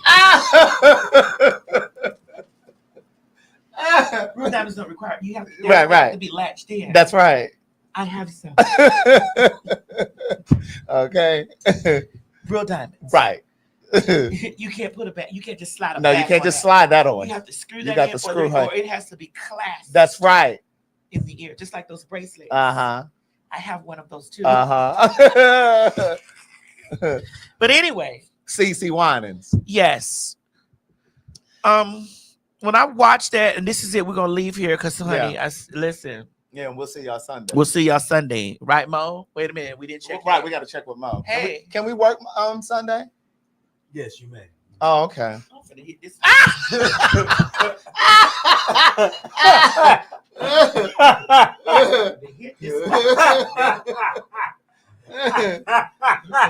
You must be confused in who house you in. You must be. Must you do the things you do? Keep on acting like a fool. You need to know it's me, not you. And if you didn't know it, nigga, this Taylor bottle. That's right. Oh my God. It threw me off from what I was getting ready to motherfucker. Right. What were you saying? I was talking about the TBN. Oh, TBN, right. When I watched those crockers down there at the TBN, I watched the way the energy for me in 2020. It's not like that I haven't, like, because I have whatever type of relationship I have with whatever with the Lord and everything else. Yeah. But it was in 2020 for me when I watched Mike Huckabee and I watched those people on TBN blatantly call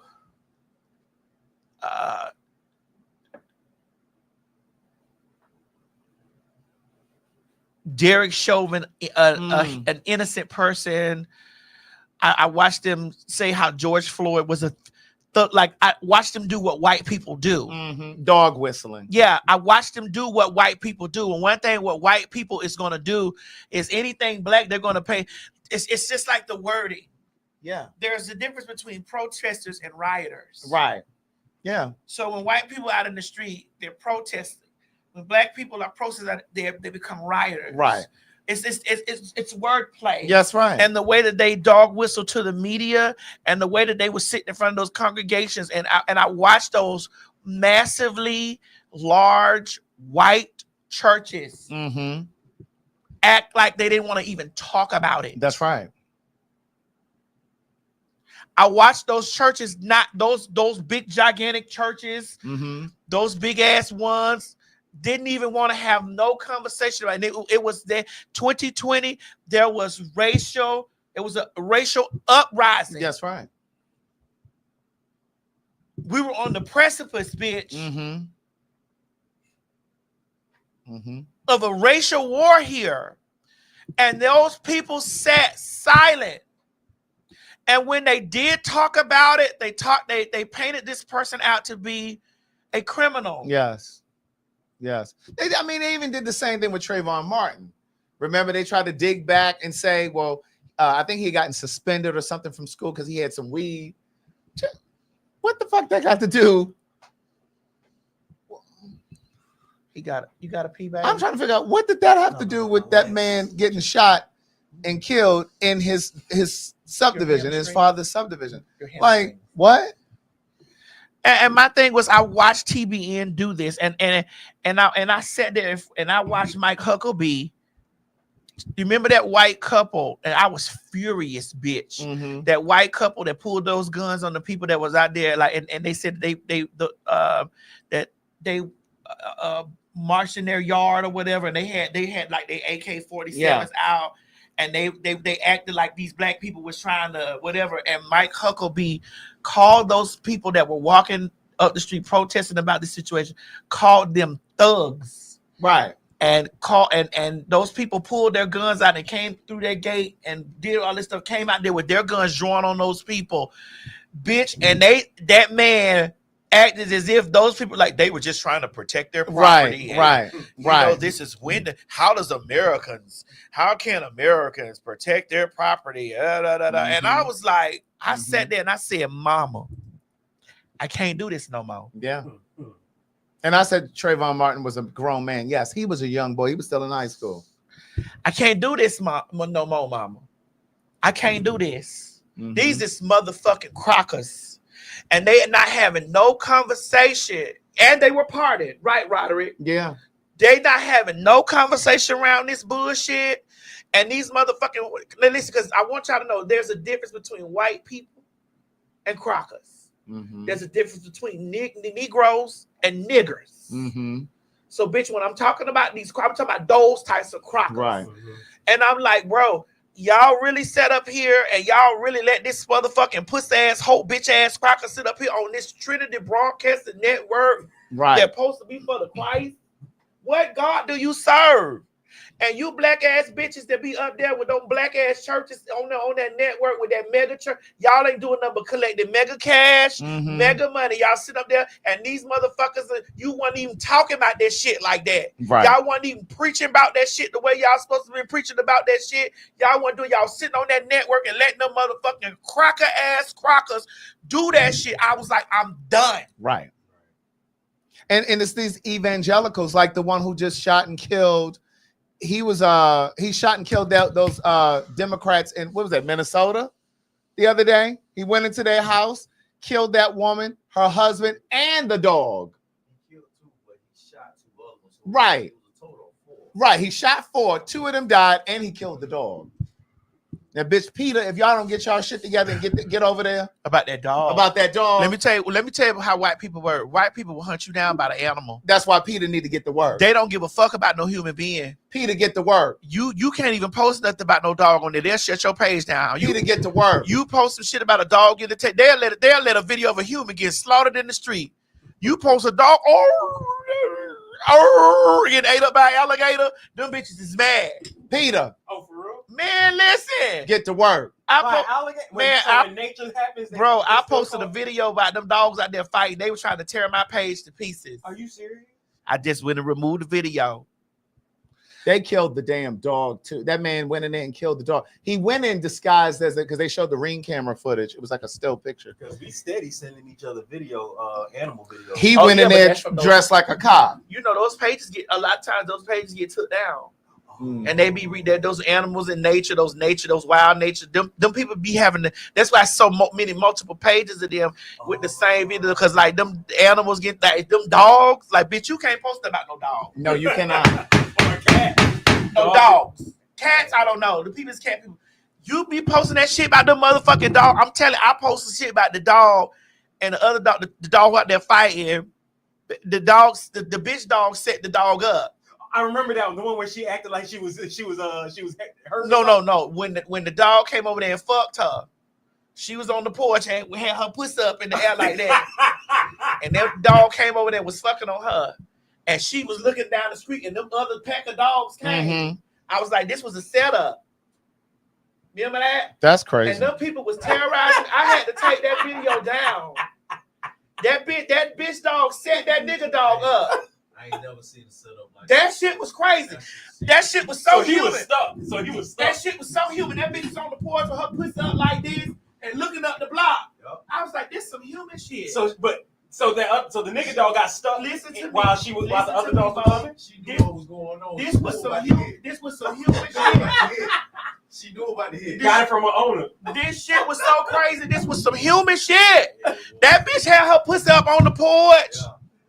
And that dog came over there and got on her back, was fucking her, and she was looking out to the road because she knew them other dogs was coming down the street. When them other dogs came down the street, they tore into that dog's ass. While he was locked on her. Yeah, so that's what I'm saying. So he was locked in. Yeah, he was locked in. That bitch was looking down the street. She knew. I say, this bitch set this fucking dog up. This was the setup. That bitch had to be.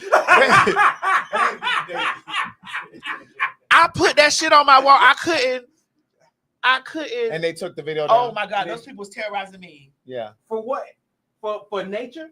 I just took it down because I wrote my caption was, "This was a setup." Right. But sincerely, I really want to know, what is it that provokes white people to be so caring, thoughtful, and considerate to dogs and animals in general? But for human beings, but hate a nigga. But hate black people and immigrants.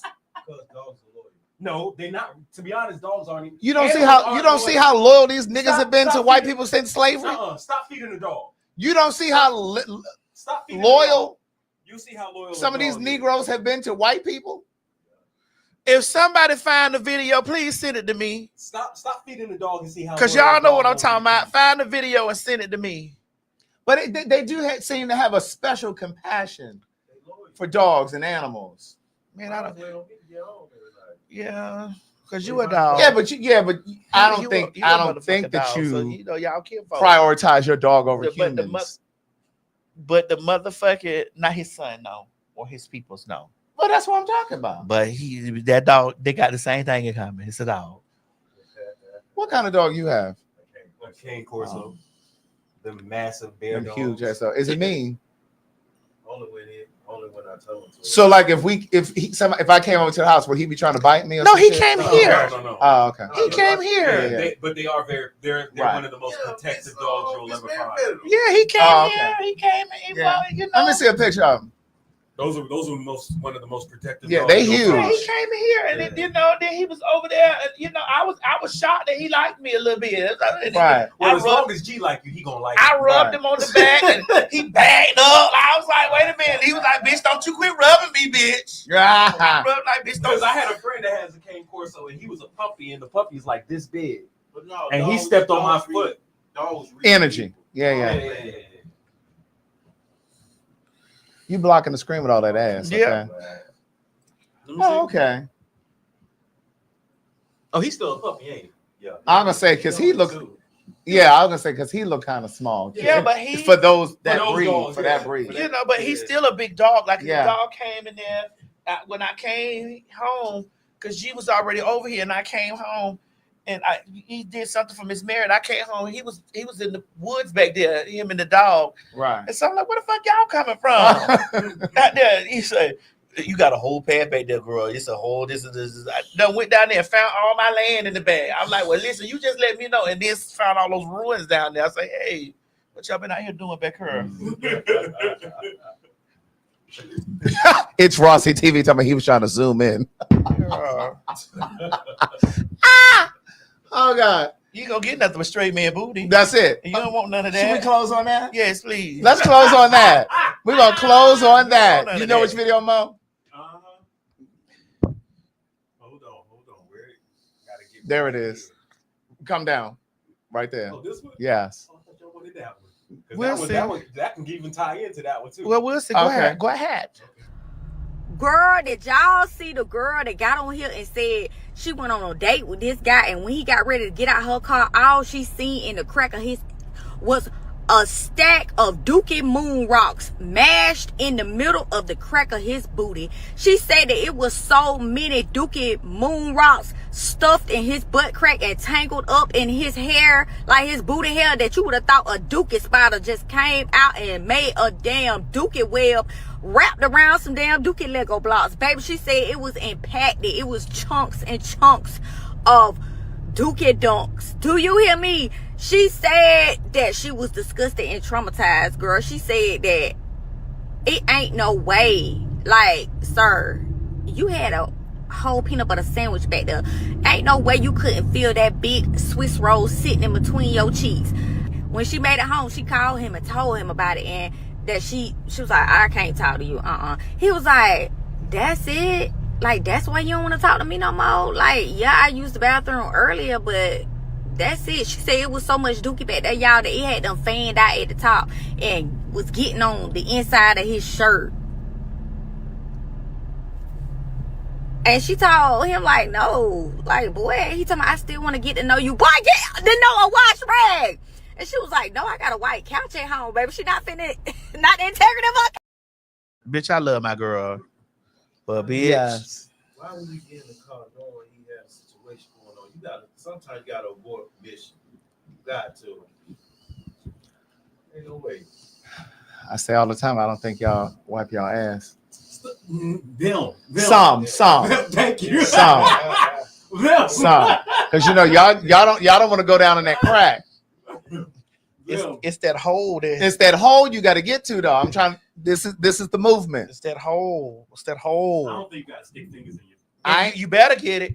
You better. Gotta stick your fingers. You better. So then you got a shitty ass. No, too. I don't. You better get it. Clean okay. If you just going down the crack, that ain't getting it. You gotta go. You gotta go around the rim. You gotta go around. I didn't say that. Basically fingering yourself. No, See, that's why y'all walk around with a shitty ass. You gotta go around. You gotta go around. You looking at me like that? You got a shitty ass too. No, You got to go around. It is your own ass. You got to do like this. So you're saying you got basically fingering yourself. Not fingering yourself. You got to go around that rim. Yes, the shit comes out. That wall got shit on it. But that's what I'm saying. You clean yourself. You wiping across it. Well, then you're going in. You wiping across it. You got to. It's taking the fecal matter from up under the gooch to the top crack of the ass.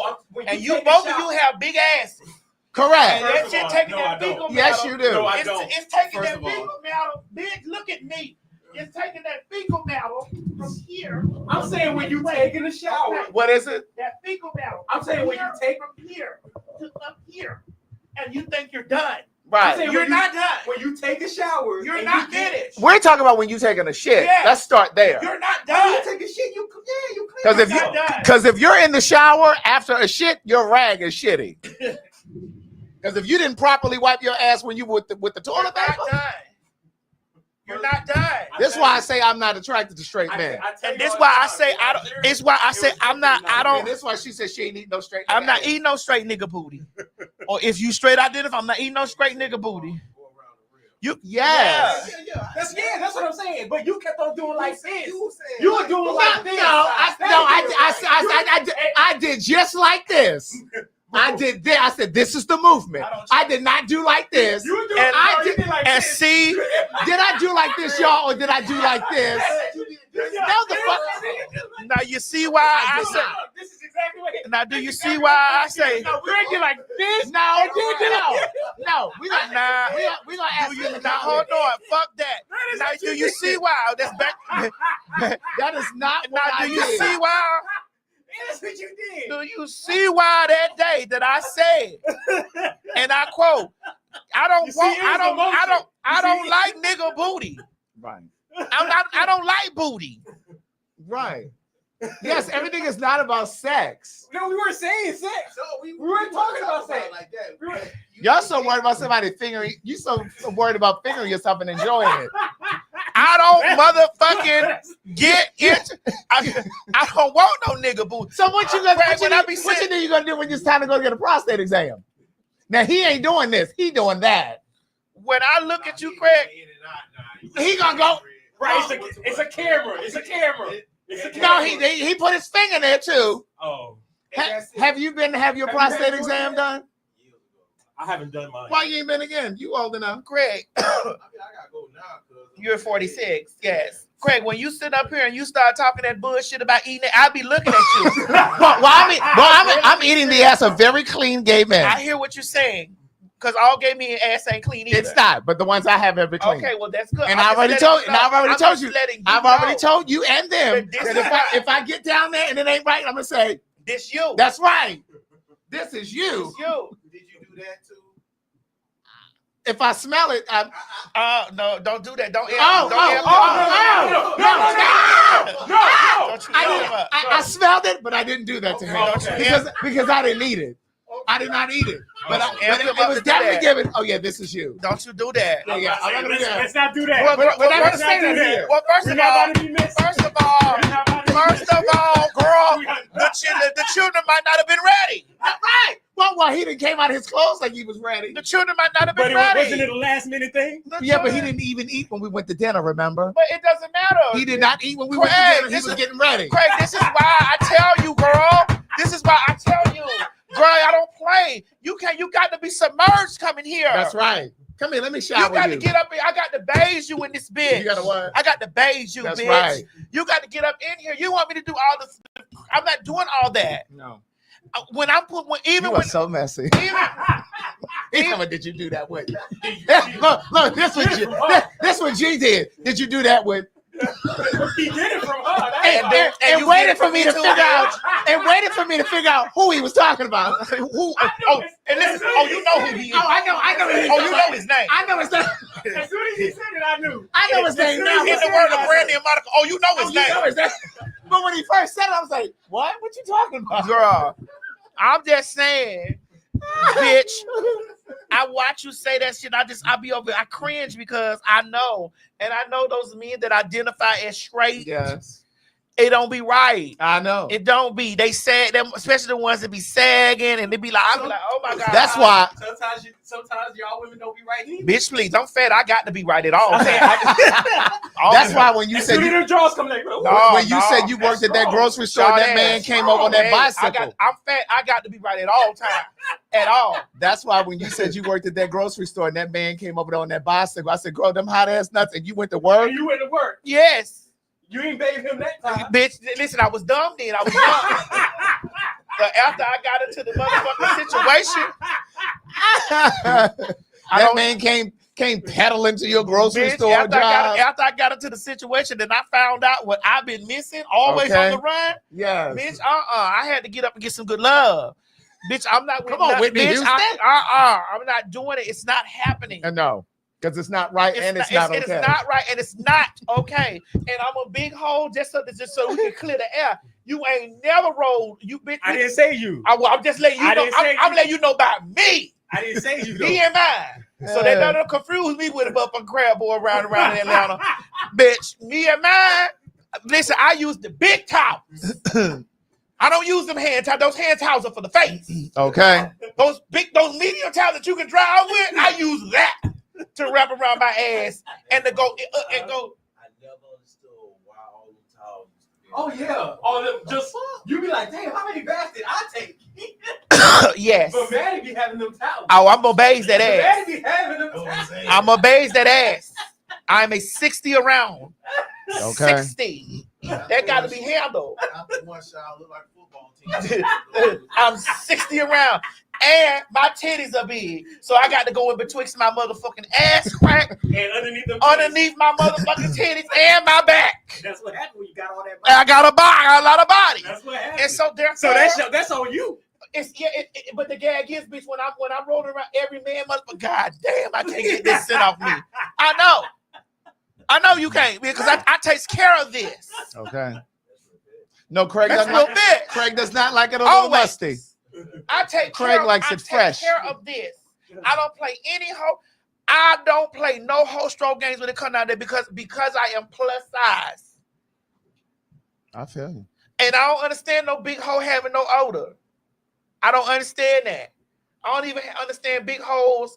I don't even understand punks having no odors. It's dressing up as women and transsexual because it's punks that dress up as women and it's mother. Girl, I know we're at the end of the job, but girl, I'm on my 15 minutes. It's punks that's dressing up as women and it's transsexuals.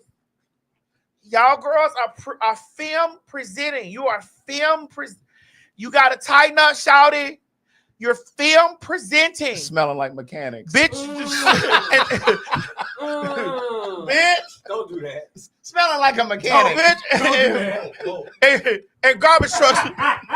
And garbage men. Mechanics and garbage truck juice. Bitch. I don't understand that as being film presenting. How are you presenting film and you smelling like motor oil? What the fuck? Oh God. Well, you know, when some people get used to the smell, they don't smell it. They can't smell it. Right. Listen, G is we ain't gonna tell. We ain't gonna tell what we was at. Oh no. Oh, then I wasn't there. No, we not gonna tell where we was at. But me and G have been in many places, and those film presentings have came in that bitch, and he been like, nah, at all. Nah. Girl, I think I need to let you have this by yourself because I don't want the trainees I don't after give a fuck me. what the trainees say I don't about want the this. trainees after me because they're gonna try to say I'm transphobic. Well, whatever. You got to wash your nuts, bitch. Your dad too. Get those children out of there. You got to wash your nuts. Oh God! When G tapped me on my shoulder. First of all, the one thing I gotta say that G says to me all the time. G says to me all the time, Master, I don't give a fuck what none of them hoes out there say about you. I don't care how, whatever. You carry yourself. You are a woman. All I see is a woman. You carry yourself as a broad. When I'm around you 24/7, you as a broad. That's all I see. That's all I smell. That's all you exude. Don't let them people be on there telling you anything else because I'm a man. This is what I see. Because we would have been places and he done tapped me on my shoulder and said, they not giving what you give. I don't give a fuck how nice they look. They ain't right. They don't smell right. Why they feet hanging off the shoe like that? Why this is going on? And you bitches be thinking that men don't pay all that shit no attention as women. G tears the cunts up, bitch, about the bottom of their feet. I can't go nowhere and I ain't put no lotion on here. Hey, little mama, go get that. If I motherfucking ain't put no lotion on, hey, little mama, go get that. Go take care of that. You already know she don't like wearing those shoes. Yeah, I know. Go take care of that. Don't do that. Cause you know I do this. I'll tell you. Yeah, go take care. And I'll be on your ass too. I know. We do. But he be like, he like, said, hey, go. hey, bring your hand, He said, don't do that. It should do the same thing. He tears them cunts up. Like a lot of y'all cunts may been seen in the grocery store. You think he looking at your ass? No, bitch. He see the bottom of your feet with them shoes that be on with those motherfucking goddamn pedicure shoes. The ones that be down on the ground. And I'll be like, and then for you to be a transgender or a punk dressing up.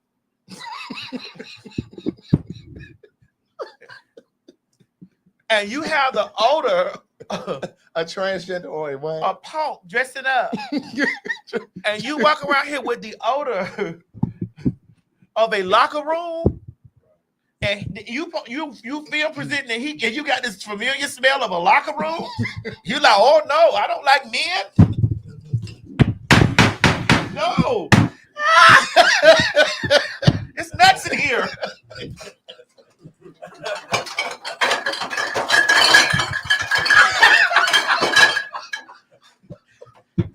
His balls in here. Hold on. Who's wearing speed stick? Who the fuck? Why do you bitches got a jockstrap on in this motherfucker? But it was so bad. It was poignant. The word is pungent. Pungent. The word is pungent. Yes. And it was like, bro, G tapped me. G was actually over there in fear, like, hey. Oh God. Madison. Oh God. Talk to your sisters. Talk to your sis. Tell your sis she needs a speed stick. and that she needs a secret. And a degree. Oh, and God. one thing me and him don't play by is that mouth. Boo. Bitch, we keep breath sprays amongst Yeah. us. Yes, we do. We pass those breath sprays around. Them girls will be right there. Like it's a joint. Like That's right. We be passing around like that. Before we come out for that meet and greet. Bitch, I'm like, You see us in the huddle. You see us in the huddle. Let me get that. Yeah, right after you. You saw that video on G birthday. Yeah, Madison just put a video yesterday. Yeah, on G birthday. Craig with the spray like this. And Craig was like, and G was like, that's gay. You're right. just so that you aware, he said, that's a her. Right. You're a him. Right. There's a big difference in between. Right. That's a her. Okay. Him. I don't do him. Right. When I tell you, we don't play about that Listerine shit. And them girls would be in your mud. They'll have and they be the ladies too. The translators, the biological would be all talking all, and we'd be like, yo, ooh.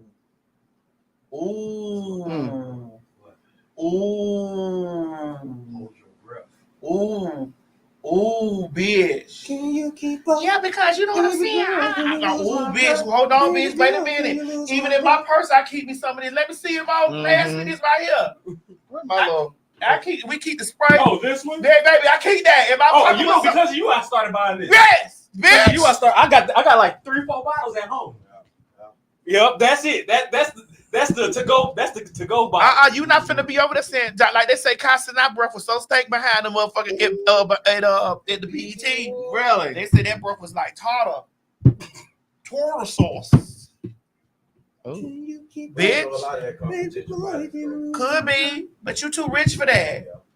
You need to keep somebody on deck and just spray your mouth every time somebody. And what's crazy is these people will go and get these big ass white ass toilet bowl white teeth veneers, and their breath be horrible.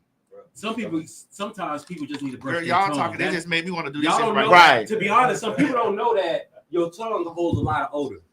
So Yeah, a lot of people don't brush their tongue. If you haven't brushed your tongue, then you have not even brushed your teeth. You may as well not even brush them. Right. If you're not gonna scrape that tongue with that toothbrush, right, you may as well just get up and go. Save yourself 5 minutes. And then when you see that plaque on like the Oh my God, that yes, teeth, on that gum line. yeah, on that gum line. Yo, my God. You know, dental hygiene really affects your overall health. Yeah, you're right. And sometimes if you have a lot of oral shit going on, it can affect your weight. Like you could be underweight.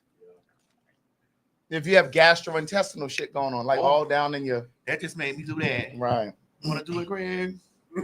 Not that you need to. I'm just saying if you want to, girl. Where that cup? Girl, I ain't put my mouth on this. I know. I'm saying I'm gonna spit it in that cup. I threw it back. I ain't put no lips or nothing on it, girl. Bitch, listen, us just having that conversation scared me. See how they make it fresh? Ooh. This and being around all those trainees, and then all the ones that be thinking that they better than you and all this stuff, and be seeing a man in your presence, they be over there. Jesus, like, man, listen, baby, you baby girl. No, baby girl. Excuse me, homie.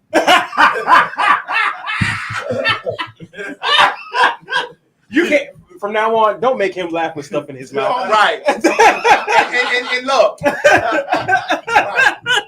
And don't think that because you gargle that you don't have to brush your tongue. You still must brush your tongue. Yeah. Craig, you got me using that pullet I gave you. Oil pulling. That oil yes. And it got peppermint in it. Yes, peppermint and coconut oil. It's really good. Yeah. I spit that. Listen, that's really good for whitening your teeth, preventing plaque. Yeah, it feels like it's just smooth. I spit that shit in the toilet and came back an hour later. And it was peppermint in it, like in the toilet. I was like, oh shit. But don't keep putting it in your toilet because that oil will congeal. It'll get hard. Yeah, just like grease. Like if you pour chicken grease or fish grease down your sink. So spit it in the trash can. Okay. In a bag or something. Outside. We be having little small bottles of everything. Sometimes I be wanting a motherfucker open the bitch mouth and be like, girl, open your mouth, put some of this in there. Right. Yeah. All right, y'all. We finna go. We done read y'all a little bit. Some of y'all know who just got read. Some of y'all don't. We about to go. We will see you guys soon. Don't forget to sign up for Pay for Your Say. Mo, run that PhagTawlk link down at the bottom again. Don't forget to sign up for Pay for Your Say. Nate, if you're in the bind, get you some Pay for Your Say. I'm not gonna steer you wrong. All right. Have an amazing day. Have an amazing weekend. We'll see you Sunday. No, we didn't read K. Michelle. No, we gave her flowers. That was Craig over there, big up in her. I just said that I appreciate her. That's right. You know, she really don't. She really won't. Well, she did say she did say she wanted to date a white man. Well, that's because y'all didn't. She date outside already. She said, Well, because you all have exhausted her. So wait. So hold on. Oh, so you got to make me do overtime? Yes. Okay. Because I have a question. So with her, it's because black men have exhausted her. Yeah. But then if it's on the other because I'm this close to dating a white man. So but on the other side, if the black man does it, it's because he hates black women. Okay, let me break it down for you, Mo. Can I break it down for you real quick? Uh-huh. A black man can take my motherfucking credit card, run that bitch until it's zero on it. Take my American Express, bitch, my platinum. They can take all this. They could tie me to the back of a motherfucking speeding Jeep Cherokee, bitch, white Jeep Cherokee, and drag me down the 101, bitch, all the way here to motherfucking 285 to the sea and come off. When I get up and heal up with my Neosporin ointment, I need me a nigga. Right. Oh, y'all must have didn't watch the whole clip then when she was talking about black dude. Yeah, we talked about the thing where we did. We played that clip. I need me a nigga. Yeah, she was like, Gee, it might be toxic, but I need me a nigga. Right. You're not gonna say and try to act like she didn't make no valid Not points. that type, but I need That me a lady nigga. made valid points. I need me a She ain't make no valid points. Nigga, you the same one that said it was okay if Trump got in office. I mean, I just understand the stand of white America. Once you understand that, not one that's going to drag you across the street. If it happens to happen again, okay, I'm gonna get you. Yes, G. And I'm not saying that there weren't contrary points to what she said, but I think that we have to hear what she's saying because there are a lot of women who feel the same way. I got female friends in my personal life who echo exactly what she said. But somebody else thought the same thing, and look what that white man did. Who is he talking about? Your art, Who is he talking about? Your art. Oh, don't do it, Paul. See what you doing, being I am being messy. Your art. I am being messy. Who they talking about? Your art. I was just gonna say if y'all were gonna say it. I knew exactly who y'all were talking about. I just wanted to hear y'all say it. I knew exactly who y'all were talking about. Okay. Bye, y'all. Hey, everybody, this is T.S. Madison. And if you are trying to grow your business, brand, or product, why not advertise with me? Email me at booktsmadison@gmail.com so that you can get in on our comprehensive advertisement packages. Unique visits, unique subscribers, honey, a broad demographic. Advertise with me today.